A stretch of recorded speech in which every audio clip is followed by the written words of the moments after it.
from Biafrans Got Talent. We are letting Biafrans know the reason why we should remember those who gave their lives for us, those who died that we may live. You died to end my suffering. You died fighting for my freedom. Your blood is the seed of redemption. You are my inspiration. The deed no wrong with them, military shots at them. 67 to 70, we remember them. 2016, 38 May, memory still lives in our mind till today. Wonder why they refuse to publicize the genocide. The world media turn blind eyes to our plight. It's time to arise, land of the rising sun. Let's rise one more time, let's rise. Yo, we will never forget our fallen heroes. Those who gave their life for us. Onitsha massacre, Ipocha massacre, Aba massacre. We remember you. Alright. Tell them I battered me, oh. Remember when me tell you say I battered me, oh. Yeah, I remember that one that called us a Bruce Mero. But the way you go like a papa nuku. Oh, then the way boniro, me tell you what I look pandi, what pandi samiro, me tell you what I day. For me the plan and the rest of man, I tell you what I am. Me never come up, me tell them heroes, I want to promise you something today. We must fight together, no retreat and no surrender. We must hold them down till the end of time. The most important thing is that we will restore Biafra. May your soul rest in peace. I look up to the sky with tears in my eye. For other Biafrans and for freedom had to die. We will never forget you as the days go by. You are always in my heart, we'll never be apart. They fought for our freedom, they died for our freedom. They fought the Nigerian soldiers in the war front, without food, without guns, for our freedom, for our life, for our own good, for our children. We love them, our heroes, we want them. My heart bleeds when I saw them slain. Where will I be now if not then? They will remain indelible in my heart forever, forever, forever, and ever, and ever, and ever. We serve in your plantation, and the way you paid us back with your bloody starvation. We play in our history that the death of our people is a mystery. No going back to get to a victory. I had a voice now call for vengeance. I never get bummed, I'ma blow like a vengeance. Yo, we will never forget our fallen heroes. Those who gave their life for us. Onitsha massacre, Ipocha massacre, Aba massacre. We remember you. Alright. Where will I be now if not you? You died at Mali.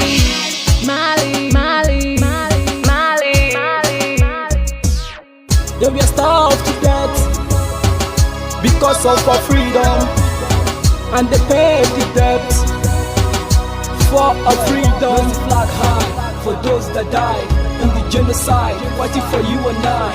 There is pain in the heart, we bleeding inside, tears in the eyes, so I'm falling here. This is for my fallen heroes. Keep them on the patient people. It's like I'm looking at myself in the mirror. Cause to be a cast, I need to be a nurse. If we did not retire, They paid the ultimate price. They died for me, for the freedom of my unborn child. We live for the legacy.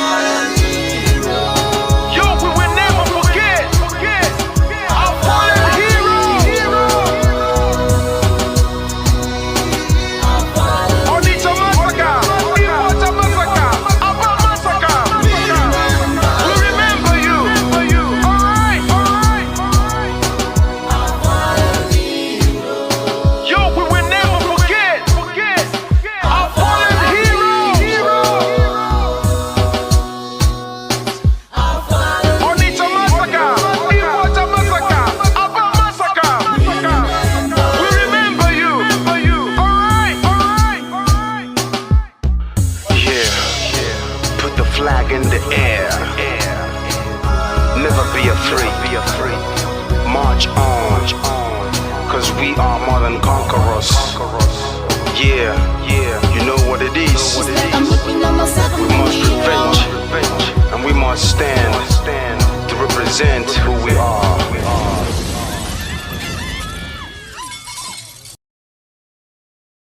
Reject the global conspiracy against the Biafran people. At this moment, we use this media to demand the unconditional release of the Prime Minister of the United States of Biafra, Mazi Simon Ekpa Joko, who the Finland authority have held incommunicado for long now.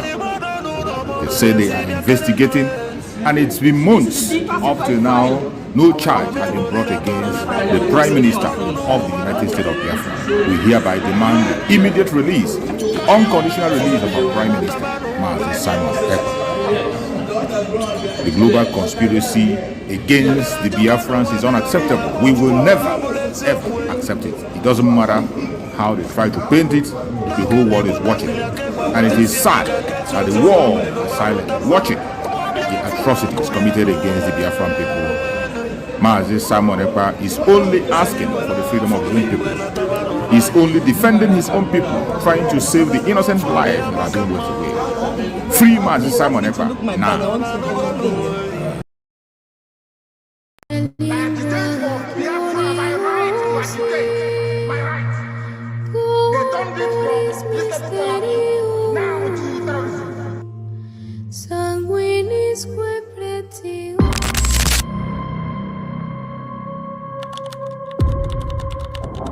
Breaking news reaching us now, the leader of the indigenous people of Biafra, IPOB, Nnamdi Kanu, has been arrested, extradited to Nigeria, and is right now being arraigned at the Federal High Court in Abuja. Kanu is facing charges bordering on treasonable felony instituted against him at the Federal High Court.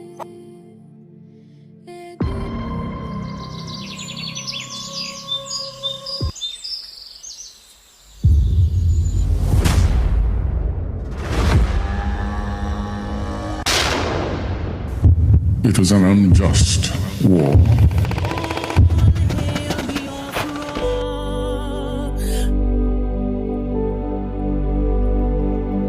Long ago, in the heart of Biafra, a nation was born from the ashes of war. A war that scarred the land and its people, yet it never killed the spirit of freedom. The war aim of Biafra is purely to prevent ourselves being slaughtered, nothing more.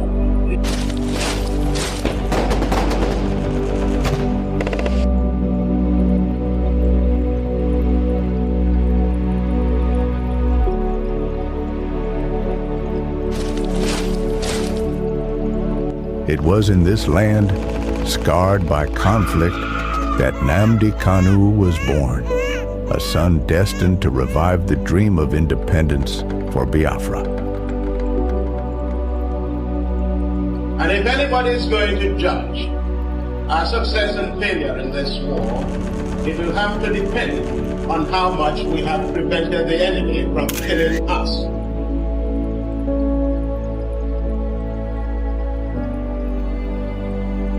Raised with the echoes of his ancestors' struggles, Kanu understood that the wounds of war ran deep in the hearts of his people. The scars from the Biafran War, which ravaged the land and cost countless lives, had never healed. The dream of an independent Biafra, broken but not forgotten, lived on in the hearts of those who survived. It was these voices, these memories, that called him to action.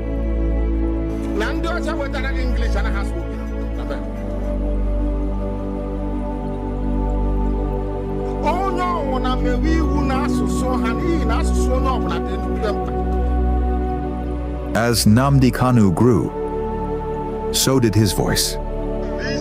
He became a preacher of justice, a messenger for those who were unheard. He spoke not just for his generation, but for all those whose lives were shattered by the war. The pain of the past was alive within him, and his words resonated with the cries of the oppressed.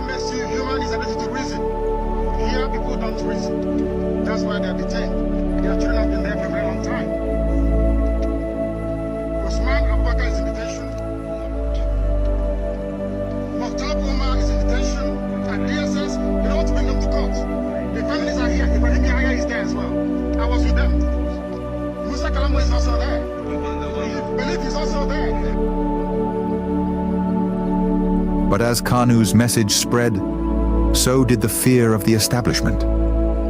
His calls for self-determination grew louder, shaking the very foundations of the government.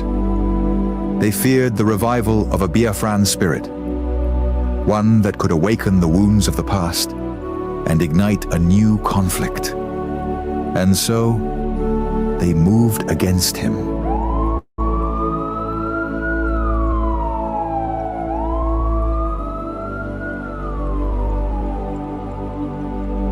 Nnamdi Kanu was arrested, his body captured, but his spirit unbroken. The authorities believed that imprisoning him would extinguish the fire he had started. But they failed to understand the depths of his cause. The pain of the war, the bloodshed of the past, was not something easily forgotten. It was a flame that could never be fully extinguished.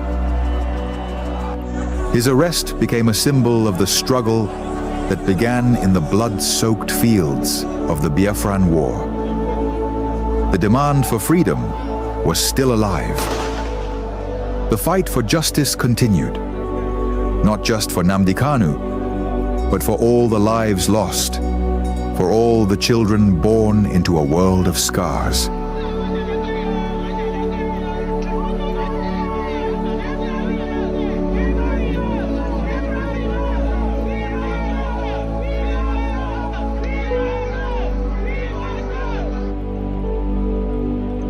The fight for Biafra is not just his fight. It is the fight of all those who have ever dreamed of a free land. And though the past may haunt the present, the future is still unwritten. As long as the story of Nnamdi Kanu is told, as long as the voices of his people rise, the dream of Biafra lives on.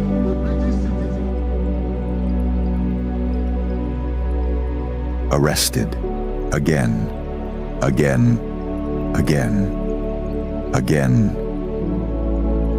again, again, again, and yet again.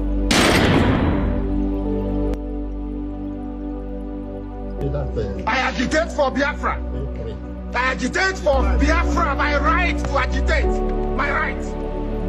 They turned it from reasonable felony now to terrorism.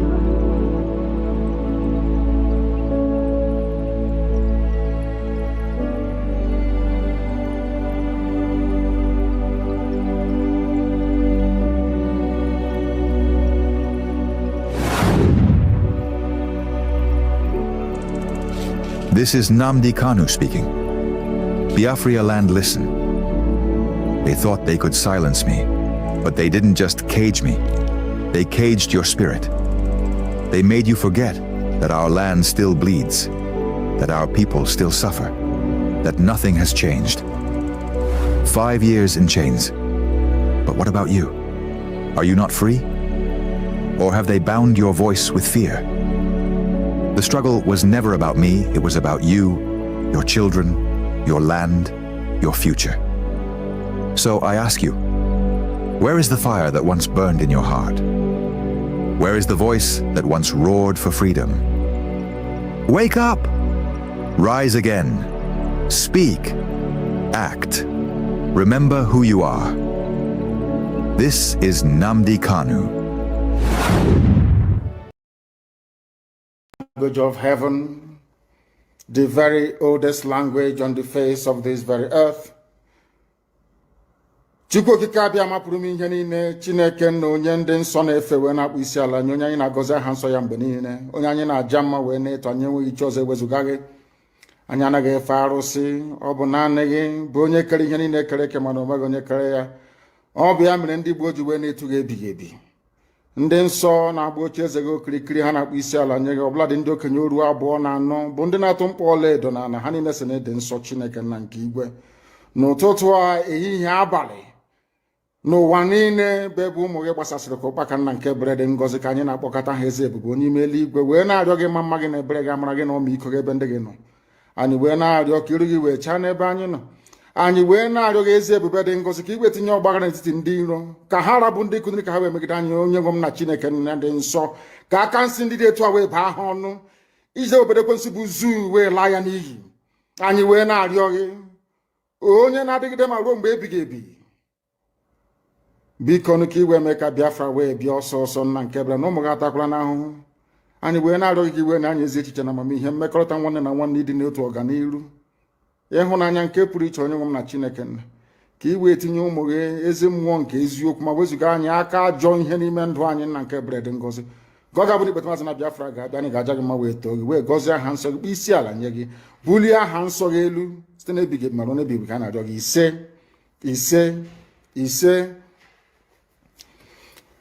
This very morning, all of you, I believe that those who are watching know who we are and why we do what we do. My name is Nnamdi Kanu. I am the leader of the indigenous people of Biafra all over this very planet Earth, the director of Radio Biafra and Biafra Television, and by the very special grace of the Most High Elohim, a servant of the wonderful people of Biafra. We are live and we are direct this very morning, afternoon, or night, depending on where you are. And we start this very day by making it abundantly clear that the greatest enemy of a black man is the way that we reason. If not that the way we reason is very, very abhorrent, there is no need or reason why we should be suffering and complaining every blessed day without the courage to do something about it. My name is Nnamdi Kanu. I am the leader of indigenous people of Biafra all over this world. Wherever you see IPOB, I lead them. I command the 17 commanders of the armies of Biafra. A combination of Southeast and the South-South for those unfortunate enough to be educated in the backwardness that is the zoological. If you come after us, you fall. We won't touch you. You will self-destruct. No job, you become hopeless and useless. Unless you repent, of course. This is Radio Biafra. Of Biafra and Nigeria, and maybe this is this map tells a little bit of the story. So in Biafra, what are you struggling for? What is your aim in your struggle? Why there is such a confrontation between you and the authorities? Because we want to go back to where we were before the British came. Most of our problems was basically made by the British. The way Nigeria was put together is the root cause of the problem. I'm talking about these days. Okay, there was a war and Biafra was kind of independence between 1967 and 1970, I guess. That's correct, yes. And since then it's part of Nigeria. What do you want? You want an independence state of Biafra? You want to be a Jewish state? You want kind of autonomy? What did you like? What do we want? We what want an independent Biafran state that is absolutely independent of anything to do with Nigeria. I want every one of you to remember these 3 words. Nigerians, we are no more.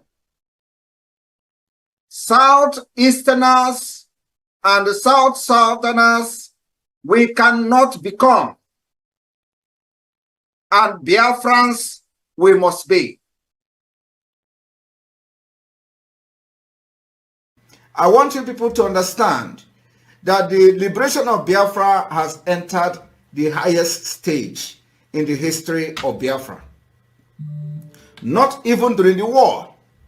I am telling you, it has entered the highest stage ever. And we are going to do everything humanly possible in this life to restore Biafra. Everything humanly possible will be done. And I want you people to understand that the Biafra liberation is step by step, segment by segment, plan by plan, executions by execution. We'll be executing those plans according to the template till the last one.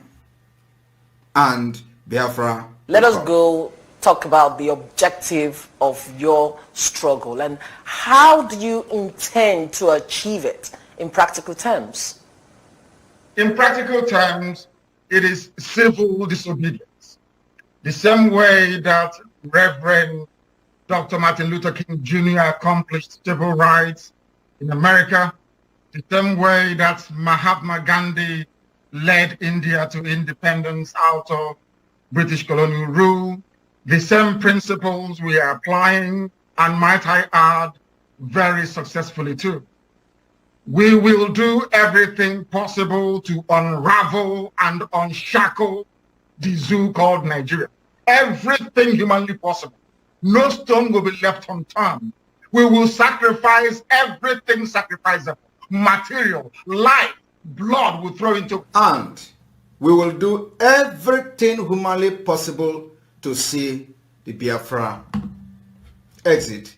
Nobody is talking about the agreement and how Nigeria become a country from amalgamation to fake independence to today present Nigeria. They put it under the carpet because nobody have risen up to challenge them. Nobody have risen up to question the existence of Nigeria. Until now, we are questioning it under the Biafra government in exile. And we'll question it with gun, we'll question it with bomb, we'll question it with civility, we'll question it diplomatically, and we'll question it politically. And that is the multi-dimensional approach. That thing they are avoiding to discuss, that particular existence of Nigeria or continuation of Nigeria, they have been avoiding to discuss, will be forced to discuss. They will be forced with the activities and the actions of the Biafra government in 2024. That's where we are going. That's why all these shenanigans, all this their regional government, all this nonsense you see happening are happening today. And they have not actually started hitting the point, because the point remains the continual existence of Nigeria as a country. They are not discussing it. What was the agreement of 1914? What was the agreement thereafter? Independent. What happened for after the 100 years of Nigeria? Nobody is discussing it. Our own British mandate terminated in 2014. That was when the British mandate terminated. When they say you have 100 years, after that we decide.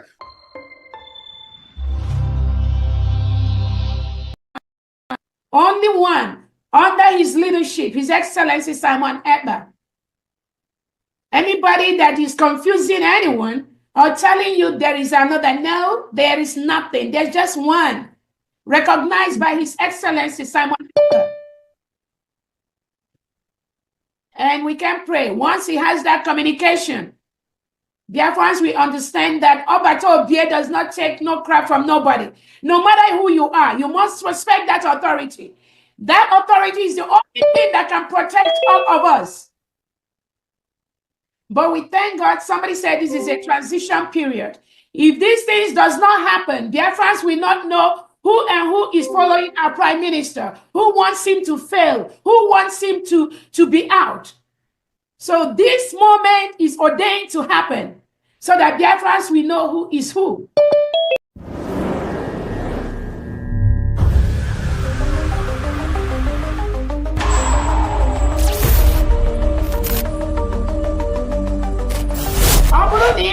That you are supporting Nigerian government in any way, either in the Nigerian army, Nigerian police, Nigerian security, Nigerian immigration. The PM has said today, we are not against you. But if you wear the Nigerian uniform representing Nigerian government in Biafra land, you are going to pay the price. And you're going to pay the ultimate price for supporting a terrorist government that is in Biafra land. These are terrorists that kill our people, maim our people, burn our houses, burn our businesses, burn our homes in Biafra territory. If you are one of them, you have yourself to blame. If you are wearing any Nigerian uniform, Nigerian military uniform, Nigerian police uniform, Nigerian security uniform, sorry is your name. We have no prison, we have no jail. If you are caught inside Biafra land, you are gone.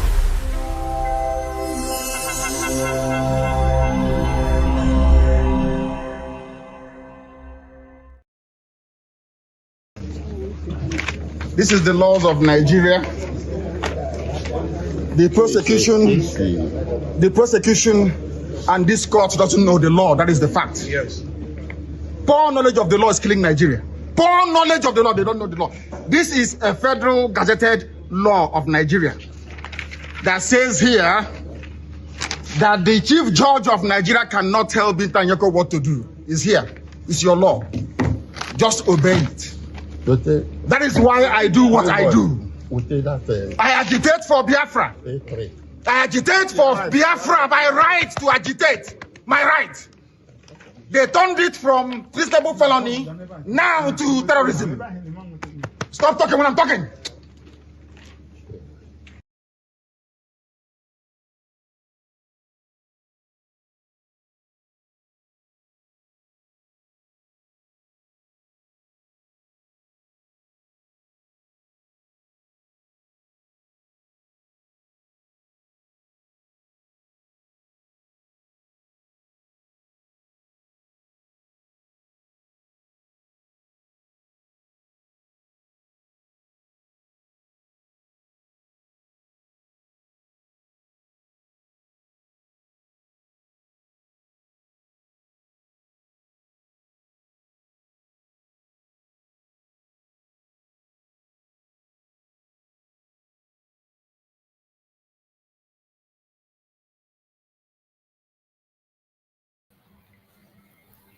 Thank you. Sorry, I was muted. Once again. Thank you so much. I hope you can hear me now. I'm very sorry for that. I hope you can hear me now. Let me know if you can hear me so I can proceed. Those who are watching me on YouTube, let me know if you can hear me. Okay, thank you so much. KC Beke, thank you so much. Thank you so much, beautiful Chuku. Thank you so much. Ambassador TV, thank you so much. Victor, thank you so much. I appreciate you. Steve Ede, thank you so much. I appreciate everyone that is there. Ogodi Ken, thank you so much. I appreciate you. Everyone that has connected wherever you are connecting from. Nora, thank you so much. Nora, thank you so much for joining. Thank you so much. One Norma, I appreciate you. One Norma, thank you so much. Everyone that have connected, please like and share to other platform. Everyone, but I mentioned your name or I didn't mention your name, I appreciate you. Everyone, the mayor of Lagos, thank you so much. Kelechi Shedrack, thank you so much. Ozil, thank you. Nkechi Davidson, thank you so much. Nkechi. Michael Oluwatoyi, thank you so much. Michael Oluwatoyi, thank you so much. Paul Mego, thank you so much. Florence Ada, thank you so much. Florence, Emmanuel Kenny, thank you so much. Uche Onyende, thank you so much. Paul Onyenachi, thank you so much. Paul Michael Yusuf, thank you so much. Igwe Aaron, thank you so much. Ogodiken, thank you so much. Uche Onyende, thank you so much. Sunday Okafor, thank you. Nora, thank you. Kelly, thank you. Ifeanyi Chukwu, thank you. Ogachuku, thank you. Okachuku Moses, thank you. Everyone that has connected, whether I mention your name or I didn't mention your name, I appreciate every one of you. You are all highly welcome, and we are all special guests in this very platform today. Remember why we are here. As I was saying, in this platform, we don't come here to instigate violence. We don't come here to preach hate. We do not come here to attack people or to preach propaganda or blackmail. We do not come here for any form of saga. All we do here is to propagate the gospel of Biafra under the United States of Biafra, on the command of our Supreme Leader, Mazi Nnamdi Kanu, and Mazi Simon Ekpa as our Prime Minister and Deputy Prime Minister, Dr. Musa Raboise. That is why we are here, preaching the gospel of freedom. And the platform is for everyone. Whether you are a Biafran or non-Biafran, you are welcome. You are highly welcome. In this platform, we share views, we interact with each other, we allow people to air their opinion. Regardless what your opinion might be, you can join us on stage and air your opinion. The only thing that qualifies you to join us on stage on this platform is for you to be a human being. As long as you are human, all you need to do, click the link on the comment section and you will join us and air your opinion. If you have a question to ask, if you have a superior argument, there is something that we are saying that you're not too sure about, or there are information you want to pass, or there are contributions you want to make, you are entitled to join us. And if you are a Biafran, you are entitled to use your Biafran dialect.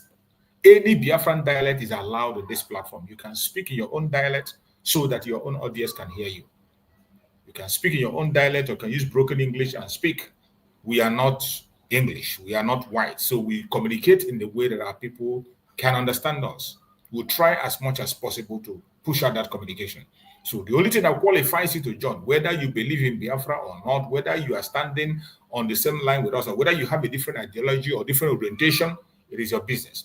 As long as you are genuinely seeking for freedom, this platform is for you to air your opinion. And today, we know that it's a very special day, the day that we have already planned to come online because of the case of our Supreme Mazi Nnamdi Kanu. And as we speak, our Supreme Mazi Nnamdi Kanu is in court. The supreme leader of IPOB, Mazi Nnamdi Kanu, is in court as we speak. So wherever you are today, I want you to key in, and we are going to follow on all the updates.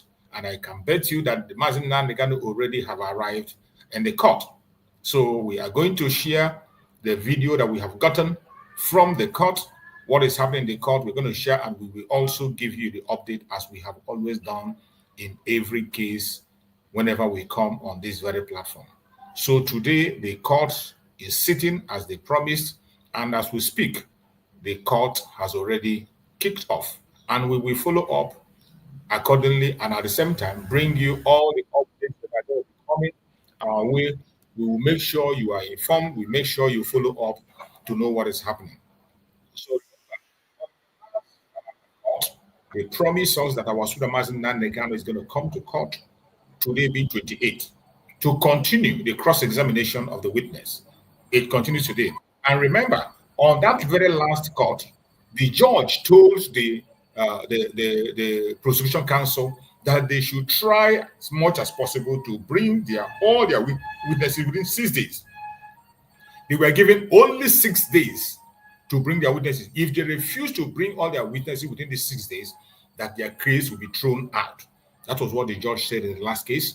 And today, what we are watching today is to see what is going to happen in the court and what is going to transpire. And as I speak, the court have already started, and a lot of information are coming out, which I am going to share with you, but we are going to follow it one after the other. What you are watching now is just the arrival of our Supreme Mazi Nnamdi Kanu in court, how he arrived and how the court is being seated, and you can see that people are seated. And today, just like, not unlike before, that very day when the cross-examination started, they restricted people from coming with their phone, and they put so many restrictions. But as you can see, those restrictions could not be able to stand. This time around, I believe our lawyers have challenged that restriction that have been removed. And today, you can see many people trying to bring information from the court, and we are connected there, getting information on what is happening, and people are sending us information on what is happening in the court. So as the information comes, we are going to be updating you until the end of the court. The court have started some minutes ago, and also we are just going to follow up and give you updates. A lot of things have gone already, and things are actually unfolding and happening, and we're going to make sure that you get every single information. So we thank you, that finally today you can see our Supreme Mazi Nnamdi Kanu has arrived. Looking at him, we know that anybody who is in detention can never be excellent. You can never say he's very, very okay, whatever, because it is not easy to be in solitary confinement for such a long time. But whatever happens, he is standing tall and standing strong, and you can see him arriving to the court. The arrival of the court, sharing greetings with all the members of the council and the people who are there to witness the court, and all the people who are there, they are there with him, and members of DSS that escorted them. They now take his seat. After taking his seat, then the whole issue will commence and we wait for the judge to come in. When the judge comes in, the case will now kick off, and we're going to bring you the update on how far that has been gone already. A lot of things has already been done, and I can bet you as we speak, the case is already going on. So as we proceed, we are going to bring you update on what is on. So, and before we go to that very update, I would like to take you to what transpired on the last court, so that we can be able to follow it sequentially and then be able to connect to what is happening today. So I'm just going to bring a brief of what transpired on the last court, play it out so that you can be able to connect, and from there I will go ahead to give you the update of what is going on in the court as we speak. As we speak, a lot is going on, and many things have already been said, and many things already have been done, and we will continue to give you update as we proceed. We're going to follow them up. Thank you that everything is gone for you. So what you are watching now is what transpired on the last talk. I just want you to get the briefing so that we know how to connect on what is happening today. As soon as it gets through, I'm going to begin to give you the update on how far has been gone already in the court. As I said, the case have already started. The cross-examination is already underway. Only have to give you the update so that we can it is well.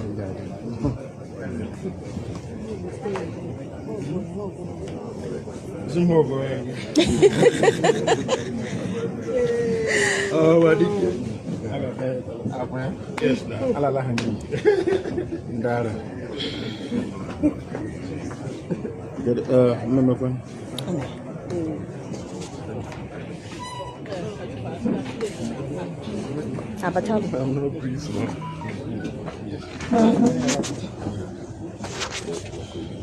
Good morning.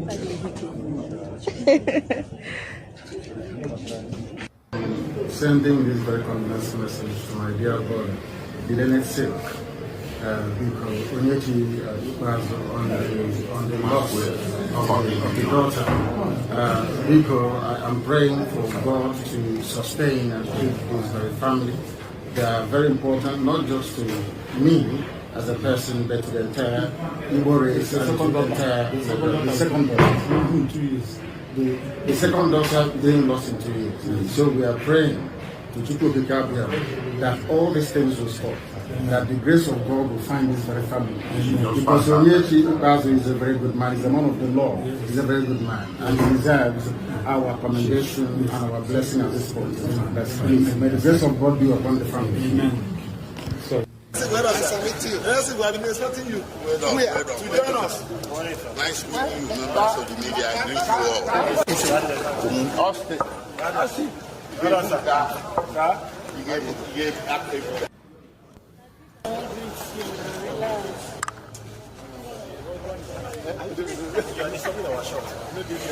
Come back. Joshua. All right, where water? Just drop the bag.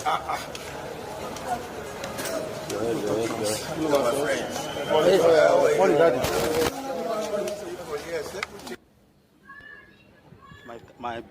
No, that is No, come on, go ahead. We're not waiting. Okay, sir. Thank you.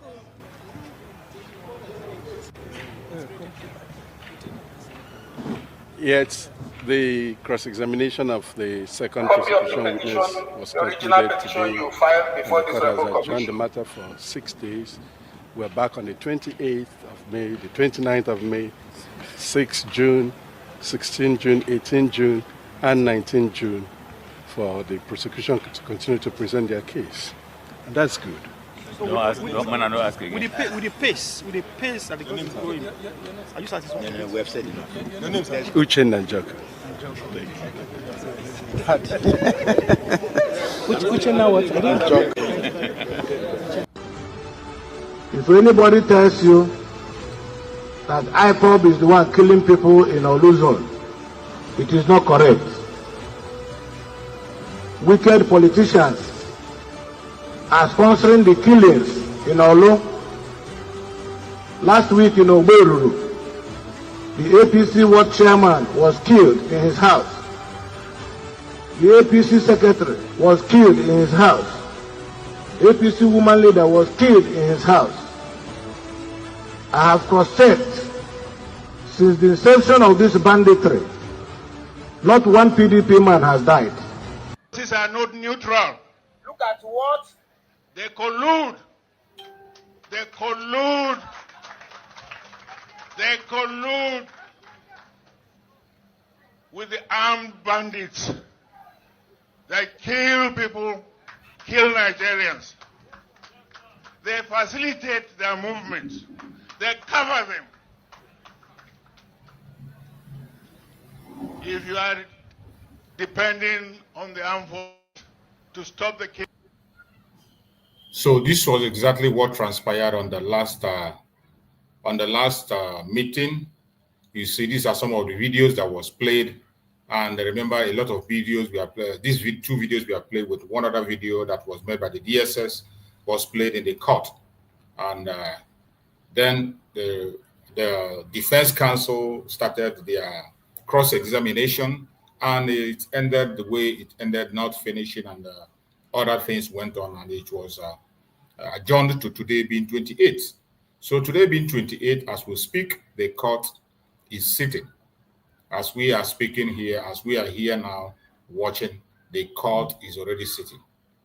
The court is already sitting. And from the updates that I have here so far, it says court proceeding commenced with introduction of further witnesses. You see, they are bringing more witnesses. They are bringing more witnesses. That is unbelievable. Even after the judge have warned them and told them to reduce their bringing of it and gave them that they should bring everything they have. And today they are bringing more witnesses. They are bringing more witnesses. And what we can see here now, that was to say, court proceeding commences with introduction of further witnesses. Court begins at 9 a.m. in the case of FRN versus Nnamdi Kanu. Prosecution announced appearance as the defense announced appearance too, led by Kanu Agabi-san. Both parties affirmed readiness for the business of the day. Cross-examination of prosecution. Third witness. The third witness, PWR, shielded and known as Mr. CCC, is being led in oath. Mr. CCC says he is a DSS operative for 27 years. Says he knows Nnamdi Kanu as the leader of IPOB. PW3 CCC says he knew Nnamdi Kanu since 2015. So this is what the new witness have just said after taking an oath and sworn in, and it continues on the prosecution. They said prosecution. They start now questioning a transcript of the examination proceeding witness. Prosecution, can you please tell the court who you are and if you know the defendant? Witness, I work with the SSS.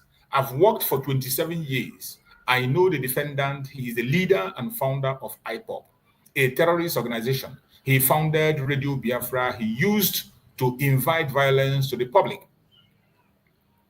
My first encounter with him was in 2015 when I was asked to interrogate him after his arrest.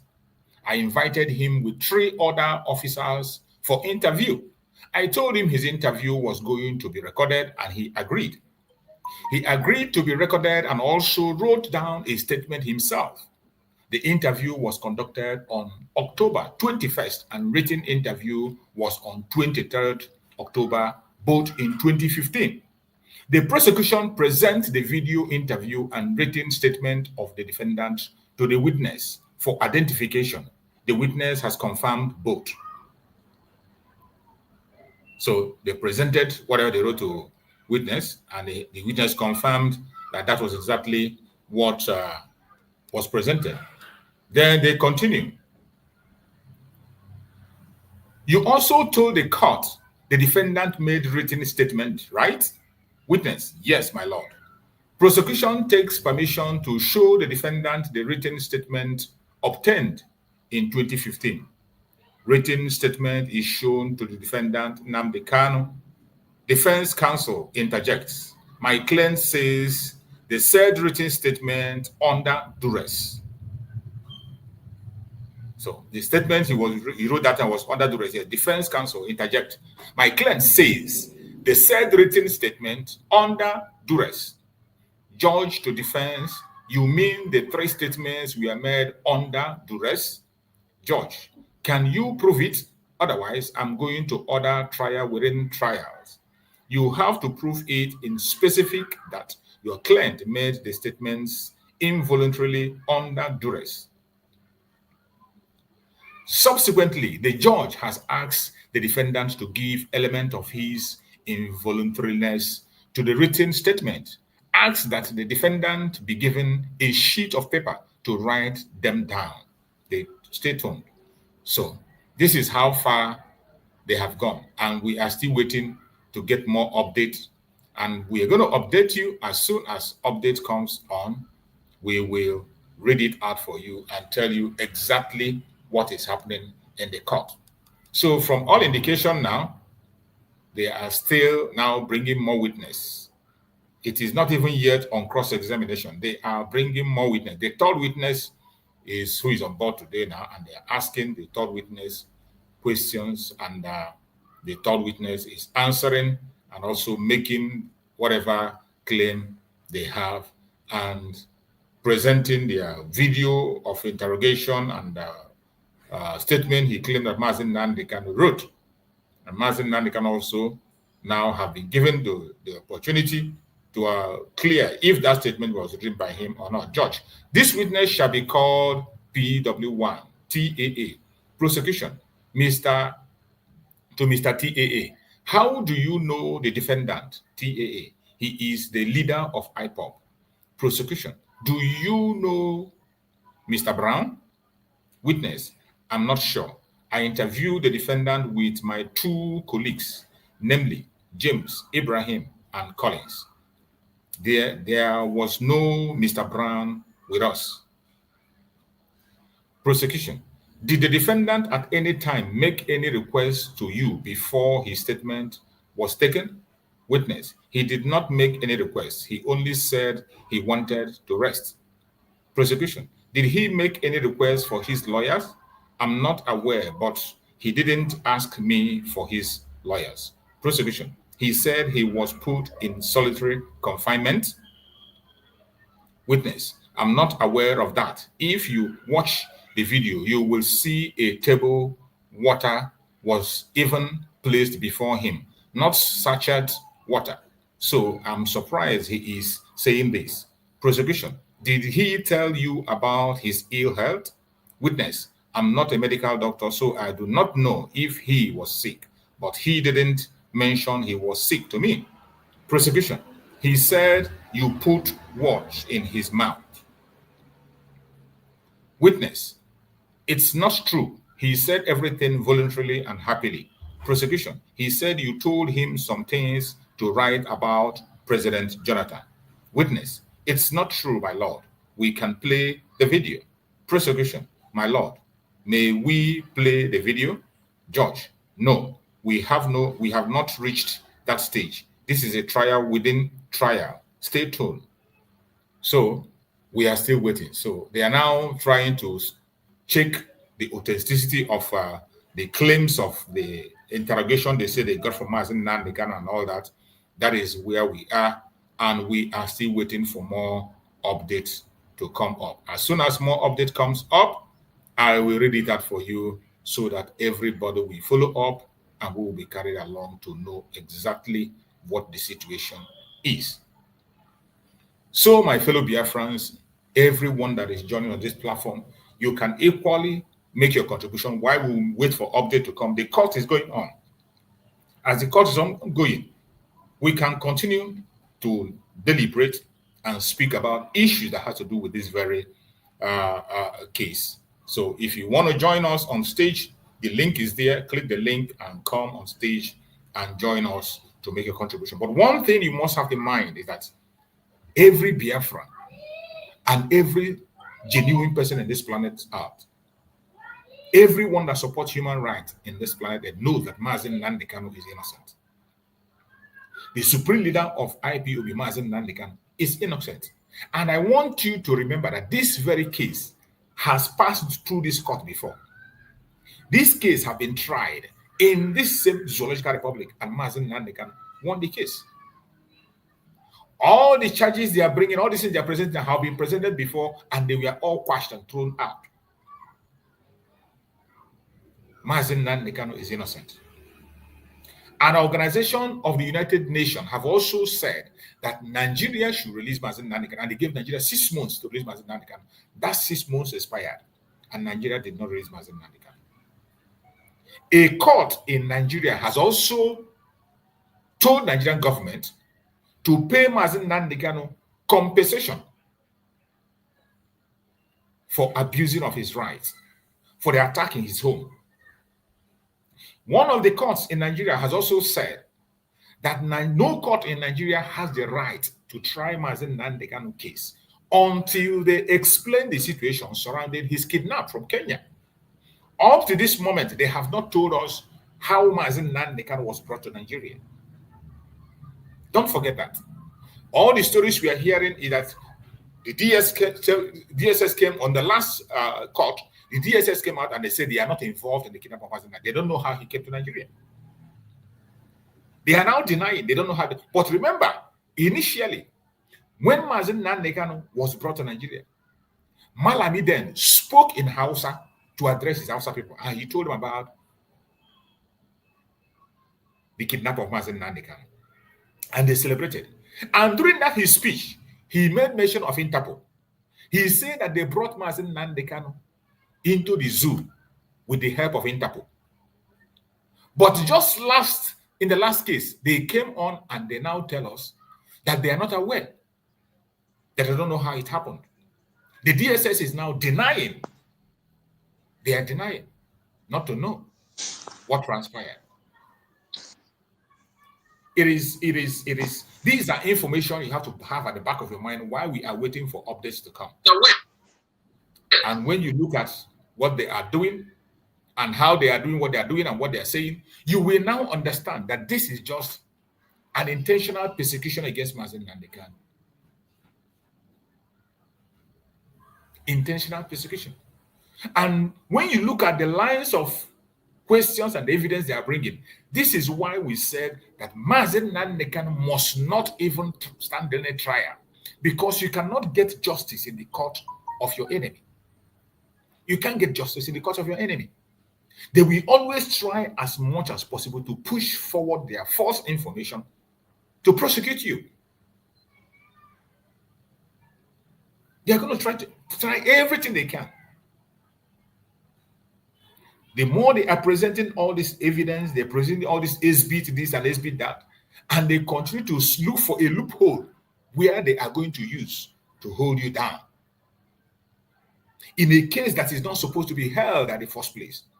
Mazi Nnamdi Kanu is not supposed to stand trial in the court of Nigeria under any circumstances. He's not supposed. And it's not just that I am saying it as my opinion. This is what the court in Nigeria said. A court with the judges of Nigeria, not Biafran judges, judges who were instituted and ordained by Nigeria. They made it clear that the kidnap of Mazi Nnamdi Kanu from Kenya and the extraordinary rendition is illegal. And you cannot stand on that illegality. You will now be talking about legality. It doesn't happen. It doesn't work that way. Things don't work that way. You must first of all resolve the illegality. As long as you have made that a step of taking illegality, you have no right. You do not have any moral right anymore to try Mazi Nnamdi Kanu. Nigerian courts lack the moral right to try Mazi Nnamdi Kanu. And some of the courts have testified to that. Even some judges know that. That is why they refuse to take the case of Mazi Nnamdi Kanu. Remember that many people refused the case. When the case was given, many judges refused to handle the case until they got somebody who is ready to take the risk. And go and check the record of the man today that is seated there. Forget about all this, his smiles and all these strong statements he's making. Go and check his record. Go and check the record of the man that is handling this case today, and you know the kind of person he is. Don't be carried away with all these statements he's making, giving ultimatum to the Nigerian section, the prosecution council, telling them you must bring all your witness within 6 days. If you don't bring them, I throw them out. You must bring all your witness, even if they're 1 million. Make sure you bring them. If you don't bring them, I throw them. I give you 6 days to bring them. I want to end this case. Don't be moved with those statements. Don't be too emotionally connected to those statements. These are people, individuals that you cannot trust. Can you just take a moment, go back and check the record of the man who is on the case of Mazi Nnamdi today? You'll be surprised what you will see. You'll be surprised what you're going to see.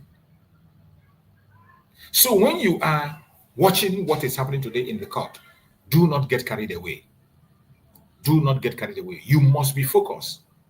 And always remember that the freedom of Mazi Nnamdi is in our hand. The freedom of Mazi Nnamdi is in our hand. It's not in the hand of anybody other. Nobody there is going to give Mazi Nnamdi the genuine freedom that he deserves. The only time Mazi Nnamdi can boast of freedom is when you have Biafra. That is why I always say, if you love Mazi Nnamdi, fight for Biafra the best way you can. If you truly love Mazi Nnamdi, fight for Biafra with all your strength, with all your might, with everything in you. That is the way to show that you care about him. That is the way we can free him. And that is why we say that the freedom of Mazi Nnamdi lies in our hands. The freedom of Mazi Nnamdi lies in our hands. We must remain consistent in the pursuit of the independent state of Biafra. It is only when you have that Mazi Nnamdi can get a genuine freedom where he will not be answerable to anybody. When I mean anybody, he will not be answerable to Nigerian government. He will only be answerable to the Biafran people. But if you are one of those who is sitting out there, having your wish that Mazi Nnamdi will be granted bail, and after giving him a bail, they will now go back and plan how to execute him. The same thing they did in 2015. The same drama that unfolded in 2015. If that is still what you're expecting, it means you don't mean well. You don't mean well and you don't know what you want. The only time Mazi Nnamdi will enjoy his freedom is when Biafra is free. When Biafra is free, Mazi Nnamdi is free. Don't ever forget that. Don't ever forget that. And Mazi Nnamdi has only one project and only one mission. The demand he made from these people are very simple. Mazi Nnamdi is not asking for anything. He's not asking for position. He's not asking for restructuring. He's not asking for Igbo presidency or whoever presidency. He's not asking for his own personal interests. Mazi Nnamdi is making only one single request. And that request, they have refused to pay attention to. Very simple request. For those of you who don't know why Mazi Nnamdi is in court, I am going to bring up now and show you the video of what Mazi Nnamdi requested from Nigerian government that is making them to prosecute him today in the court. A simple request Mazi Nnamdi made. He didn't ask for restructuring.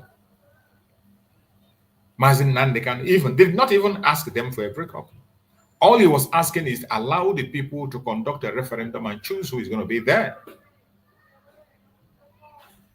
But they want to take him out because of that. I want you to pay attention to this video. I have played this so many times, and I will play it over and over again to remind those who have forgotten, or the people who are watching us, because a lot of people across the world are watching and observing what is going on in the case of Mazi Nnamdi. That is why we play all these videos, to refresh their memories. Let's watch.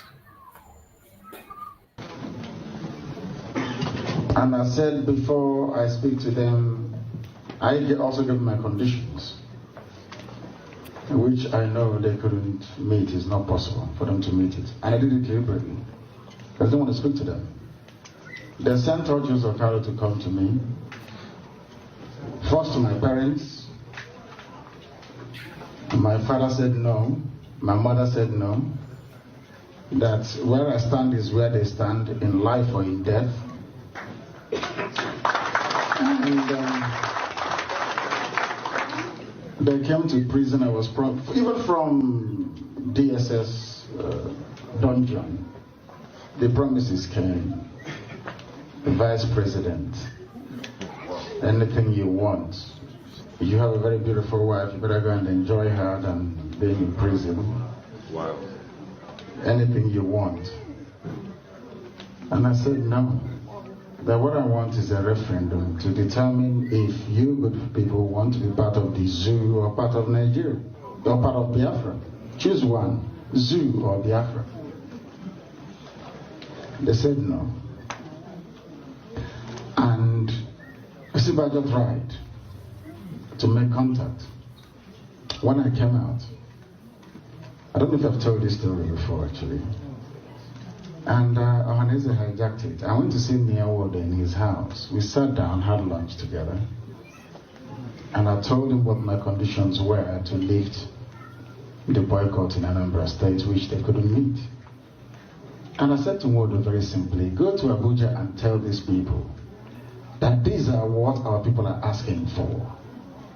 I said to him, go and bring us something. Not for me, for everybody. He went there and started negotiating for a ministerial position for one of the children. I'm telling you, what I'm telling you is fact, ask him. Somebody asked him, but you people are being called to Asorok because of Nnamdi Kanu. Why didn't you tell him that you're going to Asorok? He said it is for Igbo leaders. And once the powers that be knew that he hadn't IPOB support, they just gave them 5 million naira for transport and dismissed them. Hadn't Nyawodo remained with me, when the governors called me, I told them the same thing in front of Professor Ben Wabese. They said, oh, but Wodo, Soludo, Ebremad is upstairs. Do I want them to come? I said, no. Government House Enugu. The former DSS director came with his bags of money in euros, in white sacks to bribe. Ask anybody working in Government House in Enugu. I said, no, I don't want to see them. Not because I want to be the only cock crowing, no. Because of consistency. Can you last? When you're tempted, are you going to succumb? Can you sustain this very effort we're making? So they have come. And I gave them my conditions which they can never meet. Open Warri Seaport, open Iguacha Seaport, open Calabar Seaport. Make Enugu an international airport where we can fly to US and come in at will. Build Iguacha Enugu Onitsha Enugu Express Road. Complete second Niger Bridge. Are these things difficult? No. They are not difficult. As I'm telling you this, go and ask them in Asorok if your friends there. They have the piece of paper I gave to them. They ran away. Because some Igbo men were busy gossiping, saying if you allow him, when he finishes fighting Nigeria, he will come here and fight us and kill all of us. That's what they said. And you know one other thing they said? They told every Igbo billionaire around the world that nobody should give me one dime. Ask them that if you give Nnamdi Kanu money, he will go and buy weapons. That nobody should give me anything.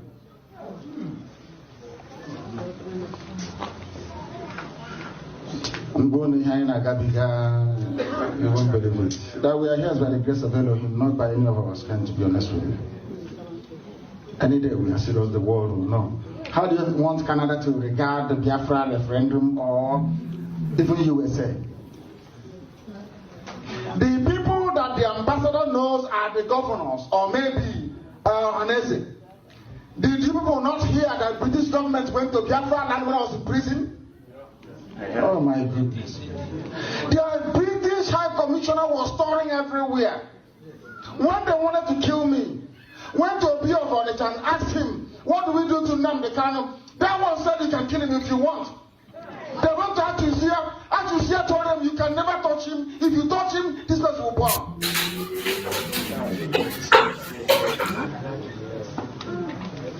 How many times has the US government been to Enugu?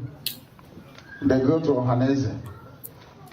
I don't want to say it. They went to Ohaneze and the governor. They asked them, what do you want? Oh, leave those rascals, leave them. Miscreants. We want restructuring. What they're asking for is untenable.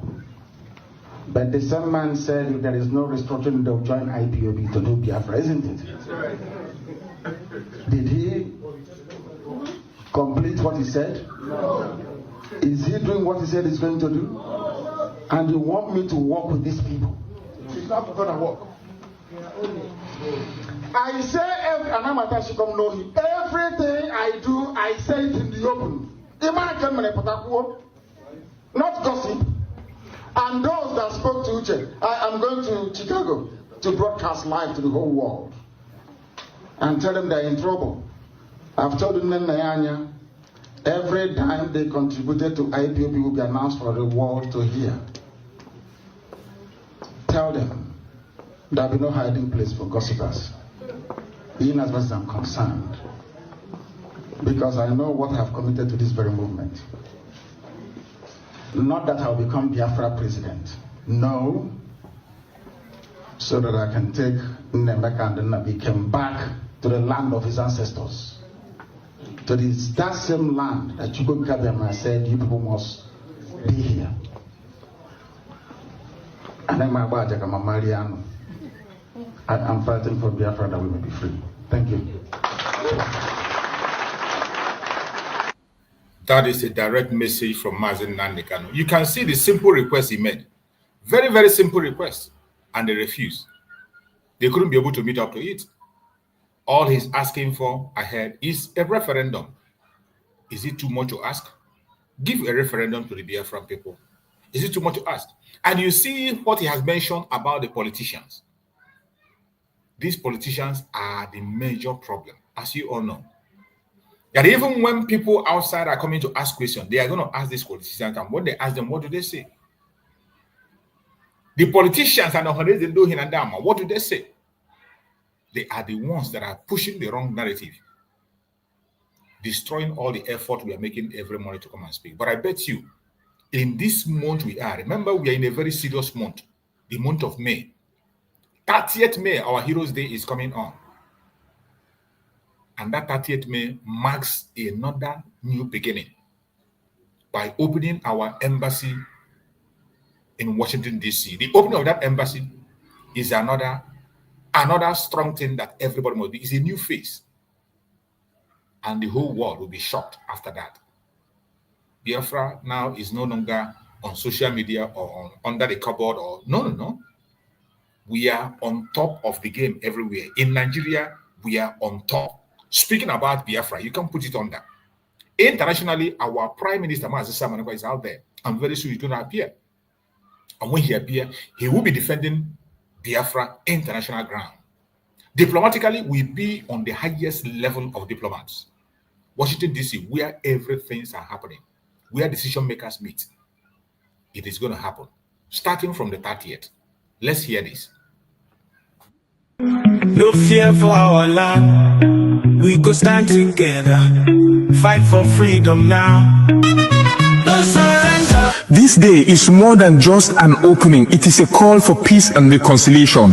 Join us at the first ever Biafra Peace Summit, where the past and present voices for Biafra independence come together. No segregation, no division, just one people with one purpose, an occasion to voice our differences, resolve them, and stand stronger as one people. May 30th is also our separate Biafra Heroes Remembrance Day, when we honor the brave souls of men and women who fought and children who fell from the genocidal war of 1967 to 1970, where over 3 million Biafrans lost their lives. The day we honor those unjustly imprisoned and killed before the war, during the war, and presently, simply for being Biafrans. We salute our past and present leaders, from the vision of Chukwuemeka Odumegwu Ojukwu to the resilience of Philip Effiong, the fearless dedication of Mazi Nnamdi Kanu, and the unwavering courage of Simon Ekpa Odogu, who have carried the torch of our struggle.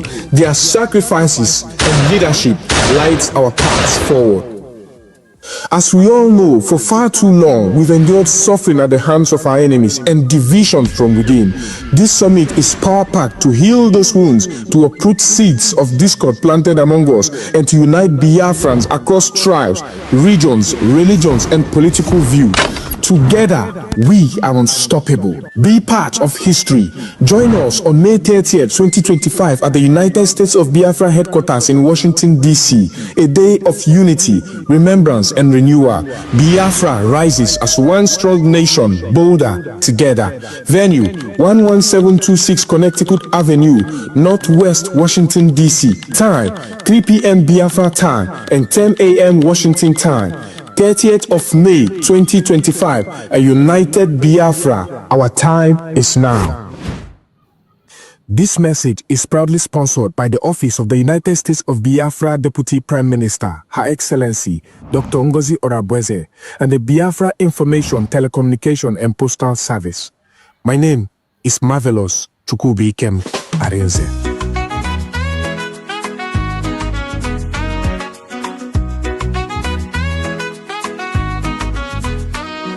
We face many things, we don't fall. Them took Nnamdi Kanu, but we stand tall. Simon Ekpa, them catch we still they strong. We go rise higher, no place for wrong. We no go fall, we go stand. In unity, we hold the land. From night.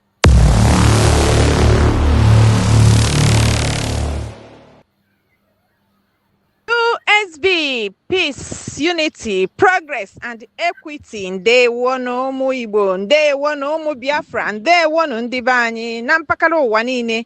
Gọọmenti USB, United States of Biafra, site n'aka our DPM Dr. Ngozi Orabweze, na-akpọ ndị USB niile na mpaghara mba niile nke n'ụwa, na-asị na anyị nwere ihe dị oke mkpa, ọgbakọ dị oke ụtọ nke a ga-eme na Washington DC na 30th of May 2025. Unu amarugo na 30th of May 2025 nwere ugwu oji ndị niile bụ ndị Biafra, ya bụ iji wee cheta the day of our heroes and the heroesses. Ndị niile bụ ndị darụ maka inwere onwe nke anyị na-azọ, ma ndị ka nọ na-ada ma ndị bi n'ime ọfịa, ma ụmụazị ya nwụrụ anwụ ndị eji ọnụ wee gbagbuo. Anyị wee na-asị na DPM na nke a omego ọzọ dịka o si eme ya site na gọọmenti United States of Biafra. A na-akpọ ụmụ Biafra niile na-ekwu n'ụbọchị ahụ na ọ bụrụ sọsọ maka you heroes and heroesses, na anyị ga-eji ohere a wee mepee our first very embassy, nke bụ embassy izizi nke ndị United States of Biafra, ya nke ndị Igbo na-akpọ ụlọ nnọchi anya na Washington DC nke United States of America. Njem a ga-ebido na 3 p.m. Biafra time wee kwụsị na 10 a.m. United States time. O wee na-asị onye ọbụla bụ onye Biafra, ebe ọbụla ị nọ, ihe Biafra na-adị gị mma, ịbụ oyi Biafra, ịbụ onye eziokwu na-adị mma, ịbụ onye nnwere onwe na-atọ ụtọ, ịbụ onye kwadoro ihe anyị na-eme, ka ịgba ya bụ tiketi ka ụzọ gị bụrụ na Washington DC na that 30th of May 2025, ka ị wee nọnyere ụmụ Biafra, ka anyị wee nọnyere onwe anyị, ka anyị wee kwado our gọọmenti n'ihe ọma, ọrụ ọma ha na-arụ, iji wee fụ na anyị nwere onwe anyị site n'aka ndị omekome na ndị ogbu ara ọbara nke bịakwutere ịnara anyị wee na-asị na our DPM jikwa ohere a wee mekwe ya ka o doo anya na onye ọbụla nke na-abịa ya bụ njem marụkwa na akpa iji bịa amasị gị wee baa n'ebe a na-eme ife.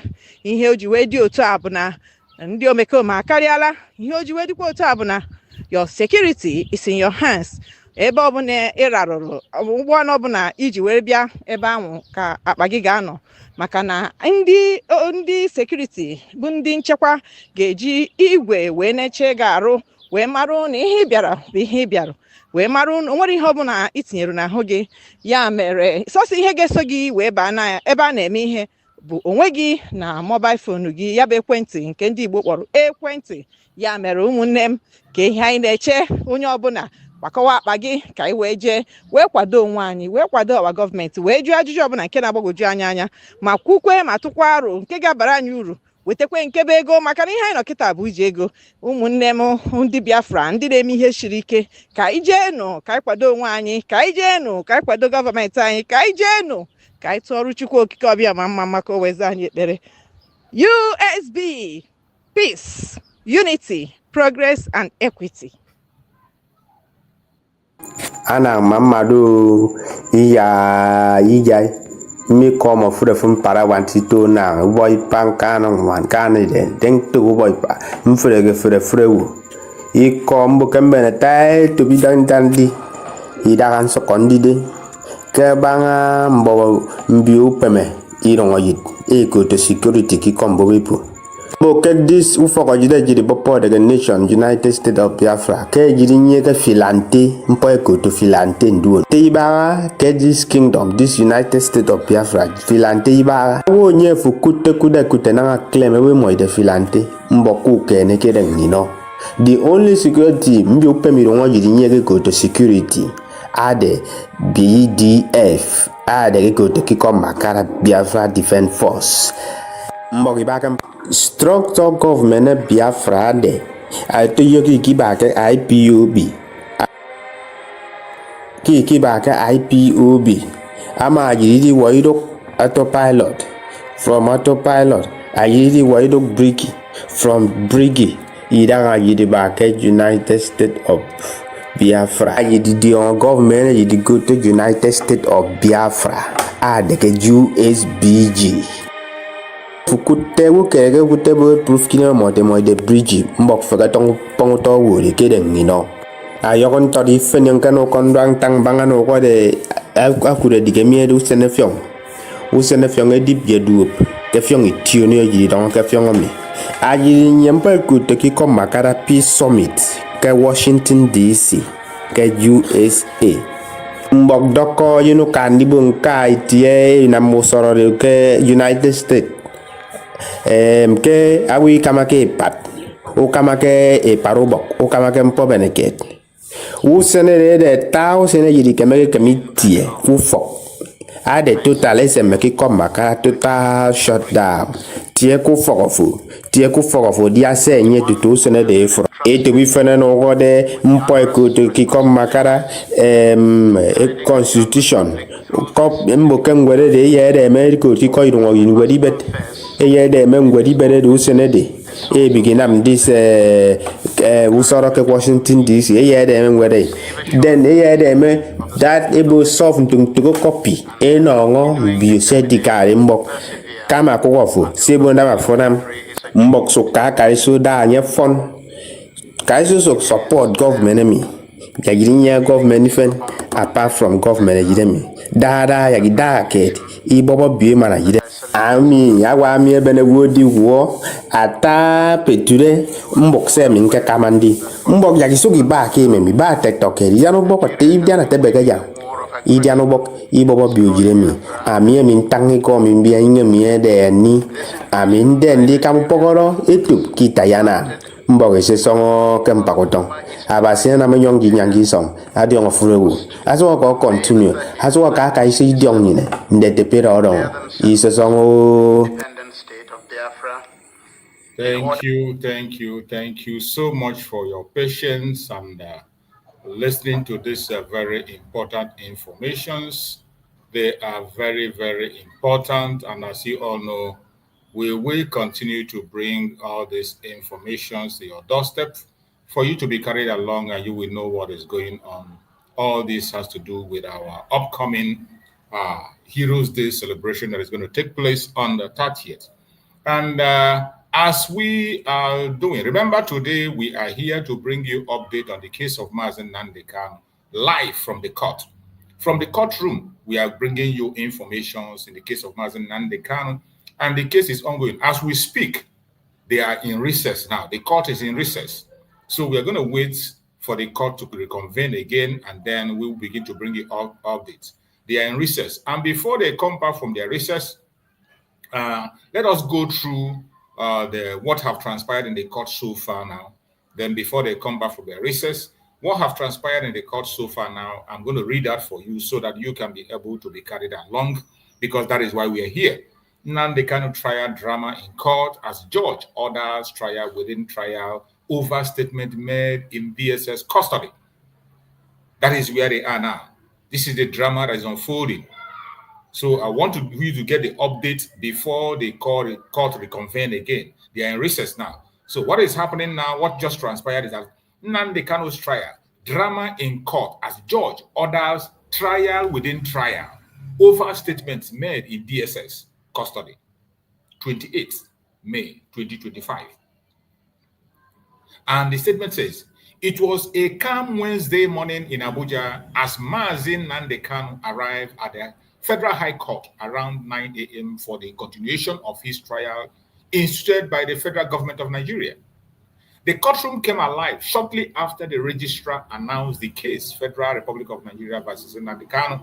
Prosecution and defense appearance. The prosecution team announced its appearance. The defense team, led by a senior advocate of Nigeria, Chief Kanu Agabi, also informed the court of their readiness to proceed.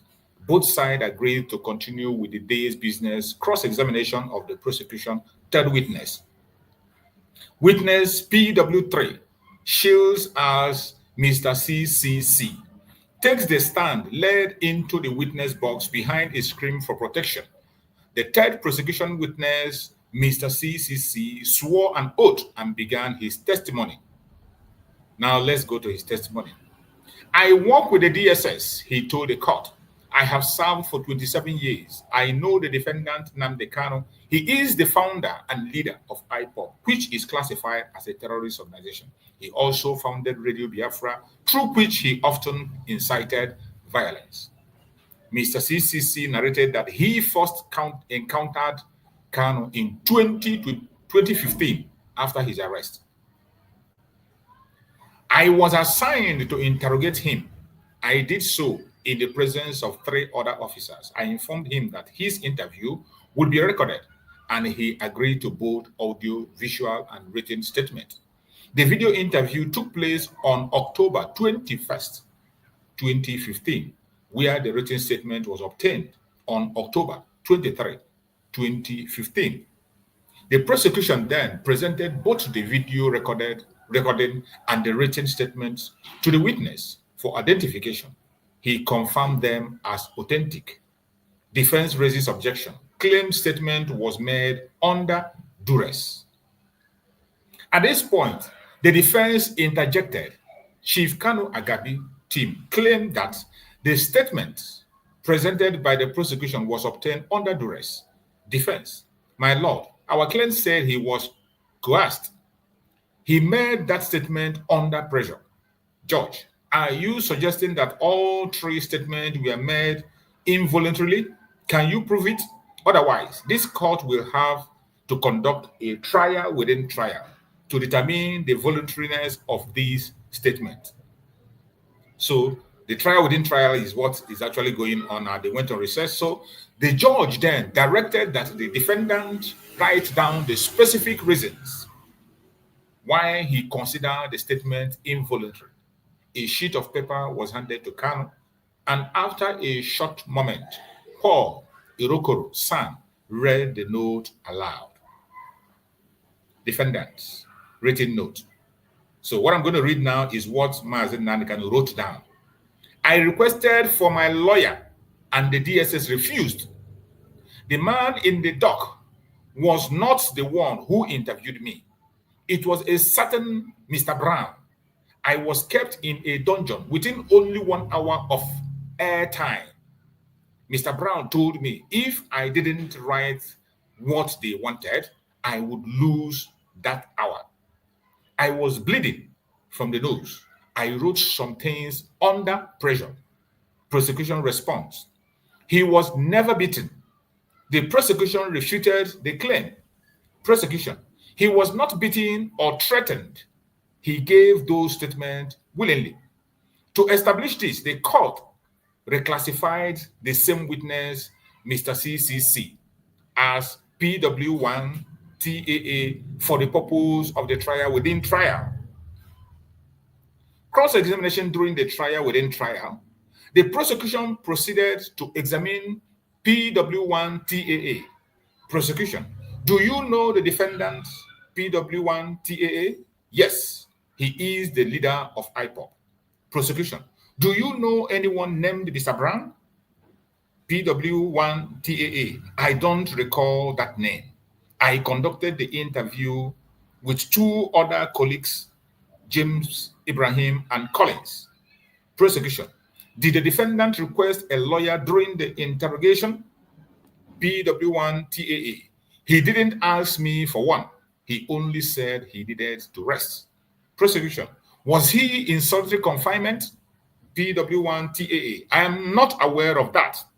In fact, in the video, he was given bottled water, not even sachet water. So I'm surprised by this claim. Prosecution. Did he complain of ill health? PW1 TAA. I'm not a doctor, but he didn't say anything about being sick. Prosecution. Did you force him or put word in his mouth? PW1 TAA. Not at all. He made the statement willingly and even seemed relaxed. Prosecution. Did you instruct him to write anything about former President Jonathan? PW1 TAA. No, my lord. That's not true. And we have the video to prove that.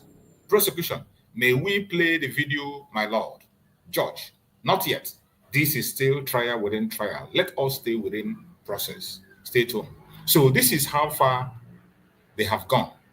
This is how far the case have gone in the court. And they are in recess. We are waiting for them to come back from recess, and then we will continue.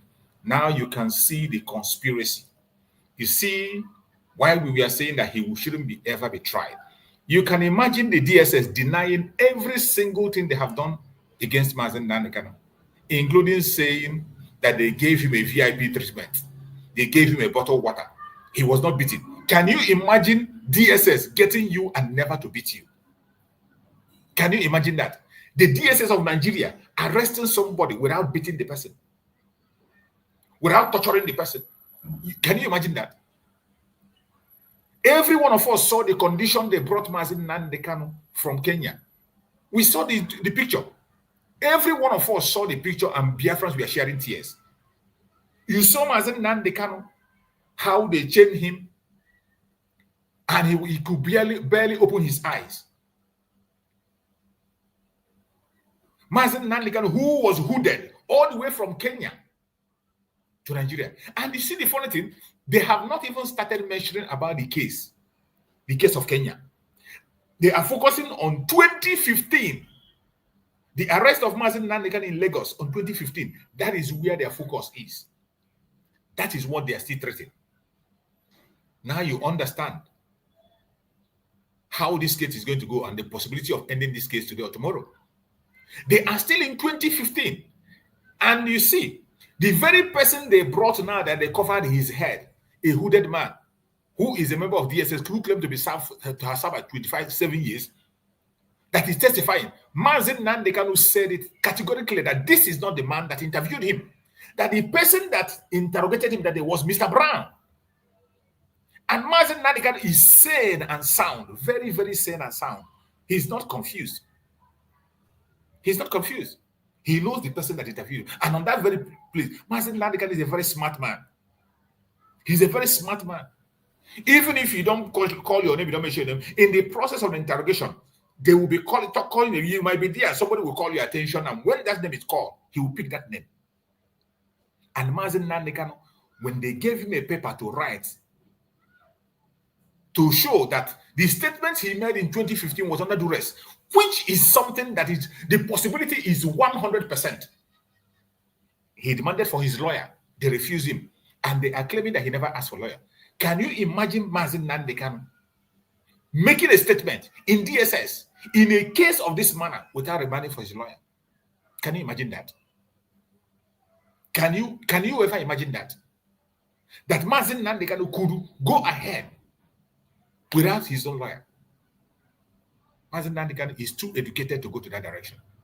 Too educated to go that direction. He requested for his lawyer. They refused. And they started to torture him even while he was bleeding. And gave him the condition that every single thing Mazi Nnamdi Kanu wrote down is the footprint of Nigerian system. That is how they go on their torture system. If you have not been in detention before, ask somebody who has been in detention in Nigeria. From their police station to the highest level, that is the procedure. Once they arrest you, you will never remain the same. Nigeria is not a place where people will arrest you and give you bottled water to drink.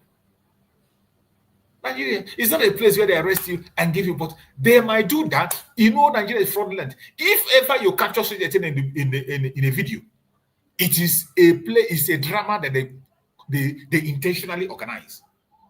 If they show any video where there is a bottle of water on the table, where Mazi Nnamdi Kanu is targeted, even what shows that bottle, what is the evidence to show that bottle of water on that table belongs to Mazi Nnamdi Kanu?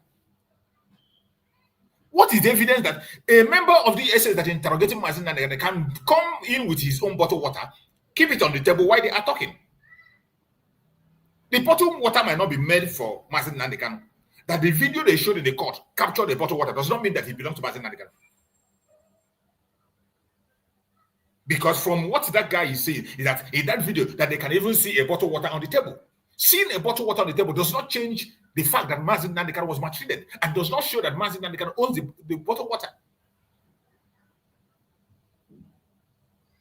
And for anyone to imagine that Nigerian government will arrest Mazi Nnamdi Kanu in 2015 and give him a VIP treatment, you must be insane. Only go and tell that to the Marine. Go and tell that to the Marine. That Nigerian government will arrest Mazi Nnamdi Kanu in 2015 and give him a VIP treatment. Where? How? We are waiting. I am still waiting to hear what they're going to say about what transpired in Kenya.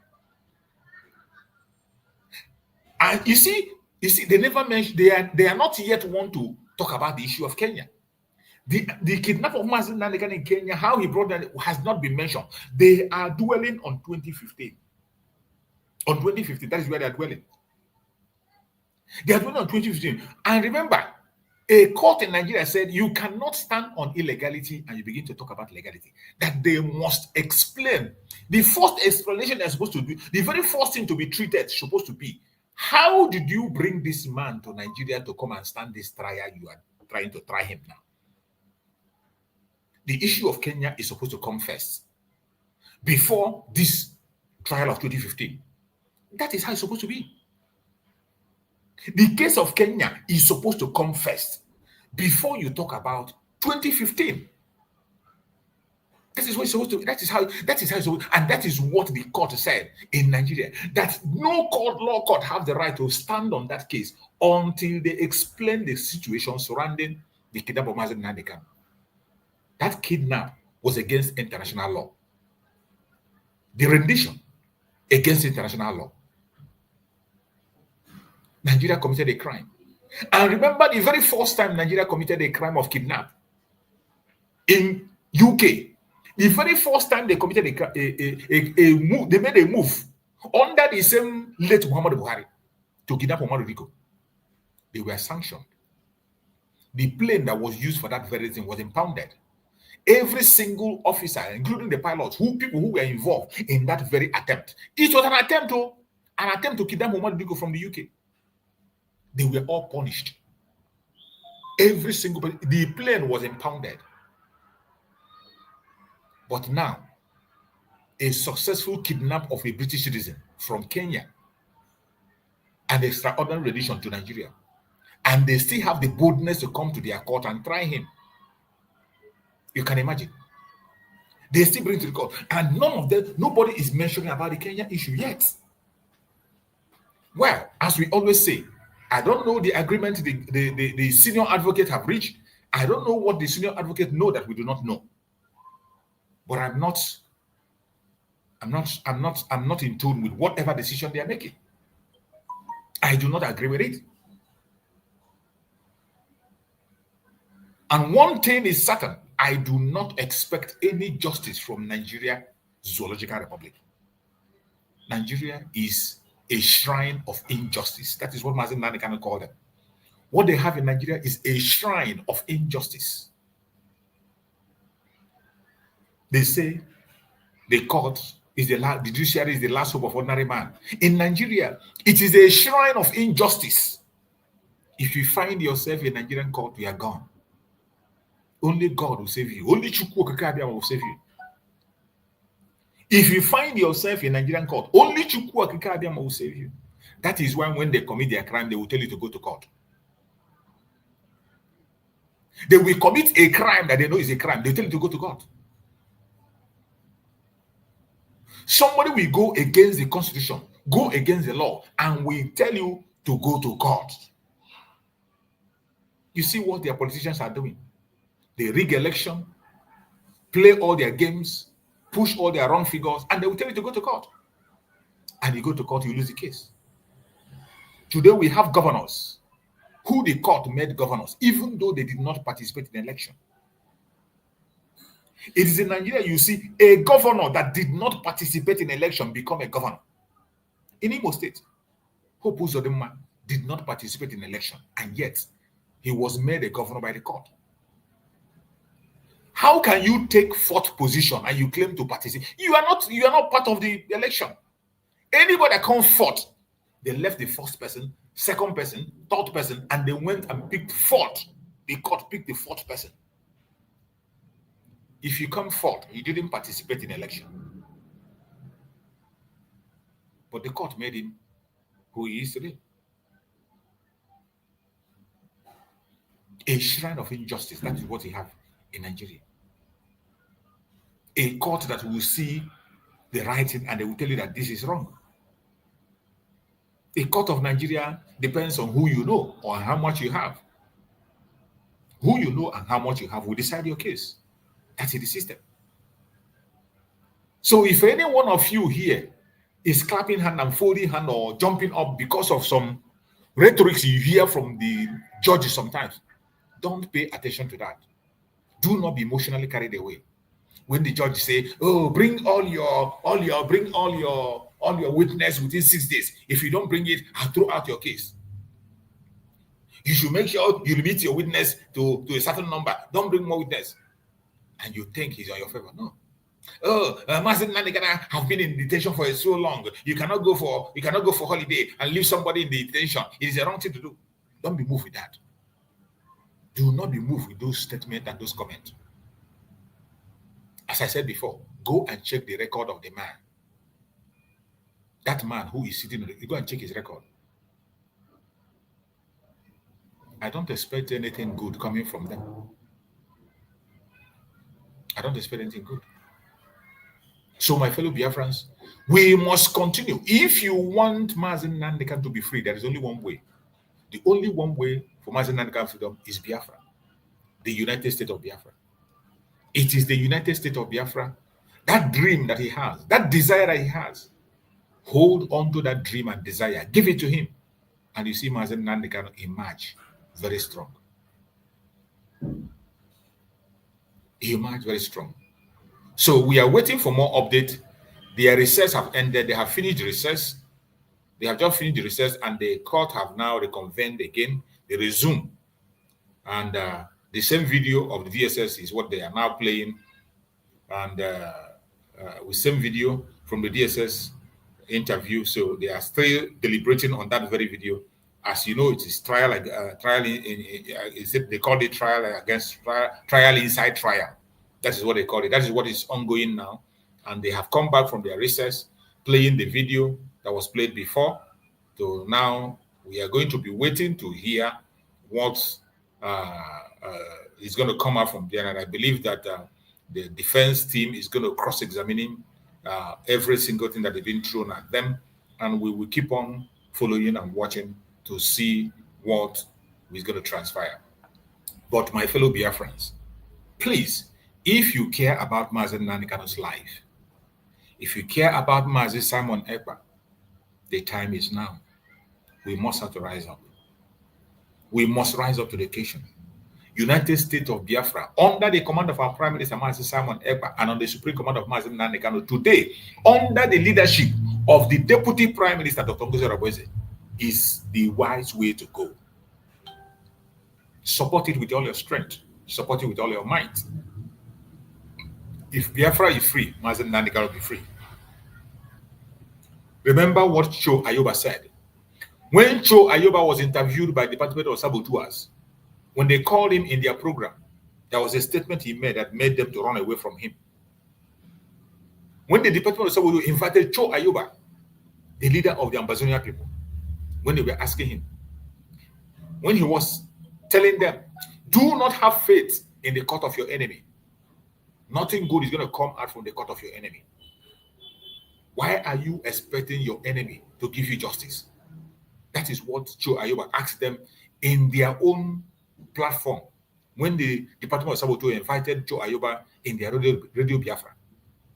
He asked them, why are you expecting justice from your enemy? Why are you expecting justice? Mazi Nnamdi Kanu have told you everything he has to tell you. All you need to do is to go back to the information he gave you and begin to act on them. That was Mazi. That was what Cho Ayoba told them. And because of that, they began to mock him. And do you know the question they asked him? They asked Cho Ayoba. They said, Cho Ayoba, your own leader is in detention in Cameroon. The Cameroon government is detaining your own leader. What are you doing about him? What are you doing to release him? They just asked him that question to ridicule him because he told them the truth. And Cho Ayoba did not hesitate to answer them. He said, I am focused on the restoration of Ambazonia. Once the Ambazonia people are free, our leader will be free. Once the Ambazonia people are free, our leader will be free. That was the exact answer he gave them. That once Ambazonia secure their freedom, their leader will be free. There's no two ways about it. And that is why he is focused on the restoration of Amazonia and pushing it as fast, as hard as he can. And as much as today, no way, connive with the French as always. Connive with the French. And they took away Cho Ayoba. Even when they have nothing against him. The same flimsy charges, just like in the case of Mazi Simon Ekpa. The same flimsy excuses and charges, that is what they brought against them.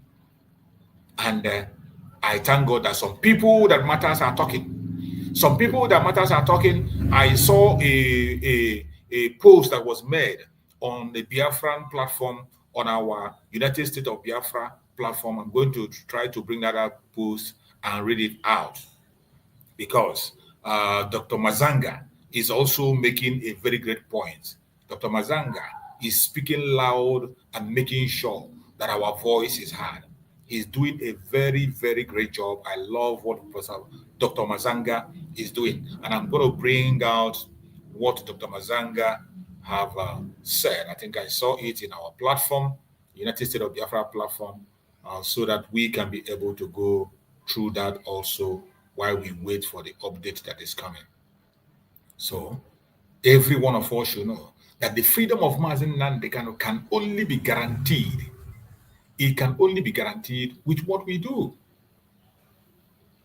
It can only be guaranteed with what we do. It is not enough to be wishing. We have to take action. Wishful thinking alone, oh, I wish this will happen. Wishful thinking alone cannot give us Biafra. It cannot give us Biafra. Wishful thinking alone. We must have to do something. So let us see what Dr. Mazanga has. Many of us know Dr. Mazanga, somebody who is a Pan-Africanist, who have been speaking about the issue of Biafra. Also, he has been on the front line. He has interviewed our Prime Minister, Mazi Simon Ekpa, several times. He interviewed Mazi Nnamdi Kanu also. So he has been speaking up in the issue of Biafra. He has been able to put up his voice for Biafra most of the time. So there was a statement he made. He wrote something he wrote on the issue of Biafra, and I think it is important that we look into that. I will read it out so that the Biafran people will know that we are not alone. We are not alone. We are not folding our hand. The government of Biafra, United States of Biafra government is working, and they are doing what they have to do. This is Dr. Mazanga. Many of you know Dr. Mazanga, African World Media TV conductor. This is Dr. Mazanga. He's one of the people who have interviewed Mazi Nnamdi Kanu. Interviewed Mazi Nnamdi Kanu and also interviewed Mazi Simon Ekpa. So today he's also advocating for Biafra, speaking on Biafra issue. And there's another decision he made. So I want to bring that up and read it so that we can be able to go through that. It's very, very important that we don't leave any stone unturned. We must continue to bring out informations. So this is it. This is it. African words, we say, dear world, help us expose the new merchant of war. This is what he wrote here. He said, help us expose the new merchant of war. Those who trade African oil, minerals, and gas at the expense of human rights. What you are seeing today is human rights abuse against Mazi Nnamdi Kanu. Human rights abuse against Mazi Simon Ekpa. And this is, let's go through these very documents here. He said, Pan-African Forum Limited and Associate. Pan-African Forum Limited and Associate. He says, let's read what he wrote here. Say, formal notice of complicity. Finland, Norway, double standard in Africa. Finland, Norway, double standard in Africa. That is what he wrote. He said, to whom it may concern, this communication serves as a formal expression of grave concern regarding the persistent and dangerous double standard exhibited by the government of Finland and Norway in their bilateral and multi-bilateral engagement with the African continent, while both countries publicly project a commitment to international law and human rights, particularly in forums such as the United Nations Human Rights Council in Geneva. Their conduct in Africa reveals a stark contradiction. Finland has aligned itself with the government of Nigeria and Norway with the regime in Cameroon. Two administrations with long-standing credible record of systemic human rights violation and violent repression.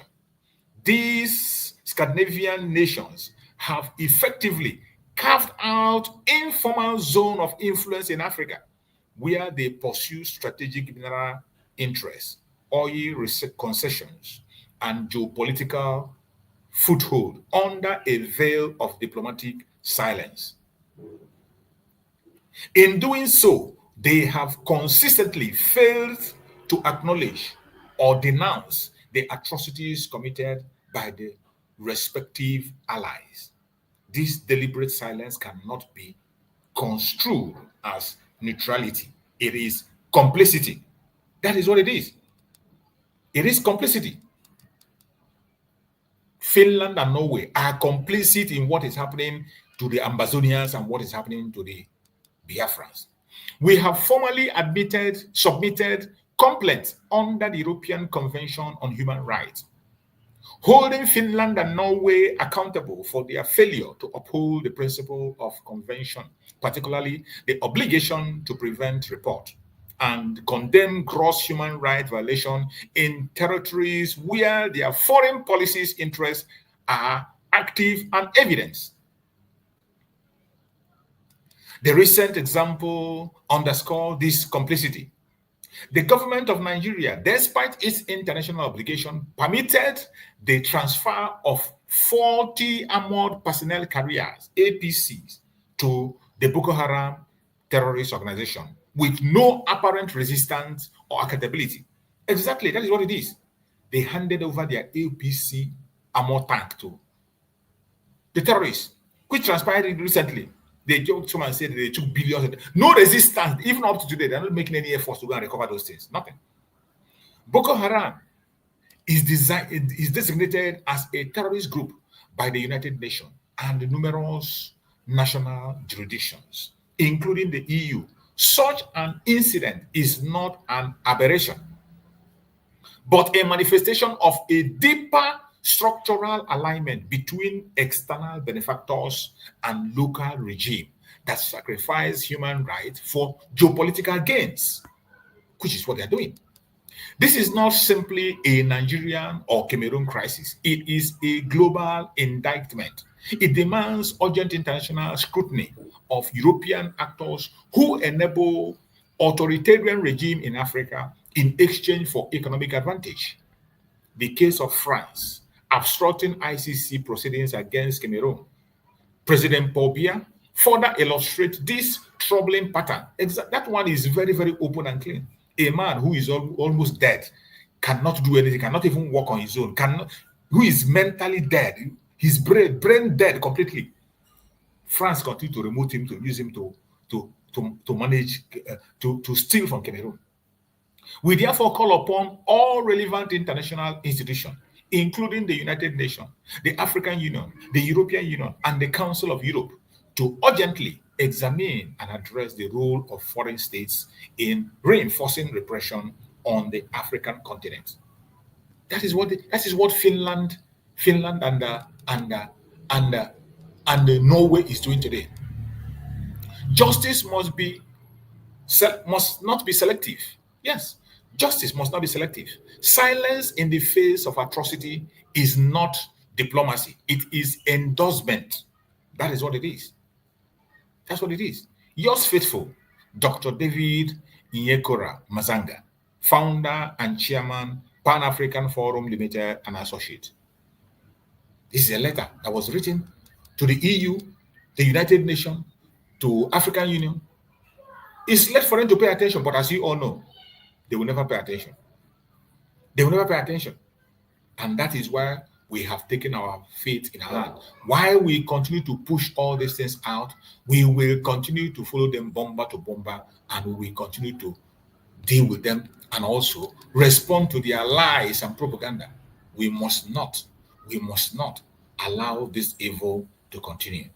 So, as we proceed, we are still going to try and go ahead and bring the update that is coming from court, because they have come back from recess.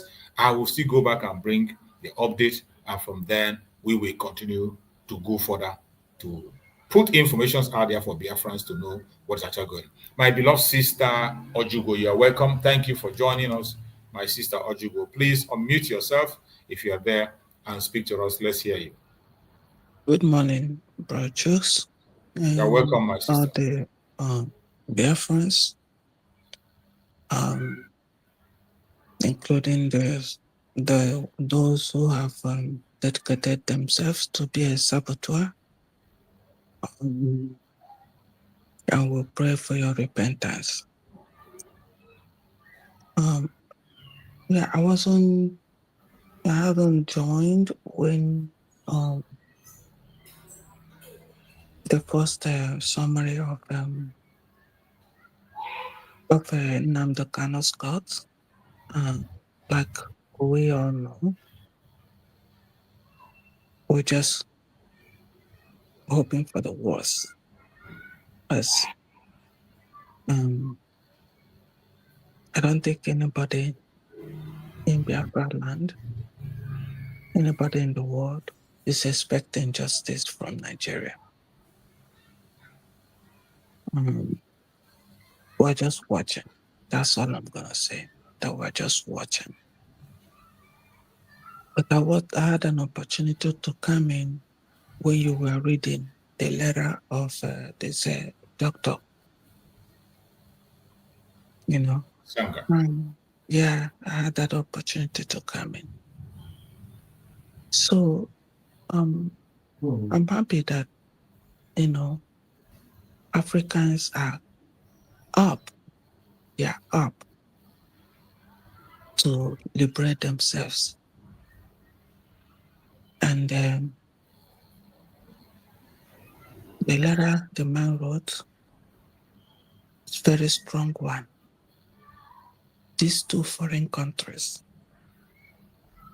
how Finland got themselves into this is when you have a corrupt president.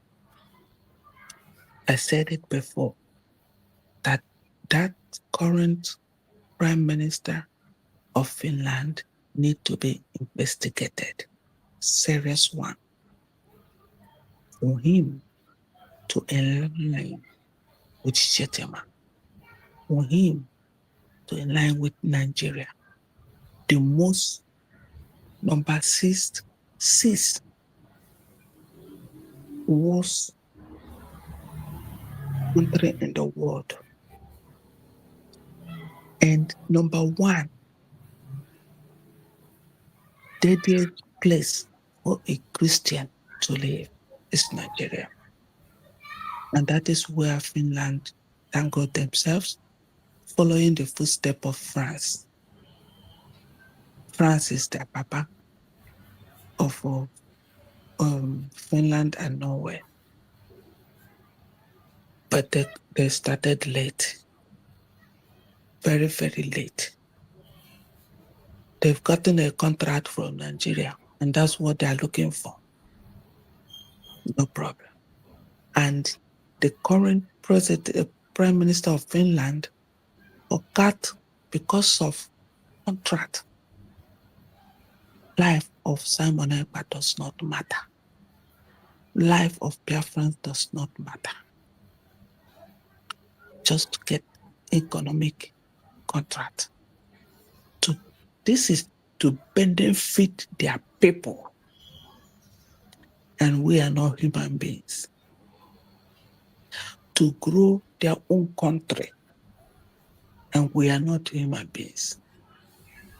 And when they do this, they neglect the life of people that are lost. They don't talk about it. They don't say a word about it, of what is going on in Nigeria. No, they're not after that. They're just after what they will get from there. Whether they are dead or alive, that is none of their business. Their business is to get a contract. Because they're using the opportunity of a dead man ruling Nigeria, and so they're all scrambling. Another brand new slavery, scrambling for the resources in Nigeria, because a dead man is ruling the country.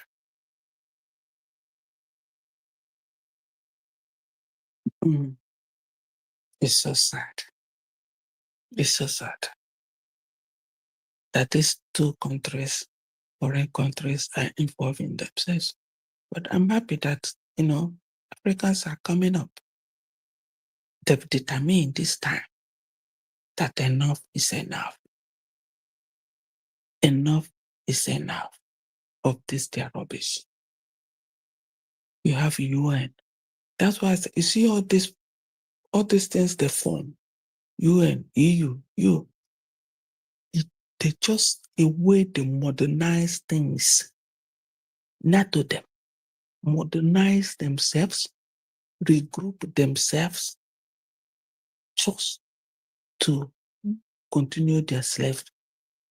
Nothing more, nothing less. They sit down there for meeting. They're just finding a way to modernize their modern slavery of African people. But let them know that Africans, we have had it enough. And we say enough is enough. My brother, just continue.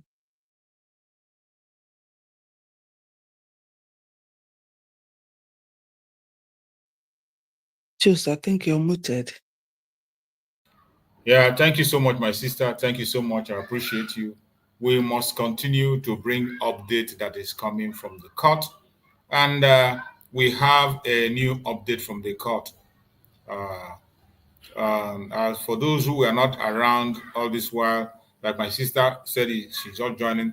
the court had just commenced and they brought a new witness. They brought another witness. And the witness claimed he had served in the DSS for 27 years, that he was the one that interrogated Mazi Nnamdi Kanu, investigated Mazi Nnamdi Kanu and interrogated him in 2015, that he was the one that interrogated Mazi Nnamdi Kanu, and Mazi Nnamdi Kanu answers question that he have a video evidence and a written statement of Mazi Nnamdi Kanu. And while he was saying that, and he presented the evidence of the video and presented the evidence of the written, and the lawyers of Mazi Nnamdi Kanu, Biafran lawyers, interjected and said that whatever was said on that video or on that very written letter was said out of duress, that the court cannot adopt that, it's out of duress. Then, because of that, the judge ordered trial inside trial. So they were in that inside trial, looking into it, why they gave Mazi Nnamdi Kanu a paper to write what transpired, to show the court that he was forced to write, say what he said or whatever. And Mazi Nnamdi Kanu also made his own statement in writing that that day they refused him from having access to his lawyer. He was almost bleeding that day. He was bleeding, and they were forcing him. They kept him in a tight place, and the man that was interviewing him, the name is Brown. Not this man today that is claiming. The man that covered his face that is claiming to be the person. Mazi Nnamdi Kanu say he's not the one. That the very person that interrogated him, his name is Brown.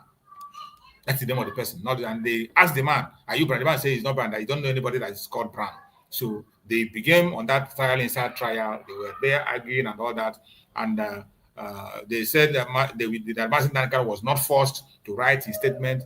That it was Mazi Nnamdi Kanu write his statement willingly. That they can see in the video where Mazi Nnamdi Kanu was interviewed. There is a bottled water on that table, not even a pure water. There is a bottled water. How can he be saying that he was forced? He wasn't forced. And Mazi Nnamdi Kanu also faced them, and many things were going on at that very cross-examination of trial inside trial. So that was what transpired. Now, so on the second aspect now, where we are now, the update we have now is that they played the video, the very first video about the arrest of Mazi Nnamdi Kanu in 2015. That video was played, and look at what was seen on that video. On that video that was played, the question they were asked, their first video still playing, he said, Mazi Nnamdi Kanu to his interviewer, you people, this is what Mazi Nnamdi Kanu asked the person that was interviewing him in 2015. You people are the custodians of the law, yet you are the ones breaking the law. This is the third time I am making statement about my lawyer. The law says I am entitled to a lawyer, but you have consistently denied me one. Record me and let the whole world hear it, that I am making yet another statement without any lawyer. This is something in the video why they were claiming that Mazi Nnamdi Kanu never requested for lawyer. The idiot that testified was saying Mazi Nnamdi Kanu did not request for lawyer, but now it's on video. Even if you point a gun at me, Mazi Nnamdi Kanu speaking, even if you point a gun at me, I will still say the truth. I was the first person to organize a rally against Boko Haram in London in 2007. You have denied me access to my lawyer. You are no more a law enforcement agent. You are a lawbreaker. The first video has ended.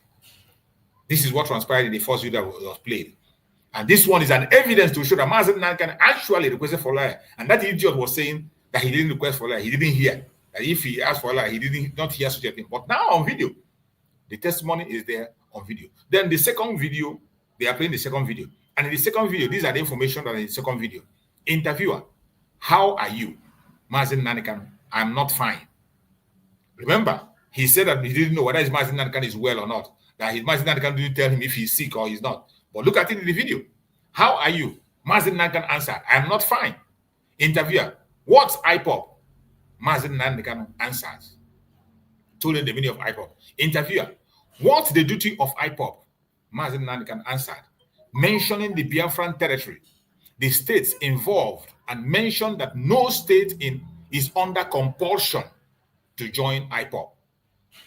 He told them that no state is under compulsion to join IPOP. So it's something they do on their own. He mentioned the states, the areas, but none of those states is under compulsion. They join at their own free will. So this is the update we have so far, and the court is still ongoing as the update comes, we will continue to bring the update. The judge have asked the video to be forwarded to save time, so the third video can be played. So they are going to play the third video. As they play the third video, we're gonna see what's gonna transpire. And also remember what Mazi Nnamdi said when he talked about protesting in London. The very first person to protest in London against Boko Haram. Against Boko Haram. That is a very, very key point. And that video was also played in court. Mazi Nnamdi court update. Transcript of the defendant interview. First video still playing. Yeah, they have finished playing the first video. Yeah, I've spoken about that. Then this is, let me show, some of us must have seen this video. Some of us must have seen this video where Mazi Nnamdi was protesting in London. It is a very popular video that is out there. Maybe some people have not seen it. So that is why we have to try and bring it up so that people can be able, people who have not seen it will see it. You know that Mazi Nnamdi is not just there making trouble, as they call him, a troublemaker. He is not a troublemaker.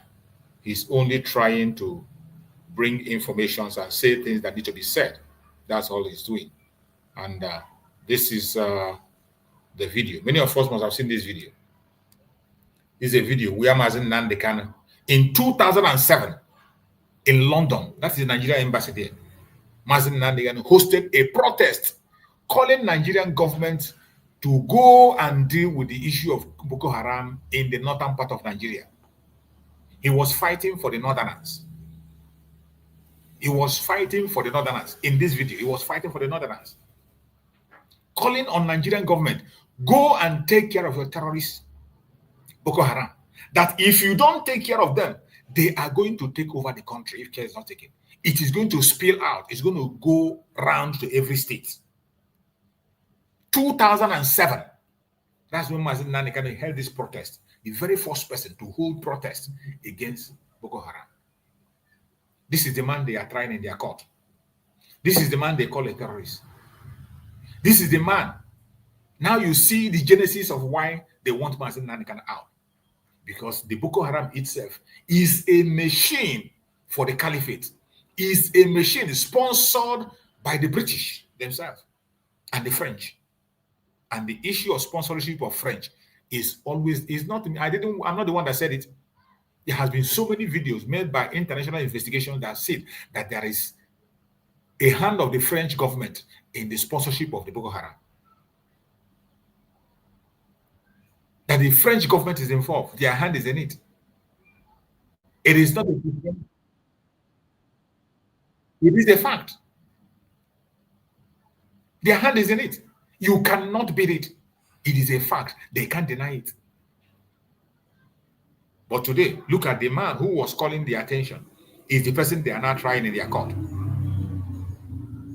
The terrorism that Mazi Nnamdi committed, he was trying to block Boko Haram.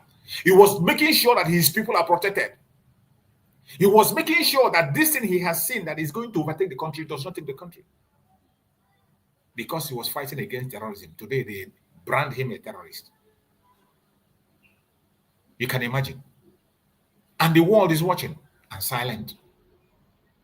These are the people, just like Dr. Mazanga said, these are the people that come to promote their so-called human rights. And I have said it. All this organization they are forming is not for we, the Africans. Every organization they form, the human rights or the United Nations or whatever they form, it is for them. The World Health Organization, it is for them. IMF is for them. It's for their benefits. They have nothing to contribute to your life or my life. Nothing. More especially human rights. These countries that talk about human rights are the highest abusers of human rights. The greatest abusers of human rights. They are the ones that are at the forefront today. Look at Finland, what they are doing.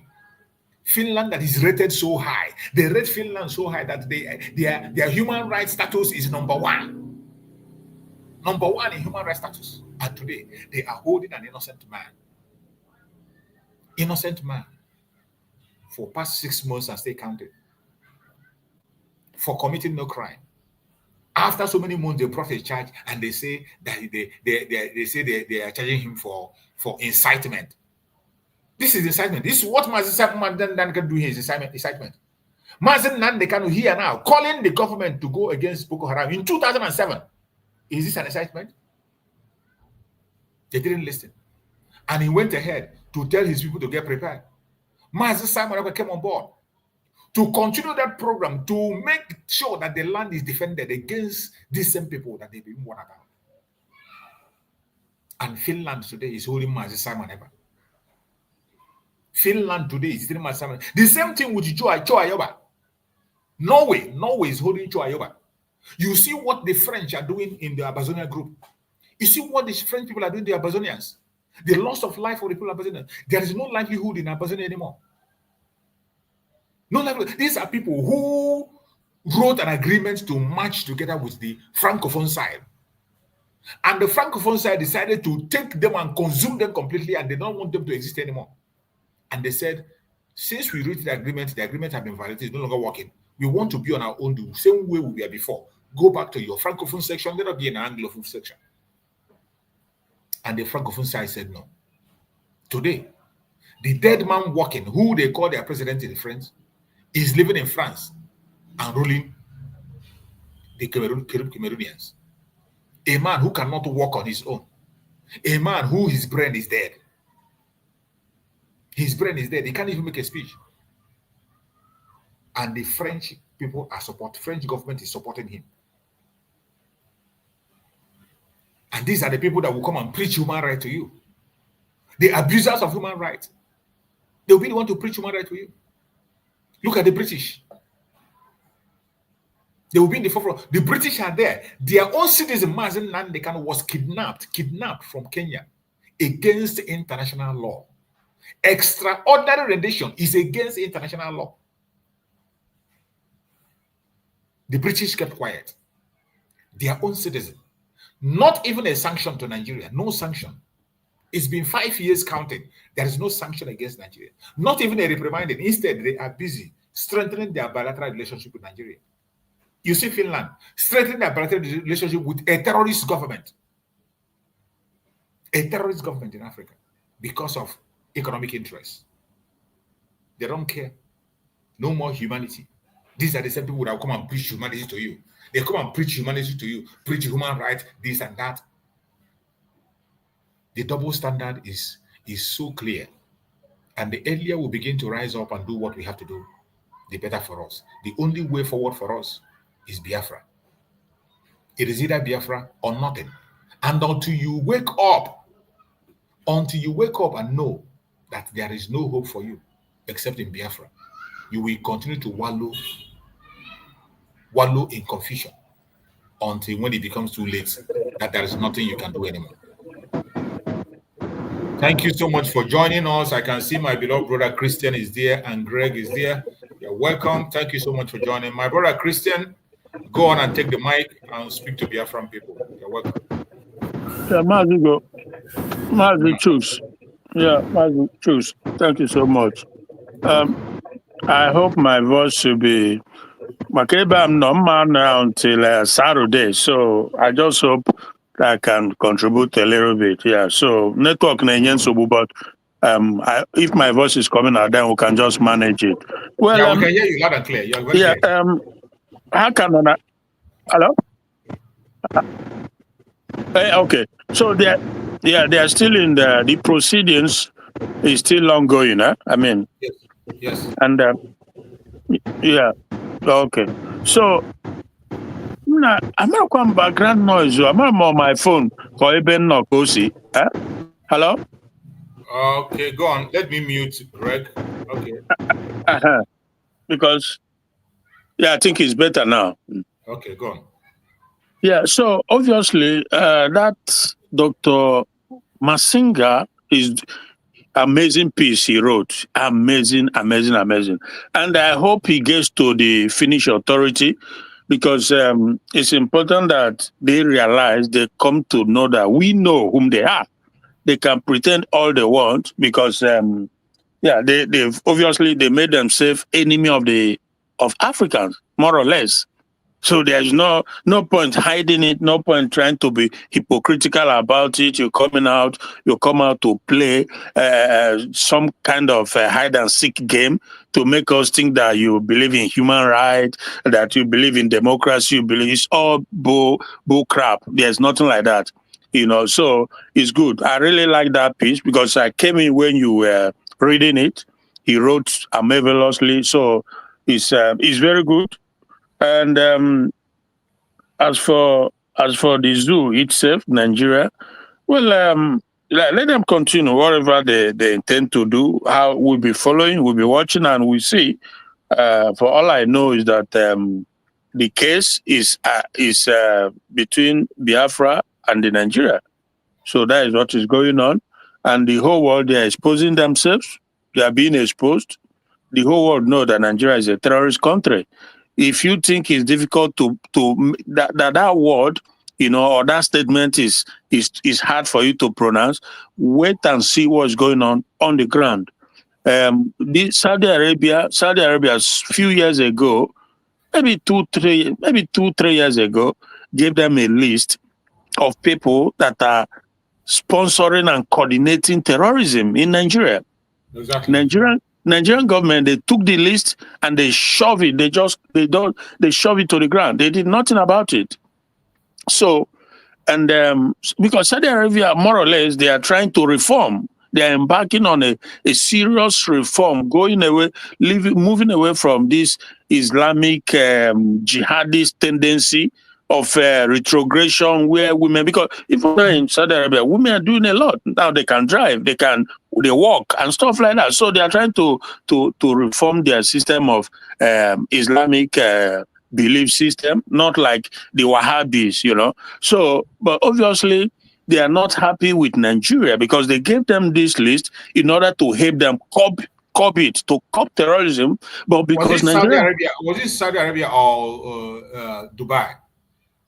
I thought it was Saudi Arabia, but more or less they are the same, more or less. Well, Saudi Arabia, Dubai, and Qatar and United Arab Emirates, they more or less they work the same because they are all aiming They are all aiming to reform. Trump was just there in Saudi Arabia, so they are trying to reform because, like I said, Christianity in the dark ages, the medieval time, Christianity was also brutal, but it kind of evolved and come to a point where you can do things with a level of civility, but that Islam hasn't really done. That is the unfortunate aspect of everything going on. They still continue to hold on to this notion that if you leave Islam as a young man or a young woman, you leave Islam to join other faiths or Christianity or whatever, they put a bond, you have to, this kind of so many things, but Saudi Arabia is coming out of it. And the Dubai too, this Arab, Emirate, they are coming out of it.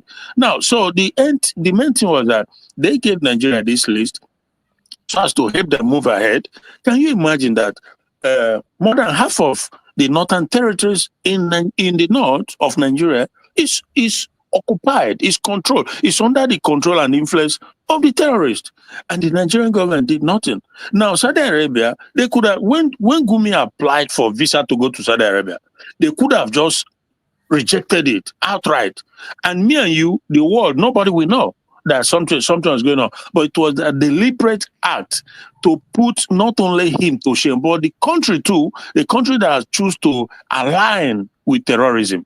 So they gave him visa, and when he came there, he was arrested and deported back. And you see that if Nigeria was a normal country, Gumi, as we speak now, will also be apprehended and be questioned because they have all the information. Gumi is one of the people, he is like the middleman between the terrorists and the kidnaps. He's like the go-to man. Everybody knows that. When people are kidnapped, he arranged the money, send it to the terrorist, and he arranged who should be freed, who should be released, and who should not be released, and they continue to advocate for terrorism. Nigerian government, yet he walked freely in the country. He walked freely, and those who just ask for their human right, their God-given right of self-determination and self-defense, you are trying them, you are holding them, you kidnap them. And so obviously, it is sad when we say that people who identifies as Nigeria, shame befalls them. Shame is what befalls them because Nigeria has been identified as a country that harbors, not just harbor terrorism, but they are complicit in terrorist activity. So it is sad. It's a terrible thing going on. But as for the trial, we see when all is said and done, then we know how to take it from there. Because obviously, like I also said some other time ago, that is a case between Nigeria and Biafra, and if they don't give Nnamdi Kanu justice, then they have invariably they declare war against Biafrans. That is what it simply means, because that is an innocent man, and who, by the way, has also he's not a Nigerian, he's a Biafran. He has a British passport, but he has denounced Biafra. Sorry, he has denounced Nigeria long ago, just like our PM2, who has also denounced Nigeria. So everything you are doing is just illegality. But we see how it goes, my brother. Hello? Thank you so much, my brother. Thank you so much for that very submission you made. I appreciate you for that. You see, when we are talking about the evil of these people that call themselves the West, you remember the four Biafrans who we are taking in with our Prime Minister Mazi Simon Epa, that they later came and said that they are innocent and they are free. Up till now, they have not been able to release the accounts of those guys. They have not been able to release the accounts. And this is what our Deputy Prime Minister posted on her platform. She said, 2 weeks after Finland National Bureau of Investigation discharged and acquitted 4 innocent Biafrans from suspected terrorism financier hoax, initiated by Nigerian President Tinubu and Defense Chief Christopher Musa, Finland President Alex Stubb and Nordea Bank is yet to unfreeze the bank account of these innocent victims. Julius Finland newspaper that initiated report the arrest has also refused to publicly update world on the acquittal and discharge of these innocent Biafrans. You can imagine. The article, this article is coming from whom? From Deputy Prime Minister. Oh, okay, that the 4 released have not been released, or that the account has not been unblocked? The account has not been unblocked. And the same newspaper that published it to the world and told the world that these people are terrorists has not refuted that claim or go back and tell them that these people whom you call terrorists are not terrorists. Exactly. Which is what they're supposed to do. Oh, it simply means the same way you are supposed to go back and tell the world that this thing you said before is not the way you said it. And clear their name. You clear their name. Clear their name. And possibly. Let me finish. Okay. This act is unacceptable and portrays a high level of accomplice with the terrorist state of Nigeria to hurt Christian Biafrans. It is injustice towards Biafrans by Alexander Stubb and unprofessionalism by Nordea Bank. The United States of Biafra called for the unfreezing of this innocent Biafrans account by Alex Stubb and public update by Julius Tisset of the discharge and acquittal of these innocent Biafrans for record purposes, posterity's sake, and social dilemma these individuals may face in Finland and outside due to these hoax created by Finland and Nigeria. And that is the truth. If these things are not corrected in the future, it might haunt these people. That is why it is important that when you make such kind of publication, at the end of it, you should go back and make that publication again and say that these people are innocent. That is what is expected. Go on, my brother Christian. Yeah, so I was going to say that Finland has obviously become, how can I put it now? So they've deviated from a democratic path. So they are no longer a country that respects the institution of rule of law or democracy. They simply, because you cannot behave in such a manner in a system where the law, where the law has validity. So if you accuse these 4 guys and you find them not to be in any way, shape or form, to be complicit or corporate in what you accuse them. So you have to clear their name, and obviously a compensation, apology and a compensation. But none of that. They just so obviously that is not how it works in a ideal society. But again, they're choosing the wrong path, and the world is watching. We are watching too, because the damaged. I think no matter what happens moving forward, I don't think that bilaterally this is not something that can be repaired, because it's most disappointing that a country like Finland that is start to be, law-abiding society, they can behave in such a manner for whatever reason, So let's just watch and see. And can I continue? I know that eventually I get what you find out, because that is the bottom line.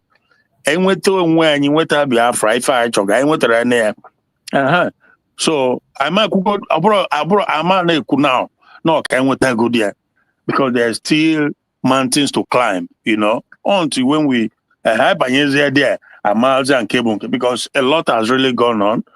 A lot has really, but then look at that French, how oh my goodness, just look at a young man who can't even take control, who have virtually no power or authority over his household.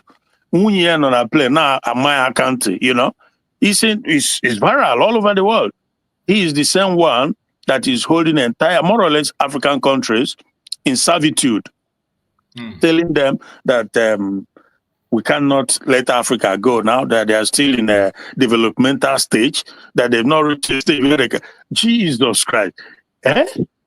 Aru mere, my dear brother. Hey, okay, for video one, it's viral. I mean, the whole world, the whole Africa. So I don't know anything more humiliating than what is going through now.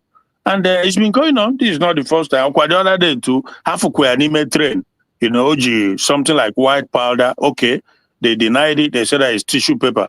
But you don't handle tissue paper. Oh no, if you try me, whatever. But that we watch the video, or make sure the tissue paper on our table. We like but share the thing, and at the same time, but you will let you know, come on now. There's something sinister. But again, they know it's in Judo Africa now, a very bad place, So my dear brother, but yeah, I kind of never done anything, but we have to keep pushing, We're up against Ndolo Ekwensu now, serious Ndolo Ekwensu, So how do you? Thank you so much. So we are still in the court. The courtroom is still ongoing. The case is still ongoing as we speak now. They have finished playing the second video, and the judge ordered the second video to be fast forwarded so they can play the third video of the interrogation of Mazi Nnamdi Kanu when he was arrested in 2015. So the judge has asked the video to be fast forwarded so that they can be able to play the third one. And meanwhile, the judge himself is telling them in the court that he said, I heard him, that means he heard Mazi Nnamdi Kanu repeatedly that his lawyer wasn't there, that he needed to speak with his lawyer. So I will look into that alongside the involuntariness of his speech. That's in that 2015. Yeah, 2015. So what they are holding inside trial because Mazi Nnamdi Kanu said that they brought the interrogation of Mazi Nnamdi Kanu in 2015, what they wrote down and all that. Mazi Nnamdi Kanu said he wrote everything he wrote there under duress. And the DSS denied it and brought a video. Said that Mazi Nnamdi Kanu wrote everything willingly. Mazi Nnamdi Kanu said he demanded for a lawyer. They said no, he did not. So now there is a video evidence to that. So that is the video that I played. I have played the first video, played the second video. And it's that second video now that the judge is saying that in that video, he had Mazi Nnamdi Kanu repeatedly asking them of his lawyers. Exactly. And he was refused. So that when he's going to conclude, he says, so I will look into into that alongside the involuntariness of his statement that they collected. Because that is the case they are trying now. Trial inside trial. That's what they are doing. To verify that Mazi Nnamdi made every statement he made during that 2015 under duress. Because they are denying it. That is the case that is going on now. So as we speak now, the third video is being played. They are playing the third video in the court. After playing the third video now, maybe the cross-examination and other things will now proceed. The third video and the cross-examination continues shortly. So once the cross-examination starts, then we'll bring you update on the cross-examination and how it goes. Okay, Mazi, I was going to say that that was 2015, and then in 21 that he was kidnapped. So maybe are they eventually would they get there? I mean, like is it a process of they are taking it from 2015 coming down to 2021 when he was kidnapped? Are they coming to that stage of the kidnapping, or they're just dealing with 2015? You have any idea? I mean, that is what should be. They will arrive at that. They will come to 2021. That's what it's supposed to be. That's definitely what it's going to be. But initially, where our stand was that is not supposed to hold, because the 2015, what transpired in 2021 has now removed the legitimacy they have to try Mazi Nnamdi Kanu. Yeah. So that was why the lawyers initially insisted that he will not be tried. But since they have now opened that ground, all this thing they have been doing all this while is 2015. But at the end of the day, we are waiting to see how the issue of the 2021 will be talked about.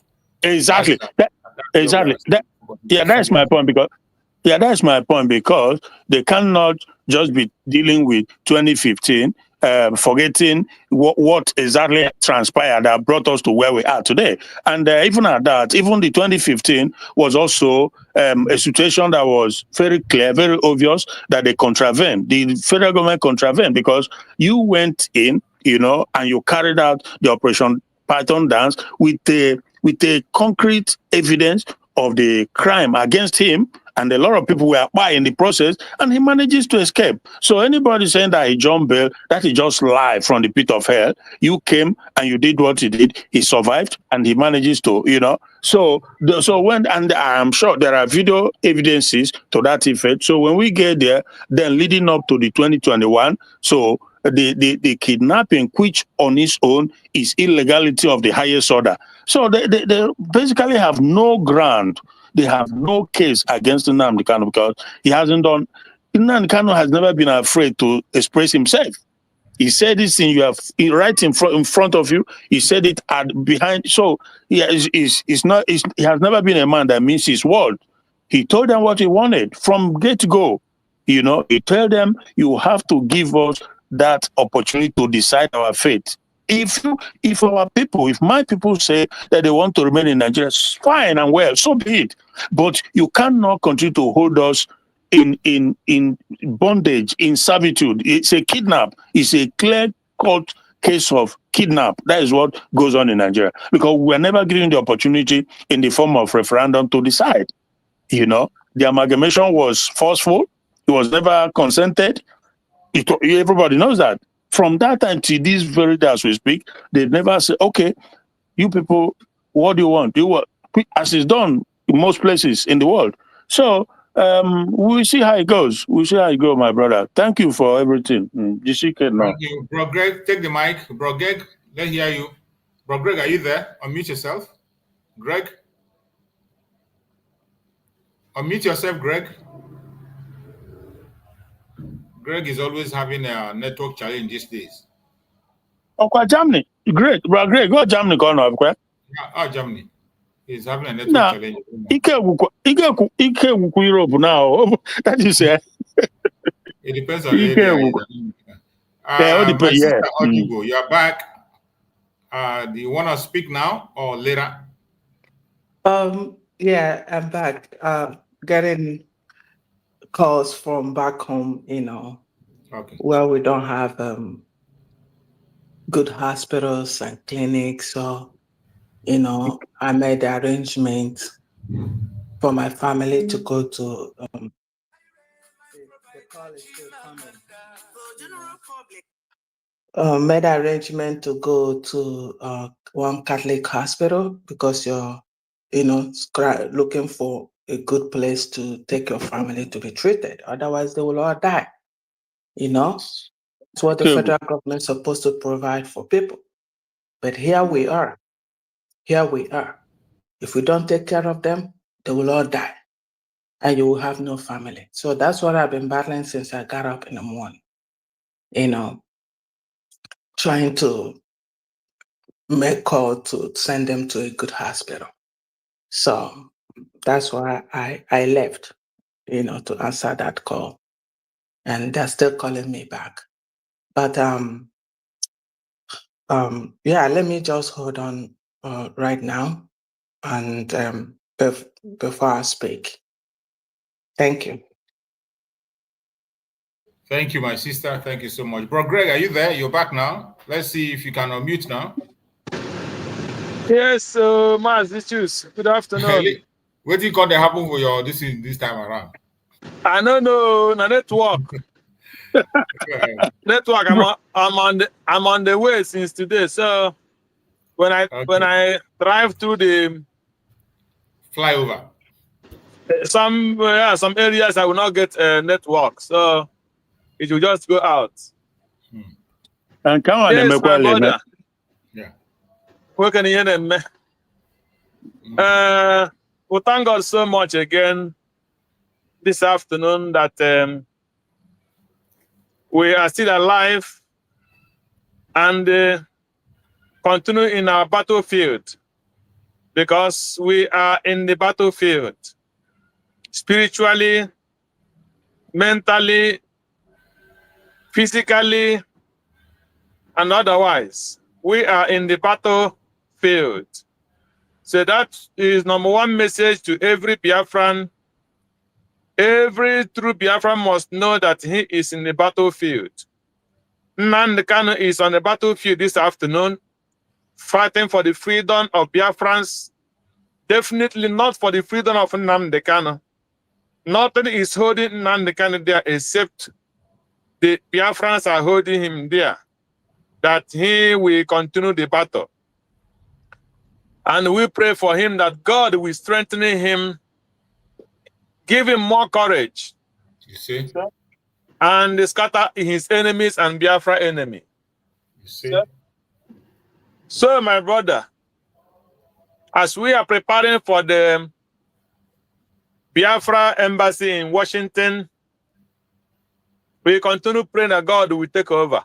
Everything Biafrans are doing, I said it yesterday, that Biafrans have no brother, Biafrans have no sister, Biafrans have no good neighbor. We are standing in the middle of the wicked, of the enemies. When you see what we are going through as a Biafran, as we are fighting to struggle for our independence and our freedom, it is very hard for our neighbors, African countries, our co-Africans to stand up for us. The Europeans that bring religion to our land, which we follow today. I am one of a good Christian by his grace. I believe in Christ. But the people that brought that Christianity into our land have already decamped from Christianity. So what they are doing now is they are sucking the blood of the innocent people, looking only for wealth. So I just want to start from the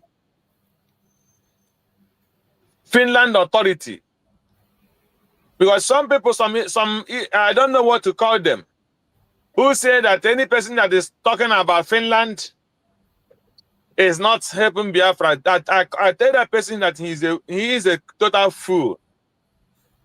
Especially the people who have not even done anything with any Westerner, who have not lived with them or worked with them or have any discussion or have anything to do with them. and he will be in Africa talking jargon. It is very 100% obvious that even a blind man and a deaf man can hear that Finland sold Mazi Simon Ekpa. It is obviously clear. They did not hide it before they did it. Number one, the Finland embassy, the lady that was in Nigeria the first time, that one have conscience. So when Finland betrayed Mazi, and they can remove that woman, and they brought a complete racist and a criminal who will dance according to their demand. A betrayer like Alex, the president of Finland. The president of Finland called Alex Stop or whatever they call him. He's jumping everywhere, fighting for Ukraine independence. And he's holding a man that is fighting for independence of his people. A man that his father fought Nigerian Biafran war. And his father was maltreated as a Biafran. And he fought Nigerian Biafran war. And Nigeria promised to hold Biafrans back. No vanquish and whatever they call it. There was no winner. That they want to rebuild Biafra and rehabilitate Biafra and reintegrate Biafra. For the past 50-something years, I was born during the time of Biafra war. To this date, there is no single block as a federal government project in Biafra land. Not even one. They did not repair the ones that was there before Nigerian Biafran war. And Simon Ekpa, as a victim, who his father fought in the Nigerian Biafran war, grew up, suffered in that evil country called Nigeria, and traveled out and went abroad and studied there, and they worked with Finland's authority, worked with their government, help them in everywhere he can, as a true, honest, and humble man. The only thing Alex Stop could do is to betray Simon Ekpa. And jumping everywhere, disturbing America to fight for independence of Ukraine. Because they want their independence. And the man that is fighting for the independence of his people, that there are people that Nigeria have caused genocide, killed their people. Alex Stop put him inside prison. And start telling us that he is inciting terrorism and he's belonging to terrorist group. Shame unto that man. Shame unto him because he wants a contract of power to get money and oil from Nigeria that is killing the innocent people that have killed 5 million people in Nigerian Biafran war. The man called Alex Stop didn't care. He betrayed Simon Ekpa. Before God, a man, go and write it down. He will go in shame in Finland. Go and mark it. That man will come down in shame. He will come down in shame. Go and mark it. Today is 28th of May 2025. You will see how that man will end his presidency. It will never be well with him. How can you look at a country like Nigeria? How can you look at a country that destroys human rights? How can you look at a country like Nigeria that every single day, I've been counting it for the past 1 year, there is no single day a day will break, and I will not hear or read in the newspaper that more than 10 or 20 people died in Nigeria. And you're not asking why. You want a contract, you want a business economic gain in Nigeria. and somebody who stand up to fight against that evil, you tell him whatever you want. So for me, whatever they're doing, somebody was telling me, it's not even somebody. Like I said, it's my wife who was telling me yesterday. He said maybe the judge, Nnamdi case, maybe he might be a nice person. I tell her, shut up. What do you mean that he's a nice person? If a nice person, how can you still be holding that case to today? When none can have no case to answer. And you're telling me the man is good. I don't see him anything like, I don't see anything good in him. So we continue listening to what they want to bring and what they want to do.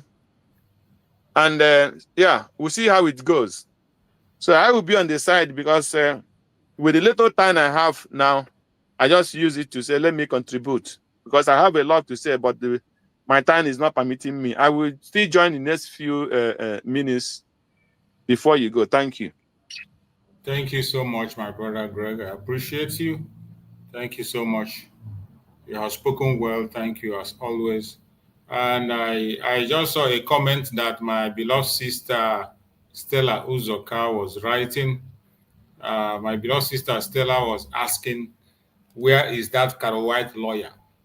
The Karo White lawyer that told us that he has the video of the torture of Mazi Nnamdi in Kenya. Yeah, I remember that. He claimed he has the video. We are waiting. When we get to that, let's assume that we will get to that in court. At least now they are talking about the 2015 issue. By the time we get to 2021, then we begin to demand for that video because Karo White lawyer claimed in public, not even hiding, he claimed in most of his video that he has the video of how Mazi Nnamdi was kidnapped and how he was tortured. So when we get to that, we will begin to demand for that video. I believe that the video should be in the hand of the legal team now, should be in their hand. And when we get to that and we didn't see it, then we will call him out. We call him out. Let him go and bring it where he kept it. So my sister, we are watching and we are following up. Anytime we get to that angle and they didn't provide it, that is why we are here. What are we doing? What's our job? Our job is to call them out. We call them out. Anytime they try that their nonsense, we call them out and tell them exactly what they should know. But we can never allow them to intimidate us. We can never allow anything to be swept under the carpet. So my fellow Biafrans, as we are watching and waiting, let us hear, while we wait for more update to come, because the course is still on. The third video is being played. After they finish playing the third video, I think the cross-examination will start or whatever. So we're going to be following up to see what's happened. And before then, let us hear these important informations from the Biafran people that is coming. Fight for freedom now. No surrender. This day is more than just an opening. It is a call for peace and reconciliation. Join us at the first ever Biafra Peace Summit, where the past and present voices for Biafra independence come together. No segregation, no division, just one people with one purpose. An occasion to voice our differences, resolve them, and stand stronger as one people. May 30th is also our separate Biafra Heroes Remembrance Day, when we honor the brave souls of men and women who fought and children who fell from the genocidal war of 1967 to 1970, where over 3 million Biafrans lost their lives. The day we honor those unjustly imprisoned and killed before the war, during the war, and presently, simply for being Biafrans. We salute our past and present leaders, from the vision of Chukwuemeka Odumegwu Ojukwu to the resilience of Philip Effiong, the fearless dedication of Mazi Nnamdi Kanu, and the unwavering courage of Simon Ekpa Odogu, who have carried the torch of our struggle. Their sacrifices and leadership lights our paths forward. As we all know, for far too long, we've endured suffering at the hands of our enemies and division from within. This summit is power-packed to heal those wounds, to uproot seeds of discord planted among us, and to unite Biafrans across tribes, regions, religions, and political views. Together, we are unstoppable. Be part of history. Join us on May 30th, 2025 at the United States of Biafra headquarters in Washington, D.C. A day of unity, remembrance, and renewal. Biafra rises as one strong nation, bolder together. Venue, 11726 Connecticut Avenue, Northwest Washington, D.C. Time, 3 p.m. Biafra time and 10 a.m. Washington time. 30th of May 2025, a united Biafra. Our time is now. This message is proudly sponsored by the Office of the United States of Biafra Deputy Prime Minister, Her Excellency Dr. Ngozi Orabweze, and the Biafra Information, Telecommunication and Postal Service. My name is Marvelous Chukwubikem Arinze.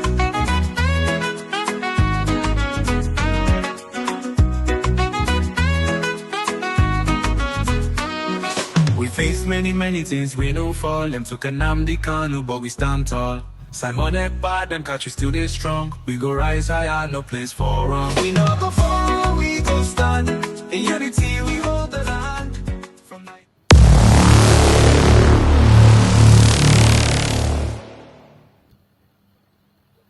USB, peace, unity, progress, and equity. Ndewo n'ụmụ Igbo, ndewo n'ụmụ Biafra, ndewo ndị be anyị na mpaghara ụwa niile.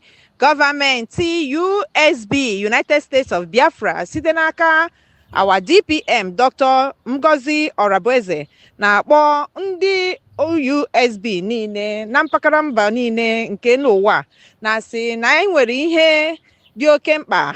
Ọgbakọ dị oke ụtọ nke a ga-eme na Washington DC na 30th of May 2025. Unu amarugo na 30th of May 2025 nwere ugwoji ndị niile bụ ndị Biafra, ya bụ iji wee cheta the day of our heroes and the heroesses. Ndị niile bụ ndị darụ maka inwere onwe nke anyị na-azọ, ma ndị ka nọ na-ada ma ndị bi n'ime ọfịa, ma ụmụazị ya nwụrụ anwụ, ndị eji ọnụ wee gbagbuo. Anyị wee na-asị na DPM na nke a omego ya ọzọ dịka o si eme ya site na gọọmenti United States of Biafra. A na-akpọ ụmụ Biafra niile na-ekwu n'ụbọchị ahụ na ọ bụrụ sọsọ maka you heroes and heroesses na anyị ga-eji ohere a wee mepee our first very embassy, nke bụ embassy izizi nke ndị United States of Biafra, ya nke ndị Igbo na-akpọ ụlọ nnọchi anya na Washington DC nke United States of America.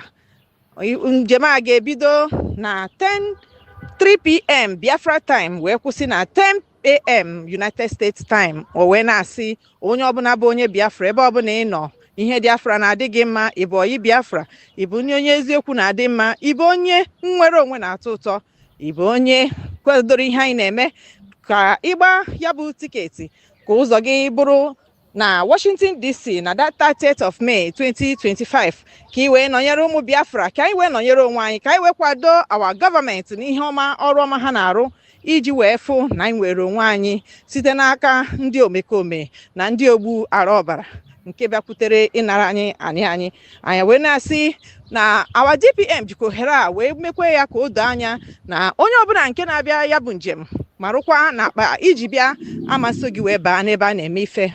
Ihe o ji wee dị otu a bụ na ndị omekome akarịala. Ihe o ji wee dịkwa otu a bụ na your security is in your hands.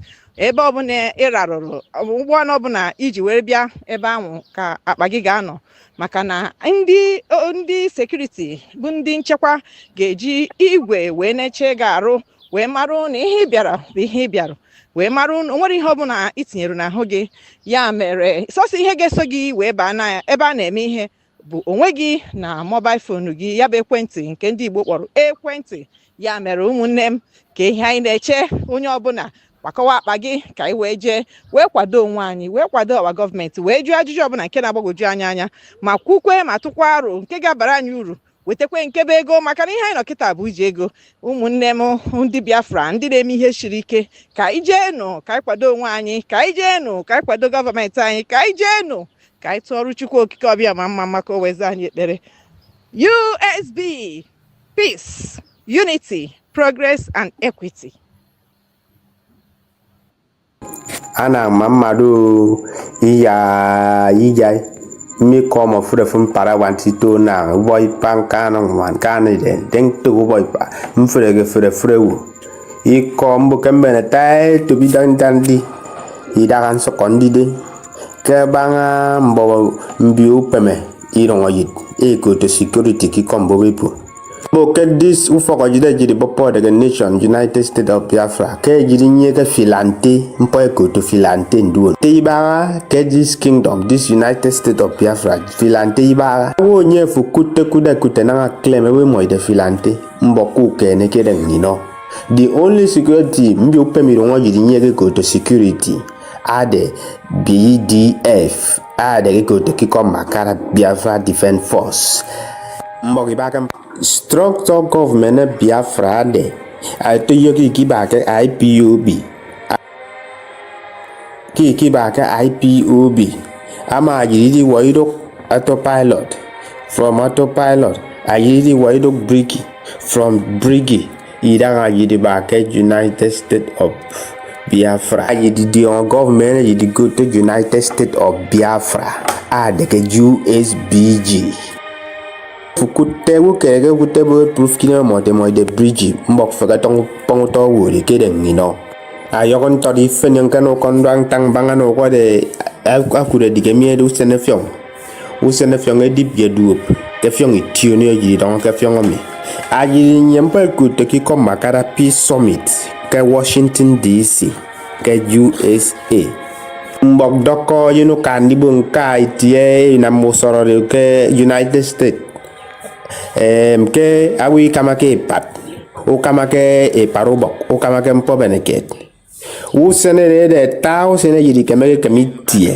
u fo ade total eseme ki komaka total shutdown tie ku fogofu dia senye tutu sene de fro e to bi fene no gode mpo ko to ki komakara constitution kop mbo kengwere de yere America ki ko irungo yinwedi bet eye de mengwedi bere du senede e biginam this usoro ke Washington DC eye de mengwede then eye de me that able solve to go copy e no ngo bi sedikare mbok kama kokofo sebo ndaba fonam mbok so ka iso da anye fon ka iso so support government me yagirinya government fen apart from government yidemi dada yagida ket I bobo bi mana yide ami yawa mi ebene wodi wo ata peture mbok se min ke kamandi mbok yagisogi ba ke me mi ba tiktok eri yanu boko te idiana tebega ya idiano bok I bobo bi ojiremi ami min tangi ko min bi anya mi de ni ami den di kam pogoro etup kitayana mbok se songo kempakoton abase na menyon nyangi song adi on furewu aso ko continue aso ka ka isi diong ni ne ndete pera odon ise songo Glory.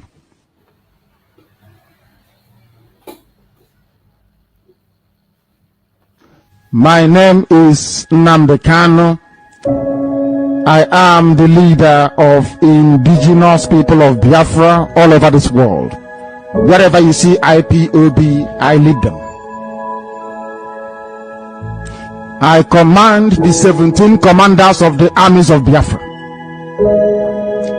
A combination of Southeast and the South-South for those unfortunate enough to be educated in the backwardness that is this world. Who is now a madman in a Norwegian hospital that will tell you, if you come after us, you fall. We won't touch you. You will self-destruct. No jog up, you become hopeless and useless. Unless you repent, of course. This is Radio Biafra. And heaven will always take the glory.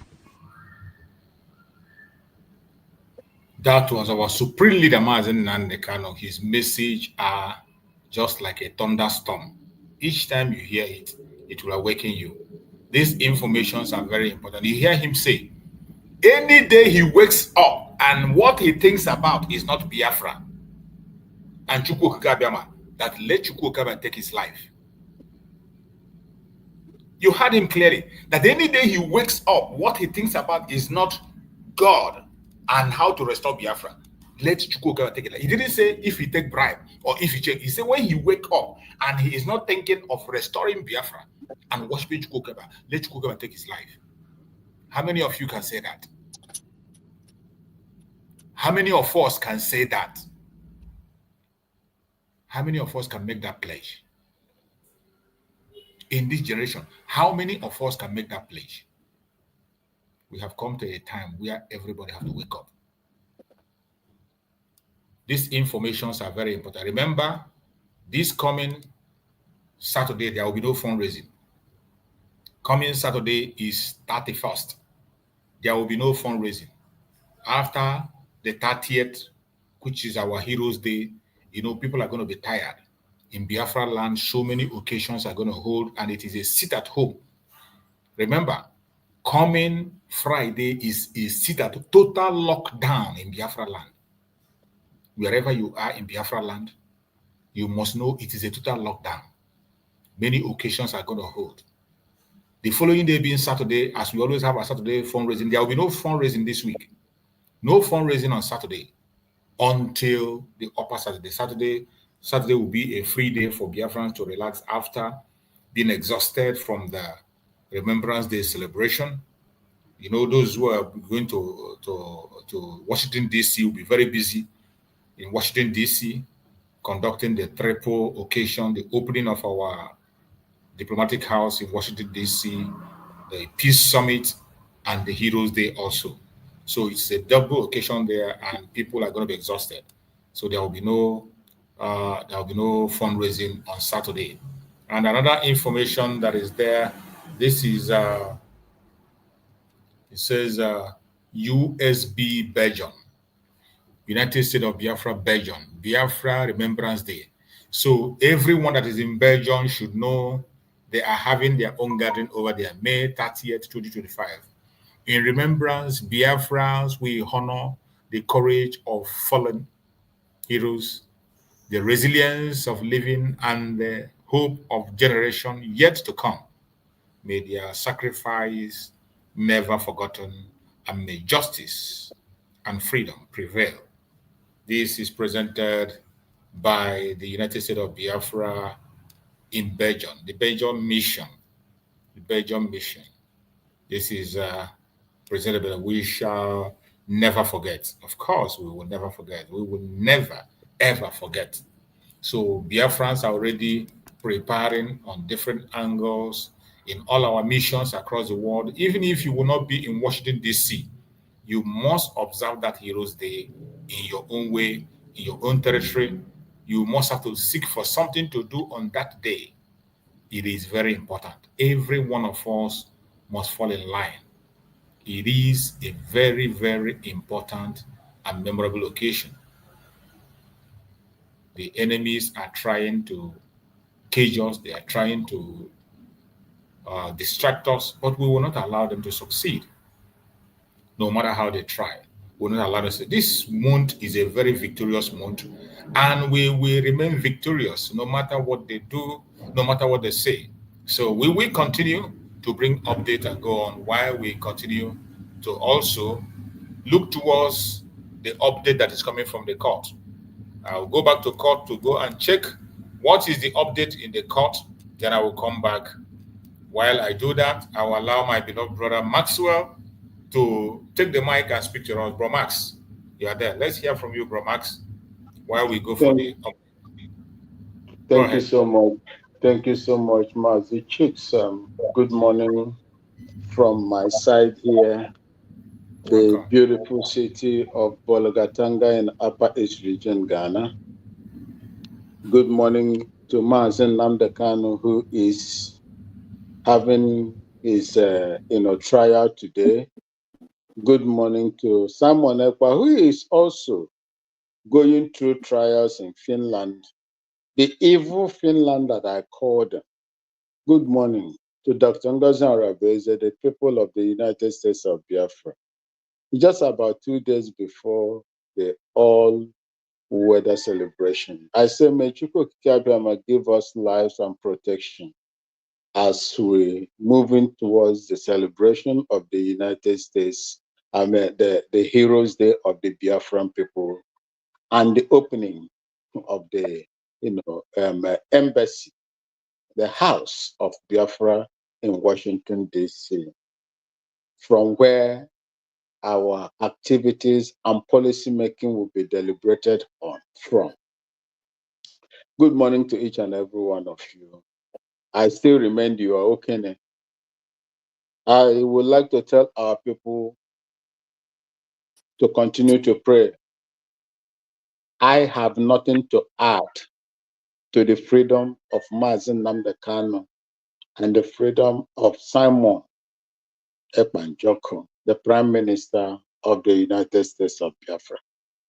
I did not brought them out to come and carry on this heavy task. I did not pull them out to come and do whatever to free the nation Biafra and the people under bondage. It is Chukwu Okike Abiyama that appointed them. The way and manner he brought them in to do his job for the people, let Chukwu Okike Abiyama save them in the same vein. They are in the hands of our enemies that are being controlled. First, in Nigeria, the United Kingdom and interest group, the New World Order, the globalists, the evil imperialists, as I call them. They are the only two people that are out there fighting them. And that is the reason why they are going through what they are going through today. As you all know, Finland had signed an agreement to build a 30 megawatt electricity plant, IPP, in Lagos. So that is the reason why they don't want the billions or hundreds of millions in dollars that they are going to make.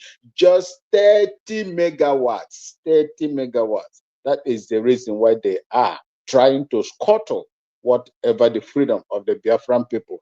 30 megawatts. I never knew that Finland can descend so low to accept improving diplomatic relationship, which is now leading to the establishment or building of a 30 megawatts independent power production or whatever they call them, producer. That is 30 megawatts in Lagos. Because of this and gas that you are going to get from the evil, you want to bury what God has given to you. You want to bury your human feelings and the recognition of human rights of freedom fighters. It shall never be well with you. It shall never be well with you.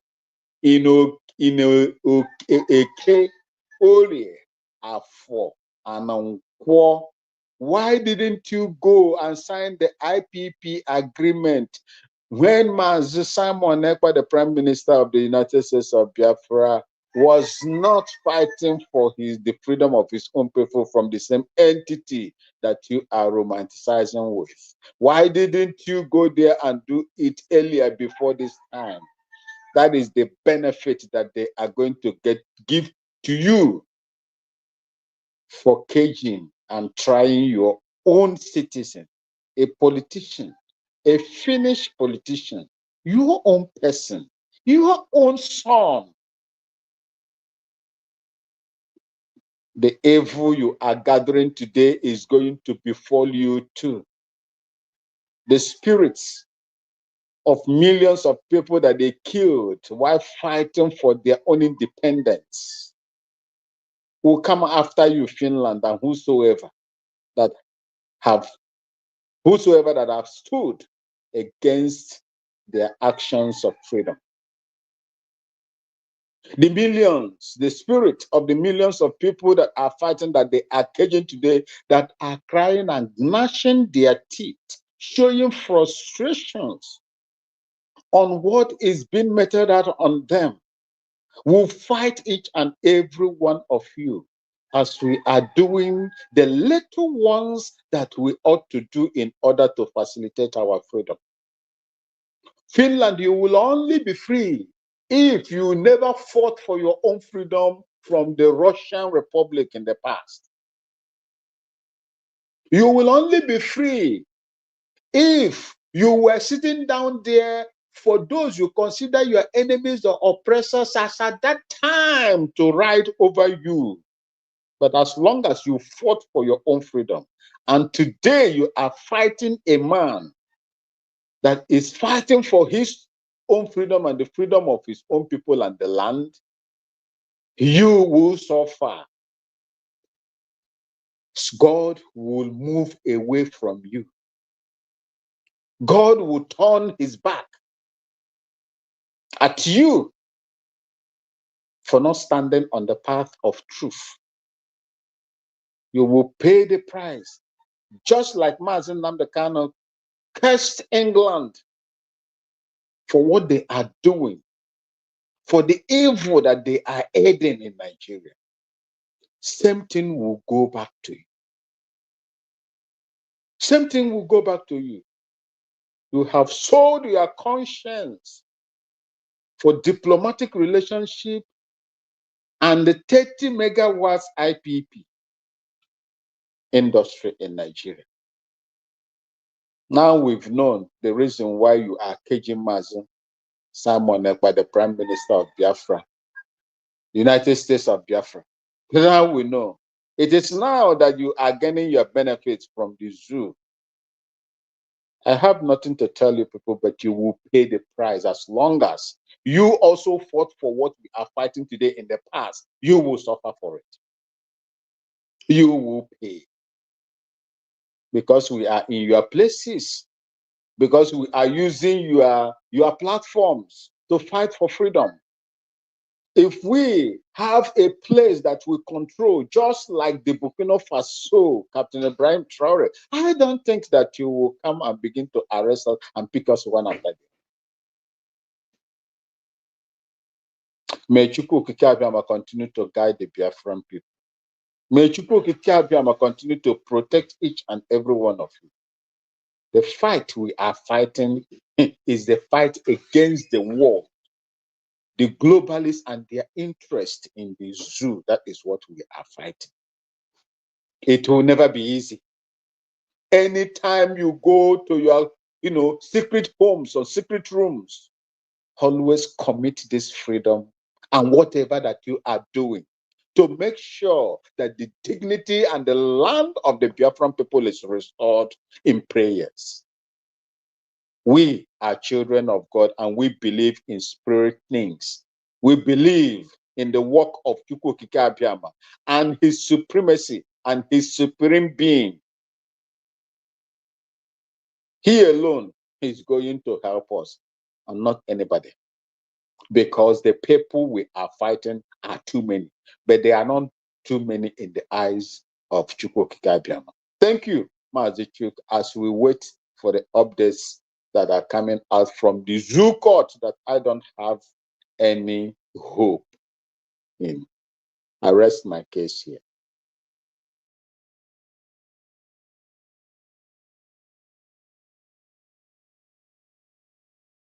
You are muted.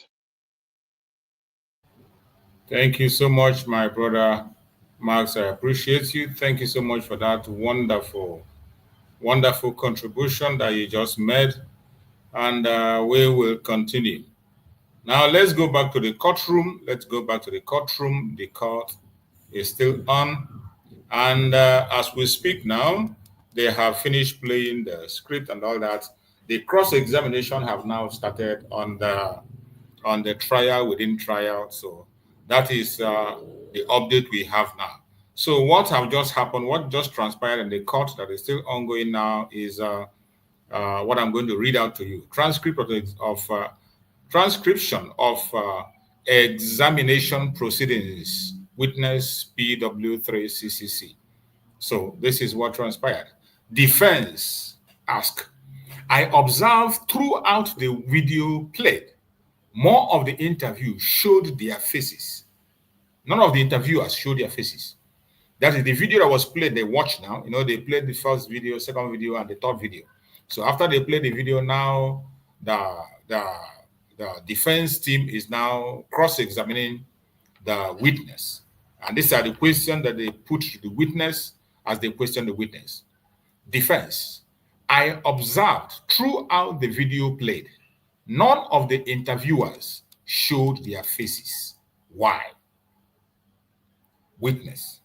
We are protected by the law. Defense. Did you introduce yourself to the defendant before the interview? Did you tell him your real name? Witness. Yes, I mentioned my name. Defense. Do you know the name of everyone working in your organization? Witness. No. Defense.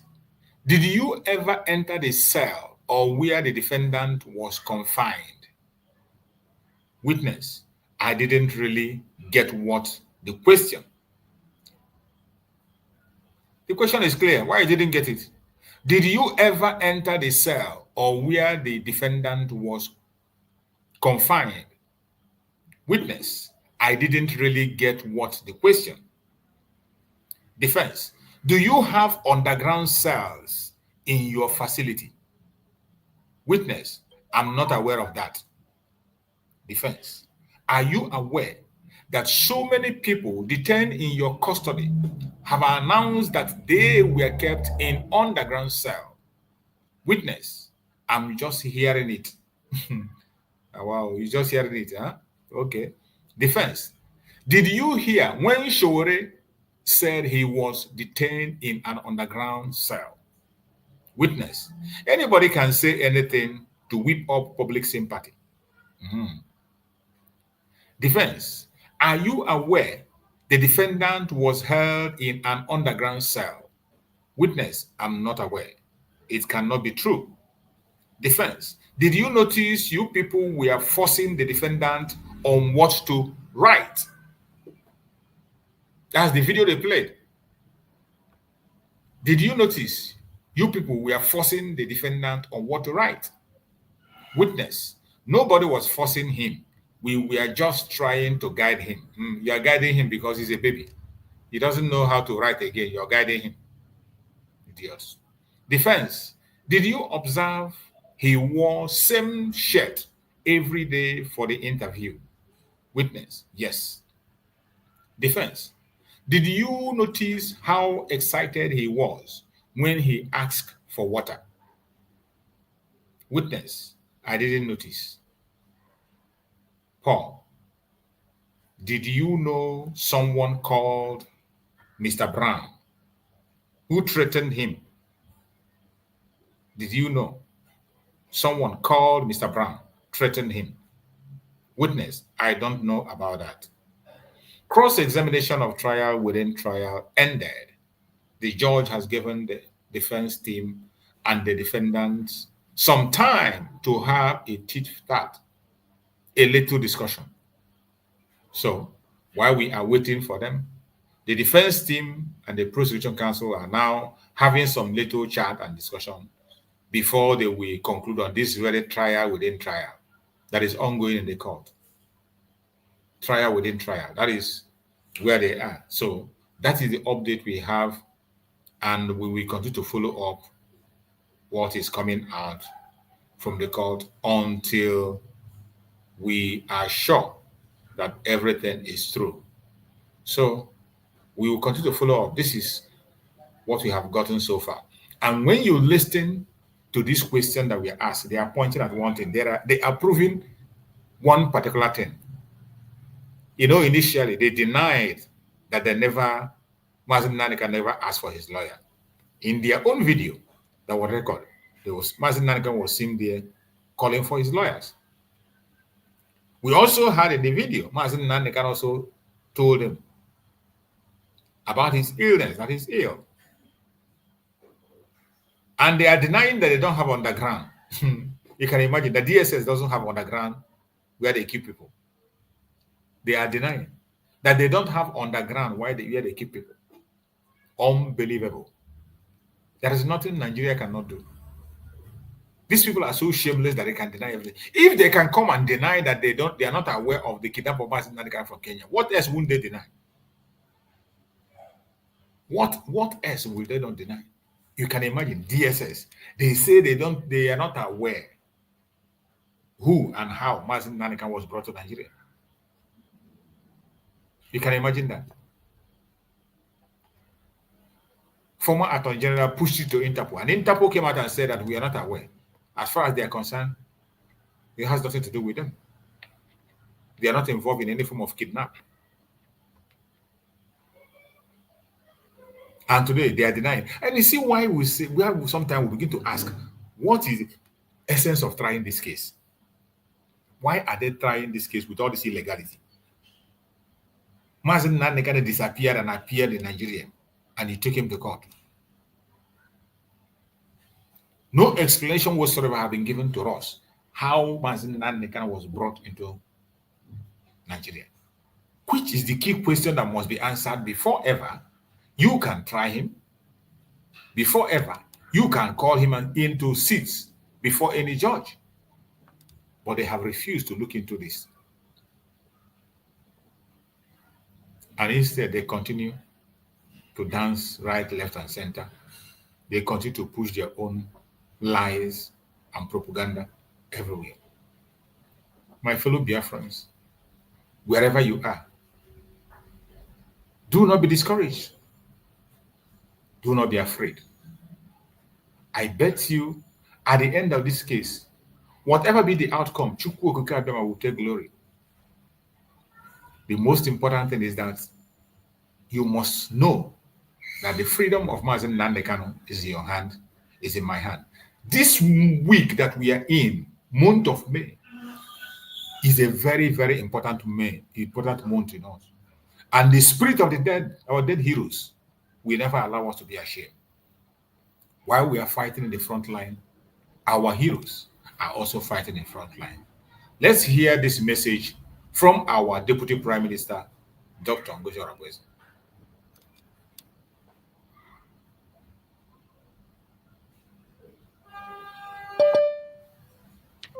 I want to talk about our Washington, D.C. event, our Memorial Day event, which is coming up next week, Friday, May the 30th, in Washington, D.C. and in Homeland. May 30th is a Memorial Day public holiday in the whole 40 states of Biafra. Within that day, there will be a couple of activities, both in Homeland and in diaspora.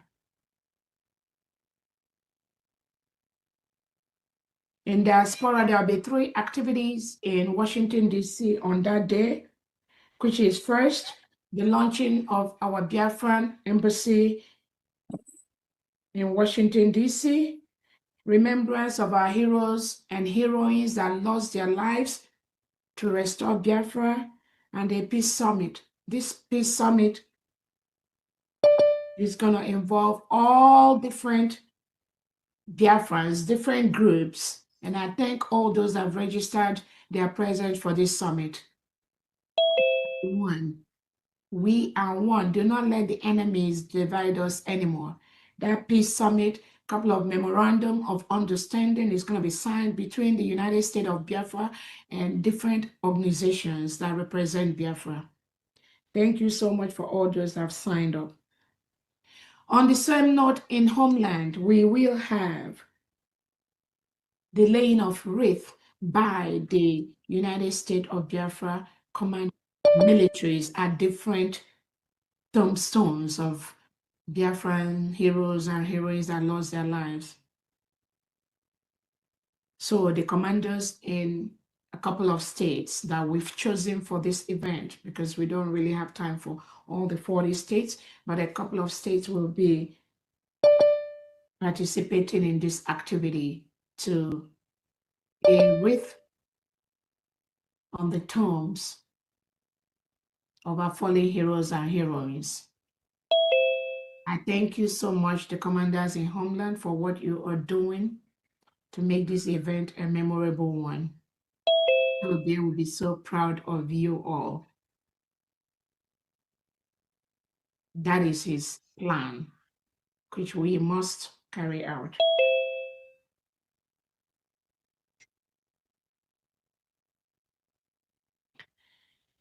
I wanted to remind Biafrans that are coming for the Washington event again at this point that there will be no bags allowed into the event venue, not a purse, nothing. The only thing that you will be allowed to come into the venue is going to be your phone.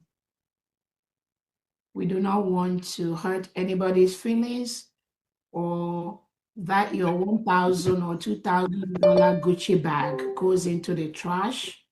Because once you drop it, somebody else is going to pick it up and run with it. We don't want that to happen. Some of us that attended the United States President Donald Trump's inauguration, you witnessed what happened. No bag was allowed into the venue. We are a nation now, and we must maintain that standard as one of the best countries in the world. So keep your bags either in your hotel room or in the car or at your home. Please continue to remind everyone about this. We do not want to hurt you. We do not want any chaos. We do not want anybody feeling sad. Keep your belongings in your hotel room. There'll be portable areas to charge your phone. But no bag will be allowed into the event area, both locations, both embassy and at the hotel.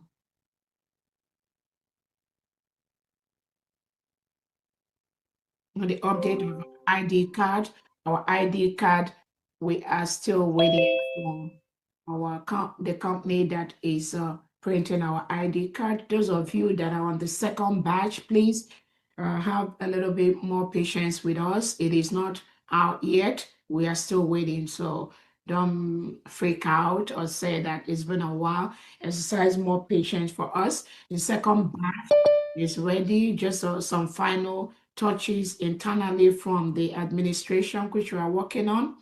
And then we also already have the third batch. A lot of people are already in the third batch. So the second batch printing, the third batch printing might be going on consecutively. So please exercise more patience for us. And thank you for what you're ready to wait.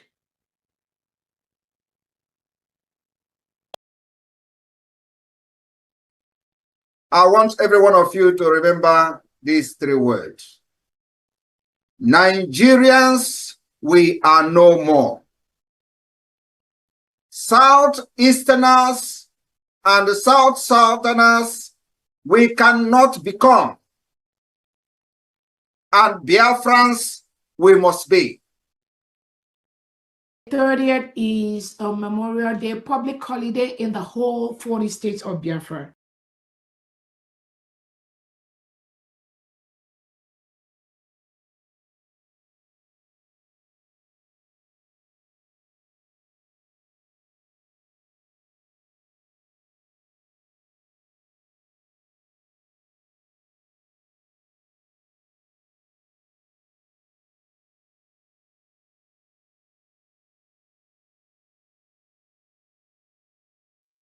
You are muted, Mazi Chicks. Oh, sorry. Sorry. So thank you so much for patience and being here with us this while. And those informations are very important informations that are always coming up for us to be able to know where we are, to encourage us and strengthen us to continue to move on. So while we wait for more information to come from the court, we will continue to educate Biafra and encourage Biafrans to stand strong. I appreciate my beloved brother Maxwell, who is always there with me, my beloved sister Ojugo, and my brother Greg. These are constant panelists in this platform. We own the platform together, and we are doing what we are going to do, serving Biafrans on this platform on daily basis. Always here serving Biafrans. May Chukwu Abiyama continue to guide and protect every one of them. We will continue to do what we have to do to encourage Biafrans while we wait and move into Biafra land as we have already planned. Biafra have been declared on the 29th of November 2024, and the movement has started. The recognition is coming gradually, and full restoration on the ground is in process. You must not remove yourself from it. The only thing that can guarantee the freedom that Mazi Nnamdi wants is Biafra. You heard him on the video I played. He said that any day he wakes up and what he thinks about is not Biafra, that Chukwu Okikarian should take his life. He didn't say if he betray. He didn't say if he take bribe. He said any day he sleeps and wake up and what he thinks about is not Biafra and Chukwu Okikarian, that his life should be taken. You can imagine that. What is your own pledge to Biafra? You that is watching, what is your own pledge to Biafra? What pledge have you made? We must continue and we will not be deterred. My sister, Ojugo, are you free to speak now? If you want to speak, unmute yourself and go ahead and talk to us. Yes, I'm free to speak. Can you hear me loud? Loud and clear. Okay.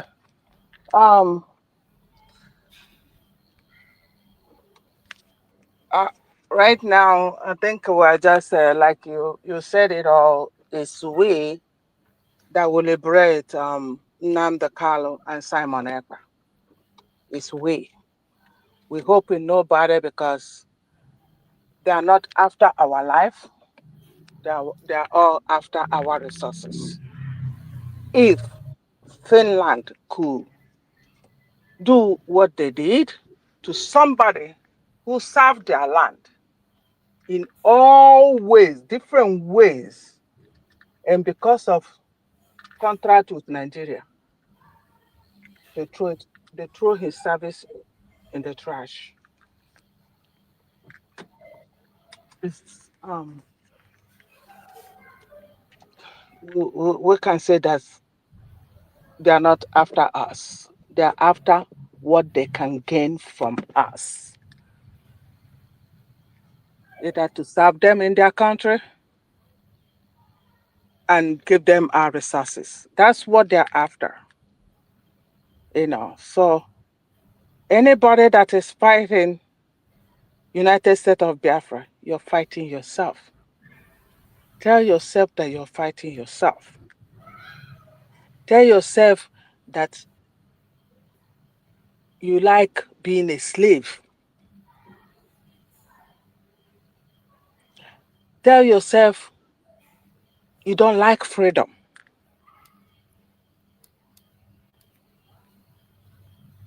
We should team together. If we have been together and if we have that spirit of Mazi Nnamdi Kanu and not just come for what we can gain, by now, we will not be doing this and talking this or talking. We would have gone so far. A black man need to think of what would I invent? Not about money. To get money in the wrong way. To get money, all we are after. All we are after. And we need to stop. We have opportunity to all be one and do this once and for all for our leaders. We're not doing it for our leaders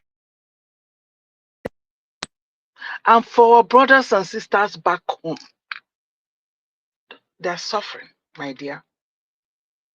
It's heartbreaking. They are suffering. You know what somebody is suffering? They are suffering. Our people back home. They are languishing in pain, in misery. Please let your heart be touched. Let your heart be touched. Now we're praising Abraham. Everybody's praising him. Everybody's happy. What is it that he is doing now that Simon Ekpa is not capable of doing, or Nnamdi is not capable of doing? Because we do not value our own. Everybody, Ibrahim. That is what Dr. Nkoso represents, is calling on everybody now. Come, let's do this. We have the template. It's already made easy. You just follow this template and we'll get to the end. They didn't say, you come, let's start again. No, we have the template already to follow. All you need to do is to follow in. Listen to the government. That's all you need to do. Listen to the government. It's not time for position. There are so many opportunities. They open positions. Apply. We that live in foreign land, it's the same thing. You apply, they screen you. If you're okay for that position, you get it. But if they screen and you did not qualify for that position, they will say apply again. You don't tell the government this is where you will be. It's never done in any war. But I'm so surprised that it's even people that live in a foreign country that should be educating our people back home are doing this. That's unbelievable. People that apply for job. You apply for job, you don't get the job. Do you just sit at home? No, you keep applying different positions or you get something. Now, if somebody will sit somewhere telling government where you want to sit, where you want to do, you don't do that. Please. Let's put all this rubbish by the side and focus on the main thing. Focus on what is focusing us. Otherwise, we'll be wiped away. That's what our pledge said. If we don't, we'll be wiped away. You don't think Nigeria knows that the Boko Haram carry their armored tank? You think they don't know what they're doing? They're equipping them to fight Biafrans. If you don't know it. They are equipping them to fight Biafra. You don't know where this Biafra thing is going. You don't know how that country, Nigeria, is being threatened. You think they don't know? The whole military, 4 different bases of military were all captured. They took all their armored this thing. And nobody said anything. There would no respond though. You think they don't know what they're doing? What they're doing is they're equipping them. They are equipping them to fight Biafra. Musa told you that there is war between Nigeria and Biafra. Correct. And you think that they don't know what they're doing? My dear, they know. We better get up. We better sit up before they will wipe us away. But I'll keep calling and praying. My morning prayer, my devotion, anytime I place my leg on the floor, I am calling the spirit, all the dead spirit, people killed during the war, Biafra war, and currently still being killed. That number of those that will happen in Finland will be more than what we have lost in Biafra. I promise them that. Because they're going to meet their doom very soon. And they will cry. I will never cease to put them in my prayer. I put my feet, any opportunity on my ground that said, what they will lose will be more what we have lost in Biafra land, so that they will feel the pain. Definitely. Even they won't even remember the contract they have with Nigeria. Let them know that I am really praying for them. I'm praying for them. And how it will happen, they don't know. As far as they leave this, the current prime minister in the position there, doing these evil things,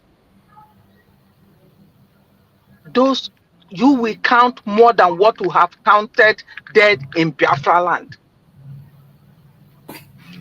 What you will suffer, the one for Ukraine will be a child's play for you.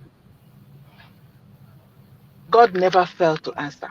The spirit of my forefathers never failed to answer me my prayer, because they are the sent, the angels that I have, and I always call on them.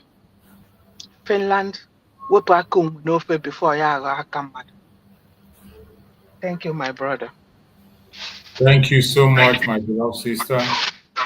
I appreciate you. Thank you for that wonderful, wonderful contribution. Mazi Choose, can you just allow me, let me support my Nemoche? Go ahead. Go ahead. Nemoche Ajugondewo. Thank you, my brother.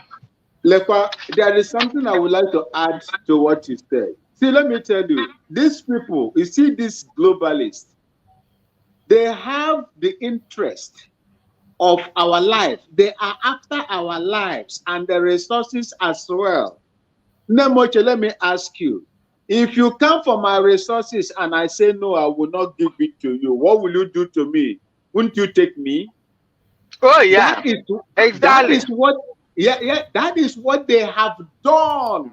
They did not kill Simon Ekpa, Prime Minister. They just caged him so that by caging him, they will whittle the powers that he has to raise the armies and the Biafrans that are going to fight. This is what they have succeeded in doing. But one thing that escaped them, that God took away from them, is that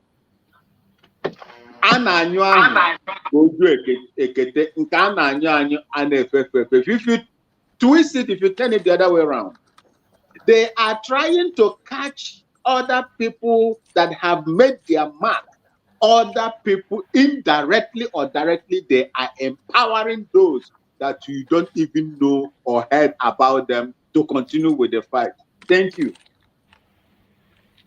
Thank you so much, my beloved brother Max, for that very addition that you just made. That is the truth.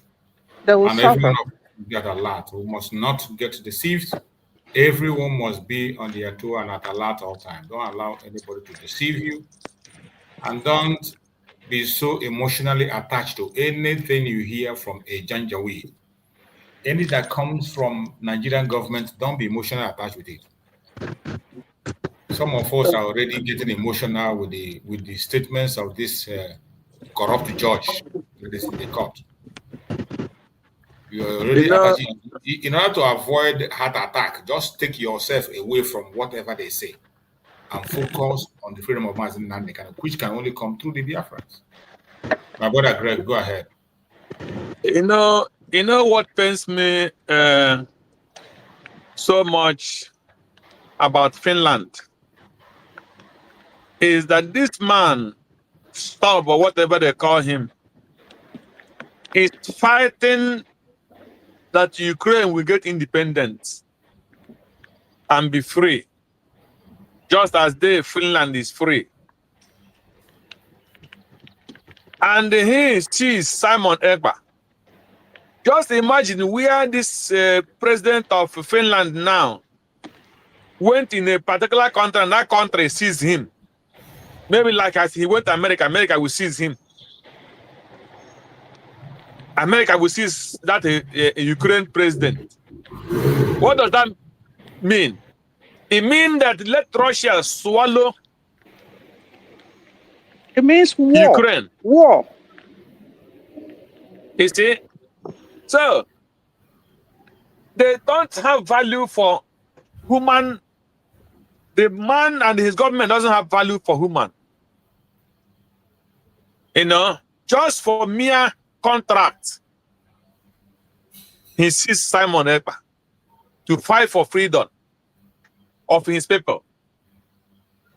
If Simon Ekpa had lived in Finland all these years, commits one crime or the other, or even Simon Ekpa did not even campaign for this man that called himself Stop or whatever they call him, I don't know. But this is the man, before he start coming out or anything, someone has started talking about him and his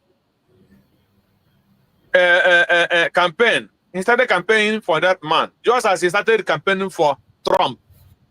Before even Trump decided that he want to run for American president. And this man, just for mere contract, he give away Simon Ekpa. Is he telling me today now that if Nigerian government have a white Finland person, or Nigerian government want to do anything against the Finland person, citizen that is white, even if it's $1 billion, $3 billion dollar or euro contract, that man will not sign that. He will not sign that contract. He will ask Nigeria to leave that man or delete that Finnish person. But because Simon is a black, because Simon is a Biafran, so for him it doesn't matter. It's not important for him. He is not a Finnish. He is a black African. So why must he not go and take the money? So what happened to Simon Ekpa is not his business. That is exactly what he did. There is no amount of money, even if he's 10 years old, Finnish child, Finland cannot give away that child or seize that child for the sake of that contract. So, and then, since he took Simon, did you know how many people that they have killed? They have died in that Biafra land.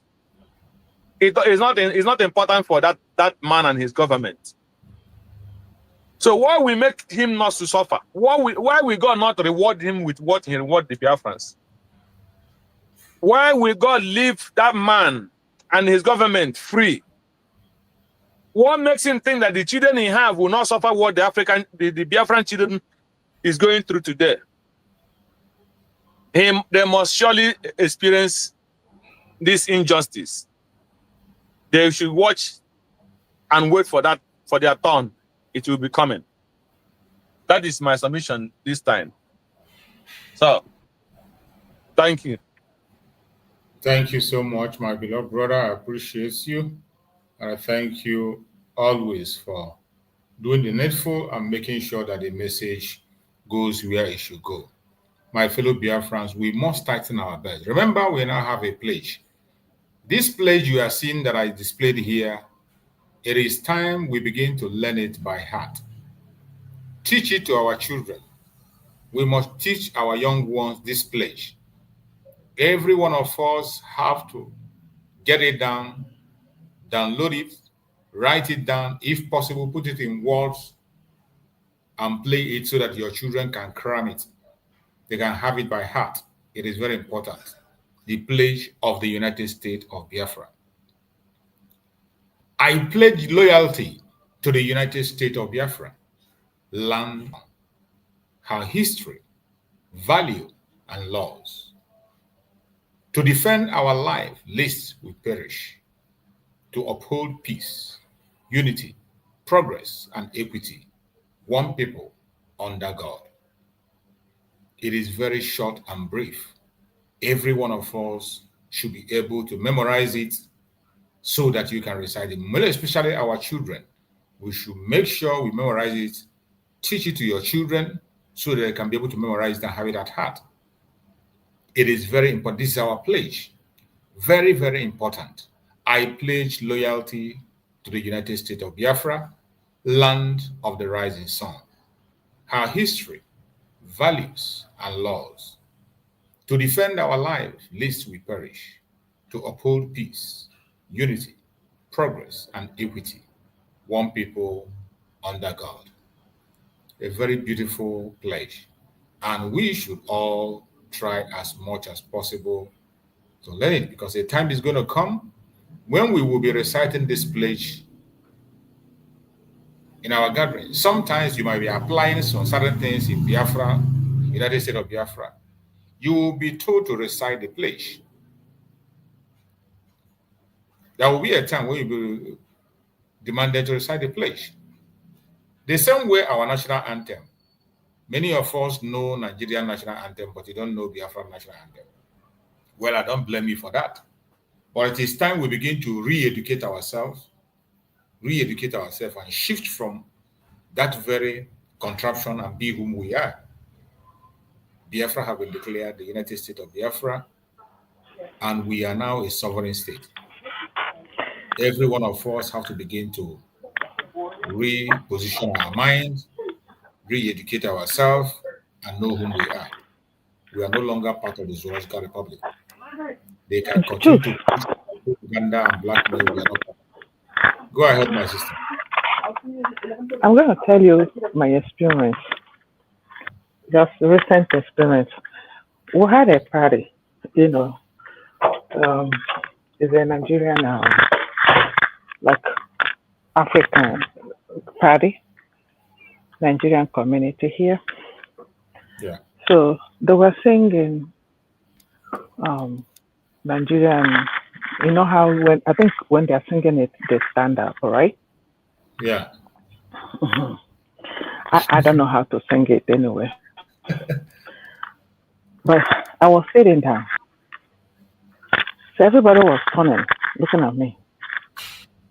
I was sitting down, my mom was sitting down, and then I asked my son to sit down too. And they were looking at our direction. Some were making signs. I should stand up. I would just look at you and turn my face.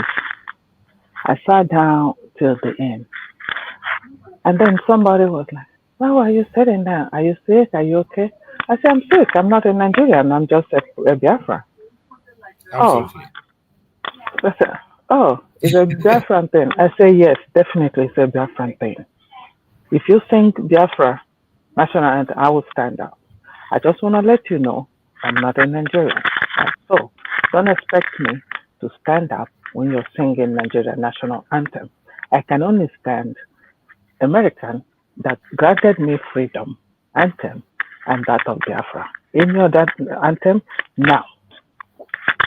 And everybody was like looking, oh wow. Oh, is that why you put on your WhatsApp at that Biafra? Exactly. That's good. That is what our people should be doing. Everybody should be adopting that. Because some people still think we are still with these people. We need to change our mindset and begin to claim our identity wherever we are. Stop hiding. Biafrans stop hiding. Mazi, you see, what is proud? You see, sometimes I feel, I feel guilty of myself that I will see some of our people, the Biafran people, openly confess how proud they are a Nigerian. Openly how proud they are in Nigeria, a country that cannot even protect you. Or let me tell you, ordinary Burkina Faso have the capacity now to invade Nigeria. Nigeria is not even capable of protecting Nigerians from the hands of the terrorists in the north. Every now and then they are collecting their weapons, sophisticated weapons, earth-moving weapons. They are collecting it from them. Their soldiers are ill-equipped. Despite the billions of dollars they have been, they put in. Their land has been taken over by terrorists. The other day, you see the lies they churn out in Abuja, Mogadishu barracks.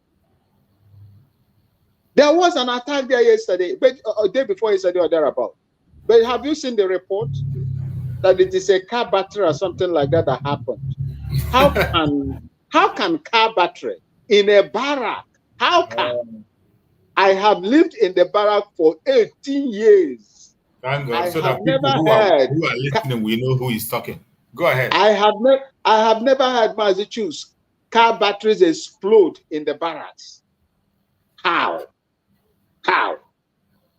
It was an attack. They are trying to downplay it so that they would. When the one senator told them that they are 30 kilometers away from Abuja, when Obodea Melafia told them that the ones that they have interviewed told them that by the time they finish in the forest, their next target is to come into the town. How many years from the time Obodea Melafia made this revelation to today? How many years is it? How many years it is? Did you see or heard from inter-community society or these organizations that said over 600 terrorist cells scattered in southeast of Biafra? Was it there before? Those cells, were they there before? Didn't Mazi Nnamdi Kanu, through the establishment of ESN, chase them away, of which they went to Channels TV or Arise, Katohore, and said that ESN, Mazi Nnamdi Kanu's ESN, has chased them out from their businesses in the southeast part of Biafra? Didn't they say it? They confessed it. They confessed it on their national TV. They said it. That was to tell you the level at which Mazi Nnamdi Kanu was going and the reasons why they went after him, including the United Kingdom. Mazi Nnamdi Kanu was at that time, probably, I believe that the reason why it happens that way is that God knows what he's doing. It's not yet time. It is not yet time. God still wants to teach us lessons for those of us that are busy on the internet, on social media, castigating the reason why I should fight for Biafra. Look, let me tell you, I am not a full-blooded Biafran like I always tell you people. Part of me is from Biafra. Part of me is Igbo. The Igbo blood runs in me, and I will not sit down. I and my one child and my wife bows to this Biafra, United States of Biafra. And we pray that God, with this little contribution that I'm making, that God will never allow it to go in vain. For those of you that are full-blooded Biafrans, shamefully that you cannot stand and proclaim Biafra, shame on you. Shame, a very big shame on you. And you, as the spirit of Biafrans, those that died while fighting, those that are gnashing their teeth in detention, illegal detention, and so on, those in the process that their organs has been harvested, will never allow you to rest. Even when Biafra comes and you want to come in, the spirit of those that you were fighting will fight you and fight your generation. Thank you. Thank you so much, my beloved brother Maxwell. We appreciate you. And we are getting update now. The court today, as you can see, the court is heated. They are spending longer time today than they always do. So the court is still on and going. And now look at the update we have from the court. The update that just came in now is the transcript of the examination proceedings, defendant, the IPOB leader. So MNK called in as a witness to the doc. Defense: if I have a letter to deliver to you, where would it be? MNK: DSS dungeon. Defense: how long have you been in that DSS? Mazi Nnamdi Kanu: 6 years. Defense: you mentioned to the court you were under duress when you wrote the statement. Mazi Nnamdi Kanu: yes, I did. And Mazi Nnamdi Kanu went further to explain. Now I'm going to read out the explanation of Mazi Nnamdi Kanu that he made in court today. Mazi Nnamdi Kanu goes ahead to narrate to court how he was tortured and brought to Abuja from Lagos, blindfolded, and also mention how Mr. Brown threatened him unless he write a statement as they wanted, that he, Mr. Brown, had the power to make sure he was jailed. Also talked about how he was blindfolded and chained to be put in flight by the DSS as they wanted to bring him to Abuja in 2015. And also about how he was put in an underground because they didn't want him to be around someone. Says the lighting of the underground was dim. He talked about his nosebleed, how the blood was leaving a trail as he walked. Then the DSS noticed it and brought a doctor to him, who mentioned that they should give MNK 1 hour airtime so he doesn't die. This is what Mazi is asking them in court. Who mentioned that they should give MNK 1 hour airtime so he doesn't die.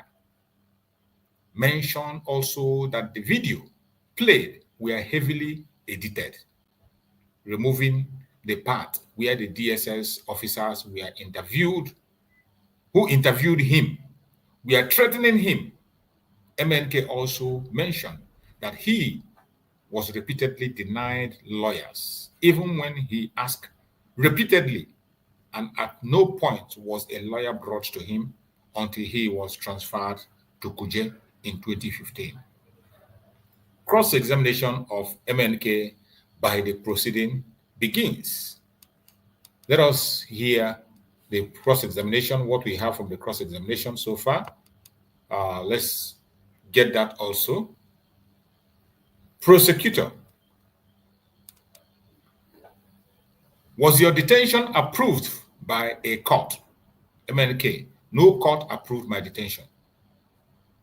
Prosecutor, when you gave the DSS your name and contact of your lawyer, did they come? MNK, they never asked for the names and contact of my lawyers. These people, this is what we have so far, and we are still waiting to see the things that are still going to come on. And as you can see today, the court is heated up. The court is heated up. It's no longer business as usual, and more informations are coming in. As we speak now, I think, just as I said, they have spent so much time today, longer than supposed. And from all we are seeing here now, so the prison, and let me read the last one we got here. Is was your detention approved? Yeah, I've read that. So I think that is where the case for today ended. Cross-examination of the defendant has ended. Court adjourned till tomorrow, 29th May 2025 at 12 noon. Tomorrow at 12 noon. Court adjourned till tomorrow, 29th May at 12 noon. So the case today has ended and the court. Go ahead, sister. Do you know who gets an hour airtime in prison? Do you know? Those that are sentenced to death. Serious criminal, the ones that get an hour airtime. So if that doctor hadn't asked them to do that, they will suffocate this man until he dies.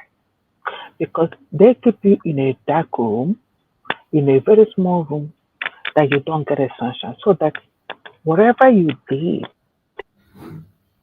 those that have committed crime, you to be flashing on your head, you get blind even before the persecution day.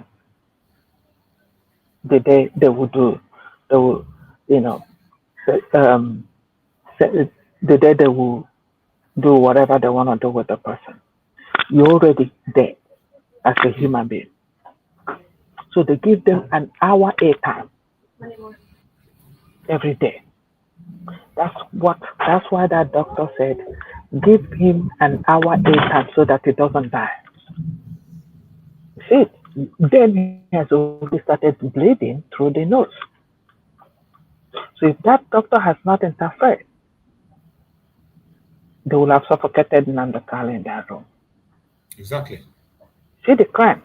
You see the level of what this man, Nnamdi, has put his life into for the sake of me and you. And those who decided to tell themselves that they want to become saboteurs just to make money on the YouTube. We're talking about Finland making money. Some of us in this Biafra thing is just doing that. They will tell you it's just a media thing. It's just a media thing. Why life has been lost. Yeah. And you are there. Propaganda that causing the death of our people. I don't know how we're not reasoning very well in all these things that we do. I don't know. You come this way, you are just causing havoc and then you just don't worry.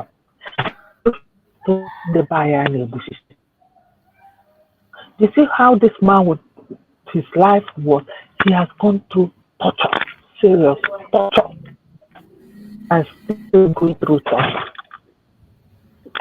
I just wanted to explain that 1 hour that the doctor granted him. Those that get that is told that they are sentenced to death, get an 1 hour a time, so that they get a little sunshine. That's all.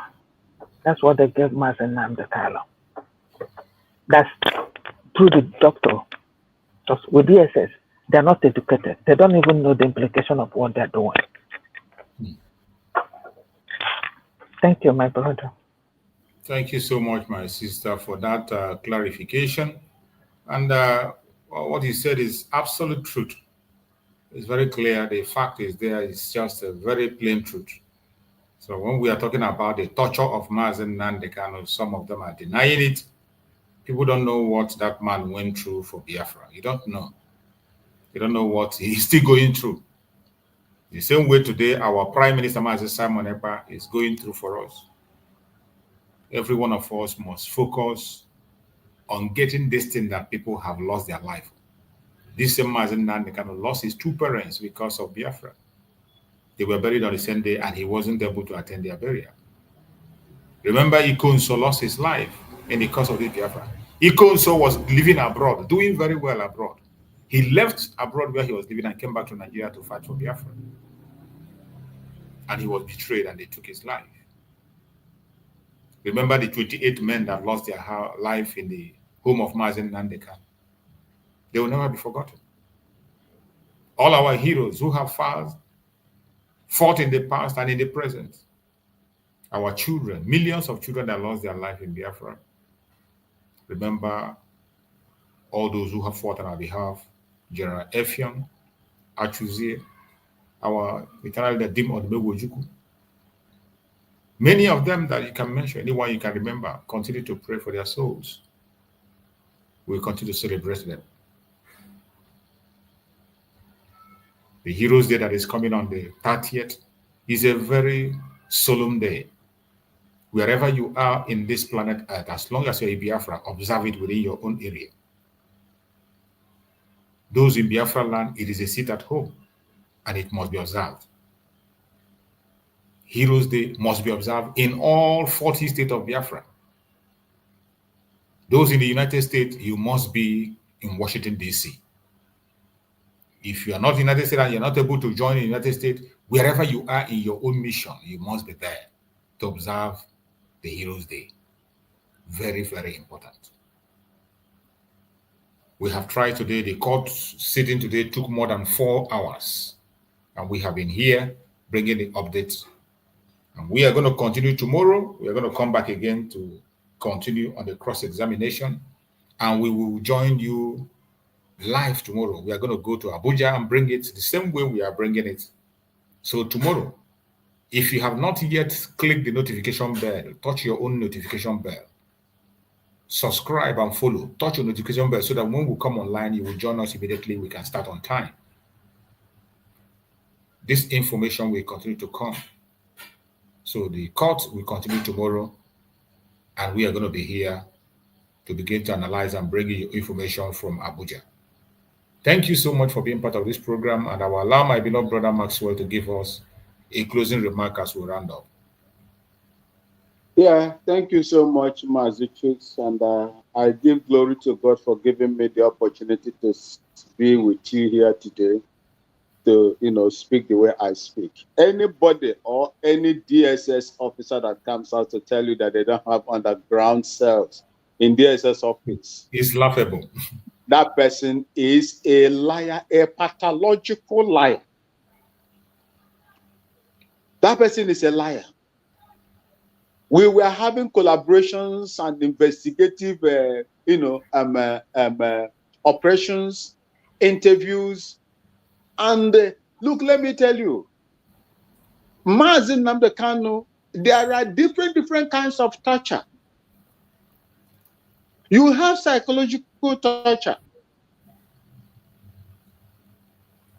You have physical torture when it has to come with abuse, the use of insult, the use of denigrating, languages, name calling.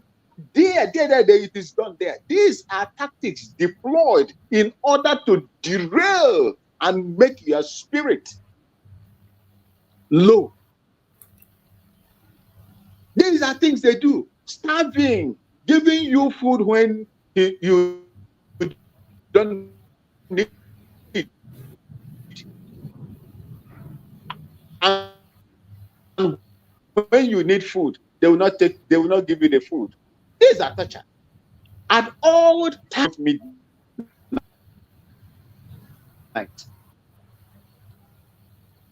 I'm telling you people the truth.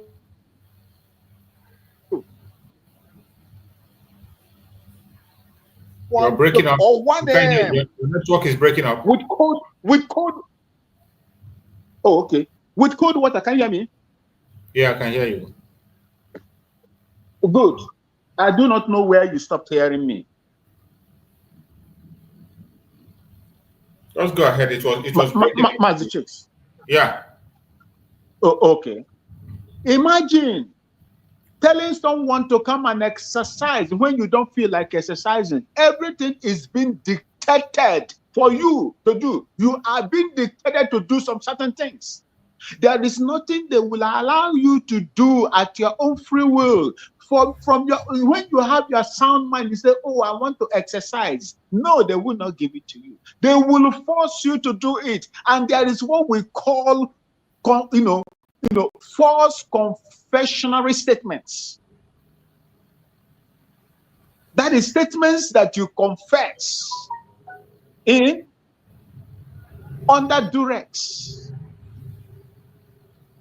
They will force you to do it, and they will do it by threatening you, just like it is there. It is only Mazi Nnamdi Kanu and some of us that have witnessed. There are some times you will see it. You say no. If you have human sympathy, you say no. You will no longer continue with this. I had such feelings before. I said no. I cannot continue with this. Because I still have that human feeling in me, not just because you are wearing uniform, you command authority, you have everything to do and do and do and do. There are limits to which Awimbun will do what the government will want me to do, and some I won't do it. There are people that I could not. I see. No, I will rubbish the case. I will rubbish the investigation. I will rubbish it. Because there is something that I have seen that does not, that is not true when they are forcing you to make confessionary statements. These are tactics the Nigerian authorities, security agents, There are wicked ones, my brothers and sisters, I would like to tell you today. For those of you that have been in there, will come out and testify. The things that you have gone through, we will not see it today. It might be like film to us or Nollywood to us until Mazi Nnamdi comes out to begin to narrate all what he went through.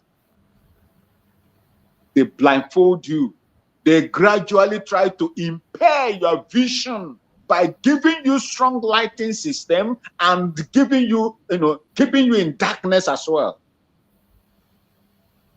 When you are in an underground, in darkness, let's say for whole 2 or 3 days, as part of their torture, when you are deprived of light into your eyes for 2 to 3 days, if they bring you out in the open, they must cover your eye with gogo, because so that your eyes, I do not know, for those of you that has medical experience and training, to avoid the light that is going to strike into your eye functions. I think the retinas and the rest of them, or the lenses, the retinas and things. To prevent a damage from that ultraviolet rays that is going to hit your light, your eye system, the retinas, I think the lens, and the rest of them, those that that really did medicals. These eye doctors, you must wear gogo, you must wear shield in order to protect your eye. Otherwise, you will experience instant blindness. That is why they protect them. 2, 3, 4, 5 days in the dark, you can never look into the space. They will not allow you to do that. Otherwise, it will blind you. These are some of the things that man is going through there.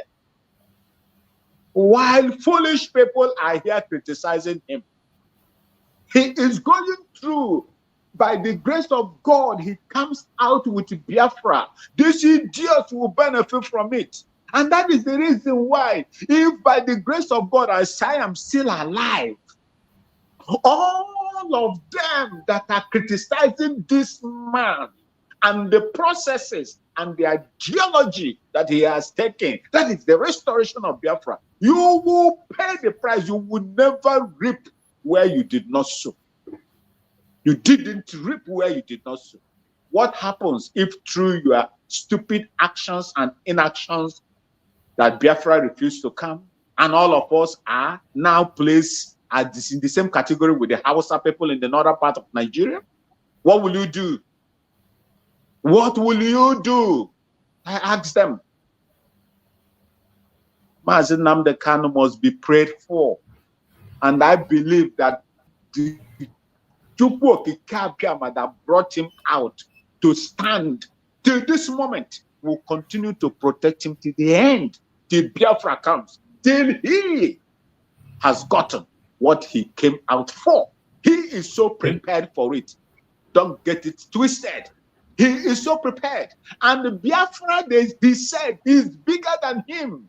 If he is not there today, irrespective of what the Nigerian government and their globalists that have economic interest in that zoo would do, another person will come on to carry the flags of Biafra. Even if Mazi Nnamdi Kanu or someone else is not there, or you and I are not there today to fight and speak the way we are speaking today, another will come out, and those ones might be deadlier than what we are doing today. Those ones might be very, very hostile than what we are today. I ask each and every one of you that love freedom, that love Mazi Nnamdi Kanu, that wants your fathers and mothers' ancestral land to be free, to continue to pray for him and do the little that you can do. And God is seeing the little that you are contributing. And he will never allow that little that you have contributed to make sure that that land is free to go in vain. I thank you so much, Mazi Chicks. Biafrans in my mother's ancestral land and those in the diaspora. I love each and every one of you, and I say, may Chukwu Okike Abiama continue to protect you and provide for you as you, in the long run, provide for the restoration of Biafra. Thank you so much, and God bless you for having me. I yield. Thank you so much, my beloved brother Maxwell. I appreciate you for your support. Thank you for being part of the program all the time and making your contributions, encouraging Biafrans from time to time. I appreciate everyone that have joined this program from the beginning to the end. We have come to the end of the program, and we will continue tomorrow. The case of Mazi Nnamdi have been adjourned to tomorrow. The cross-examination will continue tomorrow. The witnesses and cross-examination of witnessing and trial, inside trial that is being done is going to continue from tomorrow. And tomorrow we are going to hear more facts that are going to be coming out. And now we are getting the picture of the suffering Mazi Nnamdi went through for us. We are getting the picture of what he went through for us. It's not easy. Mazi Nnamdi have gone through a lot for Biafra, and we need to stand by him. So wherever you are, continue to pray for our Supreme Mazi Nnamdi Kanu. Continue to pray for him, for strength, wisdom, knowledge, understanding. Continue to pray for him to be formidable in the course of this journey. He's going to come. He's already victorious. He's already victorious. But we know we are dealing with stubborn Pharaoh. Stubborn Pharaoh that will never let go without a fight. The Pharaoh will never let go. So that is why we must remain, as I always say, the only thing that can guarantee the freedom of Mazi Nnamdi Kanu is Biafra. There is nothing else. Nothing else. His freedom is not in the court, not with the judges, not with the lawyers, not with the zoo. It is in your hand as a Biafran. It is in my hand. Our actions will determine if Mazi Nnamdi Kanu will be free or not. You heard in his testimony that he made in one of the videos I played, he said, any day he wakes up and did not talk about Biafra, and he stopped thinking about Biafra, how to restore Biafra, and refused to recognize Chukwu Okike and that Chukwu Okike should take his life. That's a very strong play that he made. And if you see him, you know that Mazi Nnamdi Kanu is not going back in his words. He will want to keep his words, and he will continue to keep his words. So you can see his lawyers are doing their job. The defense team are very, very up and doing what they have to do. So wherever you are, do your own part by supporting, praying for him, and remembering Mazi Nnamdi Kanu at every time as much as you can. My fellow Biafrans, we have come to the end of the program. May Chukwu Okike Abiama guide and protect every single one of us that have joined this program from the beginning to the end. May Chukwu Okike guide and protect you. May Chukwu Okike Abiama guide and protect our Deputy Prime Minister, Dr. Ngozi Orabueze. May Chukwu Okike Abiama guide and protect our Prime Minister, Mazi Simon Ekpa, whose own case we commence very soon, and we are going to follow up and tell you what is actually happening. Pray for Mazi Simon Ekpa for divine strength, for divine victory, for divine revelations. Pray for him for protection. No evil shall befall him. Pray for Mazi Nnamdi Kanu for divine protection, for divine security, for safety, for victory. Continue to pray for our leaders, wherever they may be. No weapon formed or fashioned against us as Biafra shall prosper, and no weapon formed or fashioned against our leaders shall prosper. Thank you so much for being part of this program. I will see you again tomorrow, same time. Be there, and let us continue to preach the gospel of Biafra. Stay blessed. Bye-bye.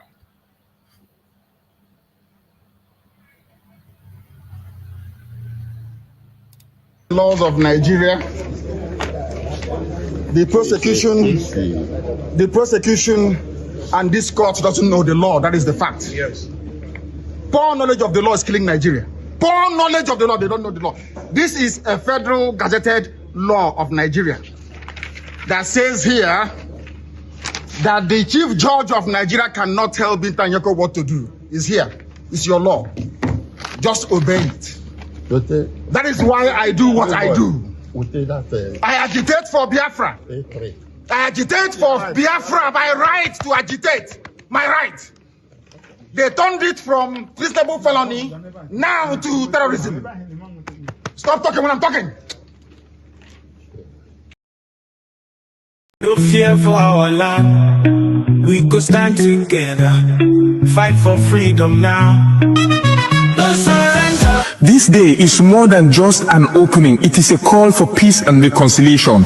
Join us at the first ever Biafra Peace Summit, where the past and present voices for Biafra independence come together.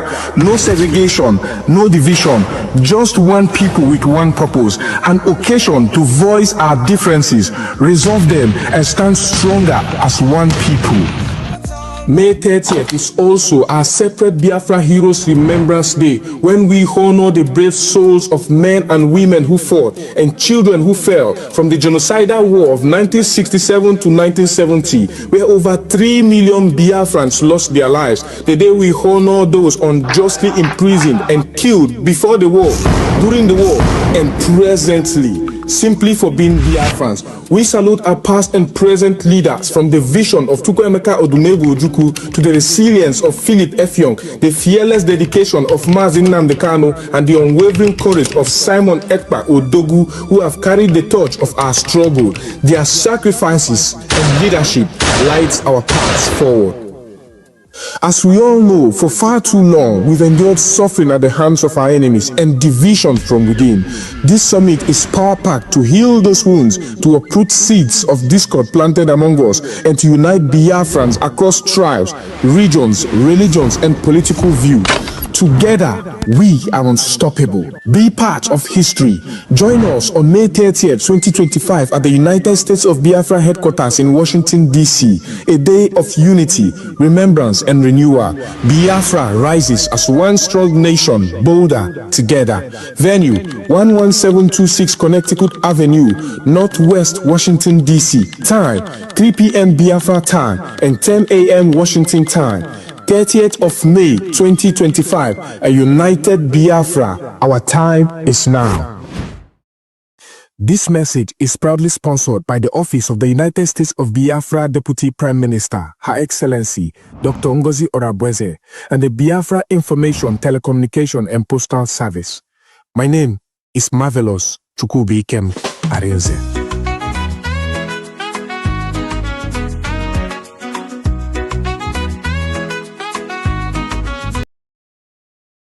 USB, peace, unity, progress, and equity. Ndewo no ụmụ Igbo, ndewo no ụmụ Biafra, ndewo no ndị be anyị na mpaghara ụwa niile. Gọọmenti USB, United States of Biafra, site n'aka our DPM, Dr. Ngozi Orabweze, na-akpọ ndị USB niile na mpaghara mba niile nke n'ụwa, na-asị na anyị nwere ihe dị oke mkpa, ọgbakọ dị oke ụtọ nke a ga-eme na Washington DC na 30th of May 2025. Unu amarugo na 30th of May 2025 nwere ugwu oji ndị niile bụ ndị Biafra, ya bụ iji wee cheta the day of our heroes and the heroesses. Ndị niile bụ ndị darụ maka inwere onwe nke anyị na-azọ, ma ndị ka nọ na-ada ma ndị bi n'ime ọfịa, ma ụmụazị ya nwụrụ anwụ, ndị eji ọnụ wee gbagbuo. Anyị wee na-asị na DPM na nke a omego ya ọzọ dịka o si eme ya site na gọọmenti United States of Biafra. A na-akpọ ụmụ Biafra niile na-ekwu n'ụbọchị ahụ na ọ bụrụ sọsọ maka you heroes and heroesses, na anyị ga-eji ohere a wee mepee our first very embassy, nke bụ embassy izizi nke ndị United States of Biafra, ya nke ndị Igbo na-akpọ ụlọ nnọchi anya na Washington DC nke United States of America. Njem a ga-ebido na 3 p.m. Biafra time wee kwụsị na 10 a.m. United States time. O wee na-asị onye ọbụla bụ onye Biafra, ebe ọbụla ị nọ, ihe Biafra na-adị gị mma, ịbụ oyi Biafra, ịbụ onye eziokwu na-adị mma, ịbụ onye nnwere onwe na-atọ ụtọ, ịbụ onye kwadoro ihe anyị na-eme, ka ịgba ya bụ tiketi ka ụzọ gị bụrụ na Washington DC na that 30th of May 2025, ka i wee nọnyere ụmụ Biafra, ka anyị wee nọnyere onwe anyị, ka anyị wee kwado our gọọmenti n'ihe ọma ọrụ ọma ha na-arụ iji wee fụ na anyị nwere onwe anyị site n'aka ndị omekome na ndị ogbu ara ọbara nke bịakwutere ịnara anyị wee na-asị na our DPM jikwa ohere a wee mekwe ya ka o doo anya na onye ọbụla nke na-abịa ya bụ njem marụkwa na akpa iji bịa amasị gị wee baa n'ebe a na-eme ife. Ihe o ji wee dị otu a bụ na ndị omekome akarịala. Ihe o ji wee dịkwa otu a bụ na your security is in your hands. ebe ọbụla ịrarụrụ ụgbọala ọbụla iji were bịa ebe ahụ ka akpa gị ga-anọ, maka na ndị sekuriti bụ ndị nchekwa ga-eji igwe wee neche gị arụ, wee marụ na ihe ị bịara bụ ihe ị bịara, wee marụ na o nwere ihe ọbụla itinyere n'ahụ gị. Ya mere sọsọ ihe ga-eso gị wee baa na ebe a na-eme ihe bụ onwe gị na mobail fonu gị, ya bụ ekwentị nke ndị Igbo kpọrọ ekwentị. Ya mere ụmụnne m, ka ihe anyị na-eche onye ọbụla gbakọwa akpa gị ka anyị wee jee wee kwado onwe anyị, wee kwado ọwa gọọmenti, wee jụọ ajụjụ ọbụla nke na-agbagwoju anyị anya, ma kwukwe ma tụkwa aro nke ga-abara anyị uru, wetakwe nkebe ego, maka na ihe anyị nọ kịta bụ iji ego. Ụmụnne m ndị Biafra, ndị na-eme ihe siri ike, ka anyị jeenụ ka anyị kwado onwe anyị, ka anyị jeenụ ka anyị kwado gọọmenti anyị, ka anyị jeenụ ka anyị tụọrụ Chukwu okike ọbịa ma mma maka o weze anyị ekpere. USB, peace, unity, progress and equity. Ana mmadụ iya miko mo fure fun para wanti to na boy pankano wan kanide den to boy pa mfure ge fure wu iko mbo kembe na tai to bi dan di ida kan so kondide ke banga mbo mbi upeme irongo yit e go to security ki kombo bepu. Look at this ufoko jide bopo de nation United States of Biafra ke jiri nye ke filante mpo eko to filante nduo te ibara ke this kingdom, this United States of Biafra filante ibara wo nye fu kute na claim we mo de filante mboku ke ne ke den no. The only security mbi upemi rongo jiri nye ke go to security ade BDF ade ke go to kikom makara Biafra Defense Force mboki bakam structure government Biafra de to yoki kibake IPOB kibake IPOB ama yidi waido autopilot from autopilot ayidi waido brigi from brigi idanga yidi bake United States of Biafra yidi the government yidi go to United States of Biafra de USBG fukute wukege kute bo proof kina mo de bridge mbok faga tong pong to wo de ke den no ayokon to di fenyen kano kondang tang bangano ko de akure dige mi du sene fiong e dip ye duop ke fiong itio ni yi don ke fiong mi ayi nyempa kute ki kom makara peace summit ke Washington DC ke USA mbok doko yinu kandi bun kai tie na mo soro ke United States ke awi kama ke pat o kama ke e parobok o kama ke mpo beneket u senere de tao sene yidi keme kemitie u fo ade total eseme ki komba ka total shutdown tie ku fogofu dia senye tutu sene de fro e to bi fene no gode mpo e ko to ki komba kara constitution ko mbo ken gwere de yere America ki ko irungo yin gwedi bet e de men gwedi bere do senede e biginam this usoro ke Washington DC e de men gwede then e de me that able solve to go copy e no ngo bi se dikare mbok kama ko wofu se bonda ma fonam mbok so ka iso da nya fon ka iso so support government me ya ginya government fen apart from government ejidemi dada ya gida ke I bobo bi mana jide ami awa mi ebene wodi wo ata peture mbok se min ke kamandi mbok ya kisugi ba ke me mi ba TikTok e ya no boko te ibia na tebega ya idia no bok I bobo bi ojire mi ami min tangi ko mi bia inge mi de ni ami den di kam pogoro etu kita yana mbok se songo kempakoton abase na menyon gi nyangi song adi on furewu aso ko continue aso ka ka isi diong ni ne ndete pero don ise songo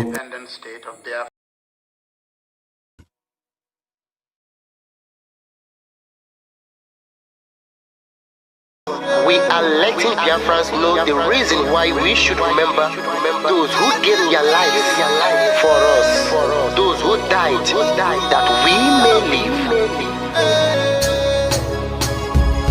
You died to end my suffering.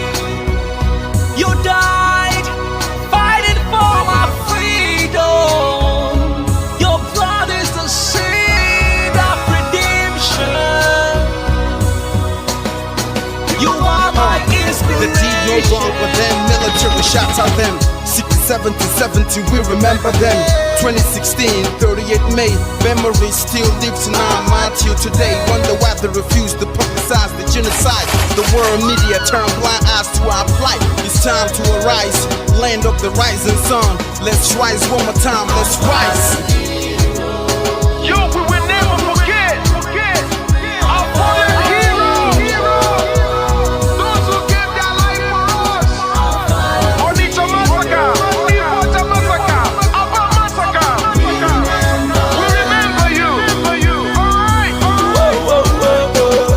Tell them I tortured me, oh. Remember when me tell you say I tortured me, oh. Yeah, I remember that what I called as a Bruce Mero. Like a papa nuku, oh, them they were going to tell you what I look pandi, what pandi samiro, me tell you what I day. For me, the fall and the rest of I tell you what I me never give up, me tell them heroes, I want to promise you something today. We must fight together, no retreat and no surrender. We must hold them down till the end of time. The most important thing is that we will restore Biafra.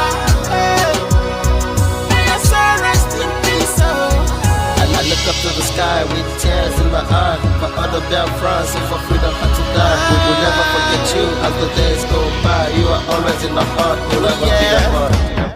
They fought for our freedom, they died for our freedom. They fought the Nigerian soldiers in the war front without food, without guns, for our freedom, for our life, for our own good, for our children. We love them, our heroes, we want them. My heart bleeds when I saw them slain. Where will I be now, if not then? They will remain indelible in my heart, forever, forever, forever, and ever, and ever, and ever. We serve in your plantation, and the way you paid us back with your bloody starvation. We bled in our history, that the death of our people is a mystery. No going back to get to a victory. I had a voice now call for vengeance. I never get bombed, I'ma blow like a vengeance. Yo, we will never forget our fallen heroes. Those who gave their life for us. Onitsha massacre, Ipocha massacre, Aba massacre. We remember you. Alright. Where will I be now? If not you, you die at Mali.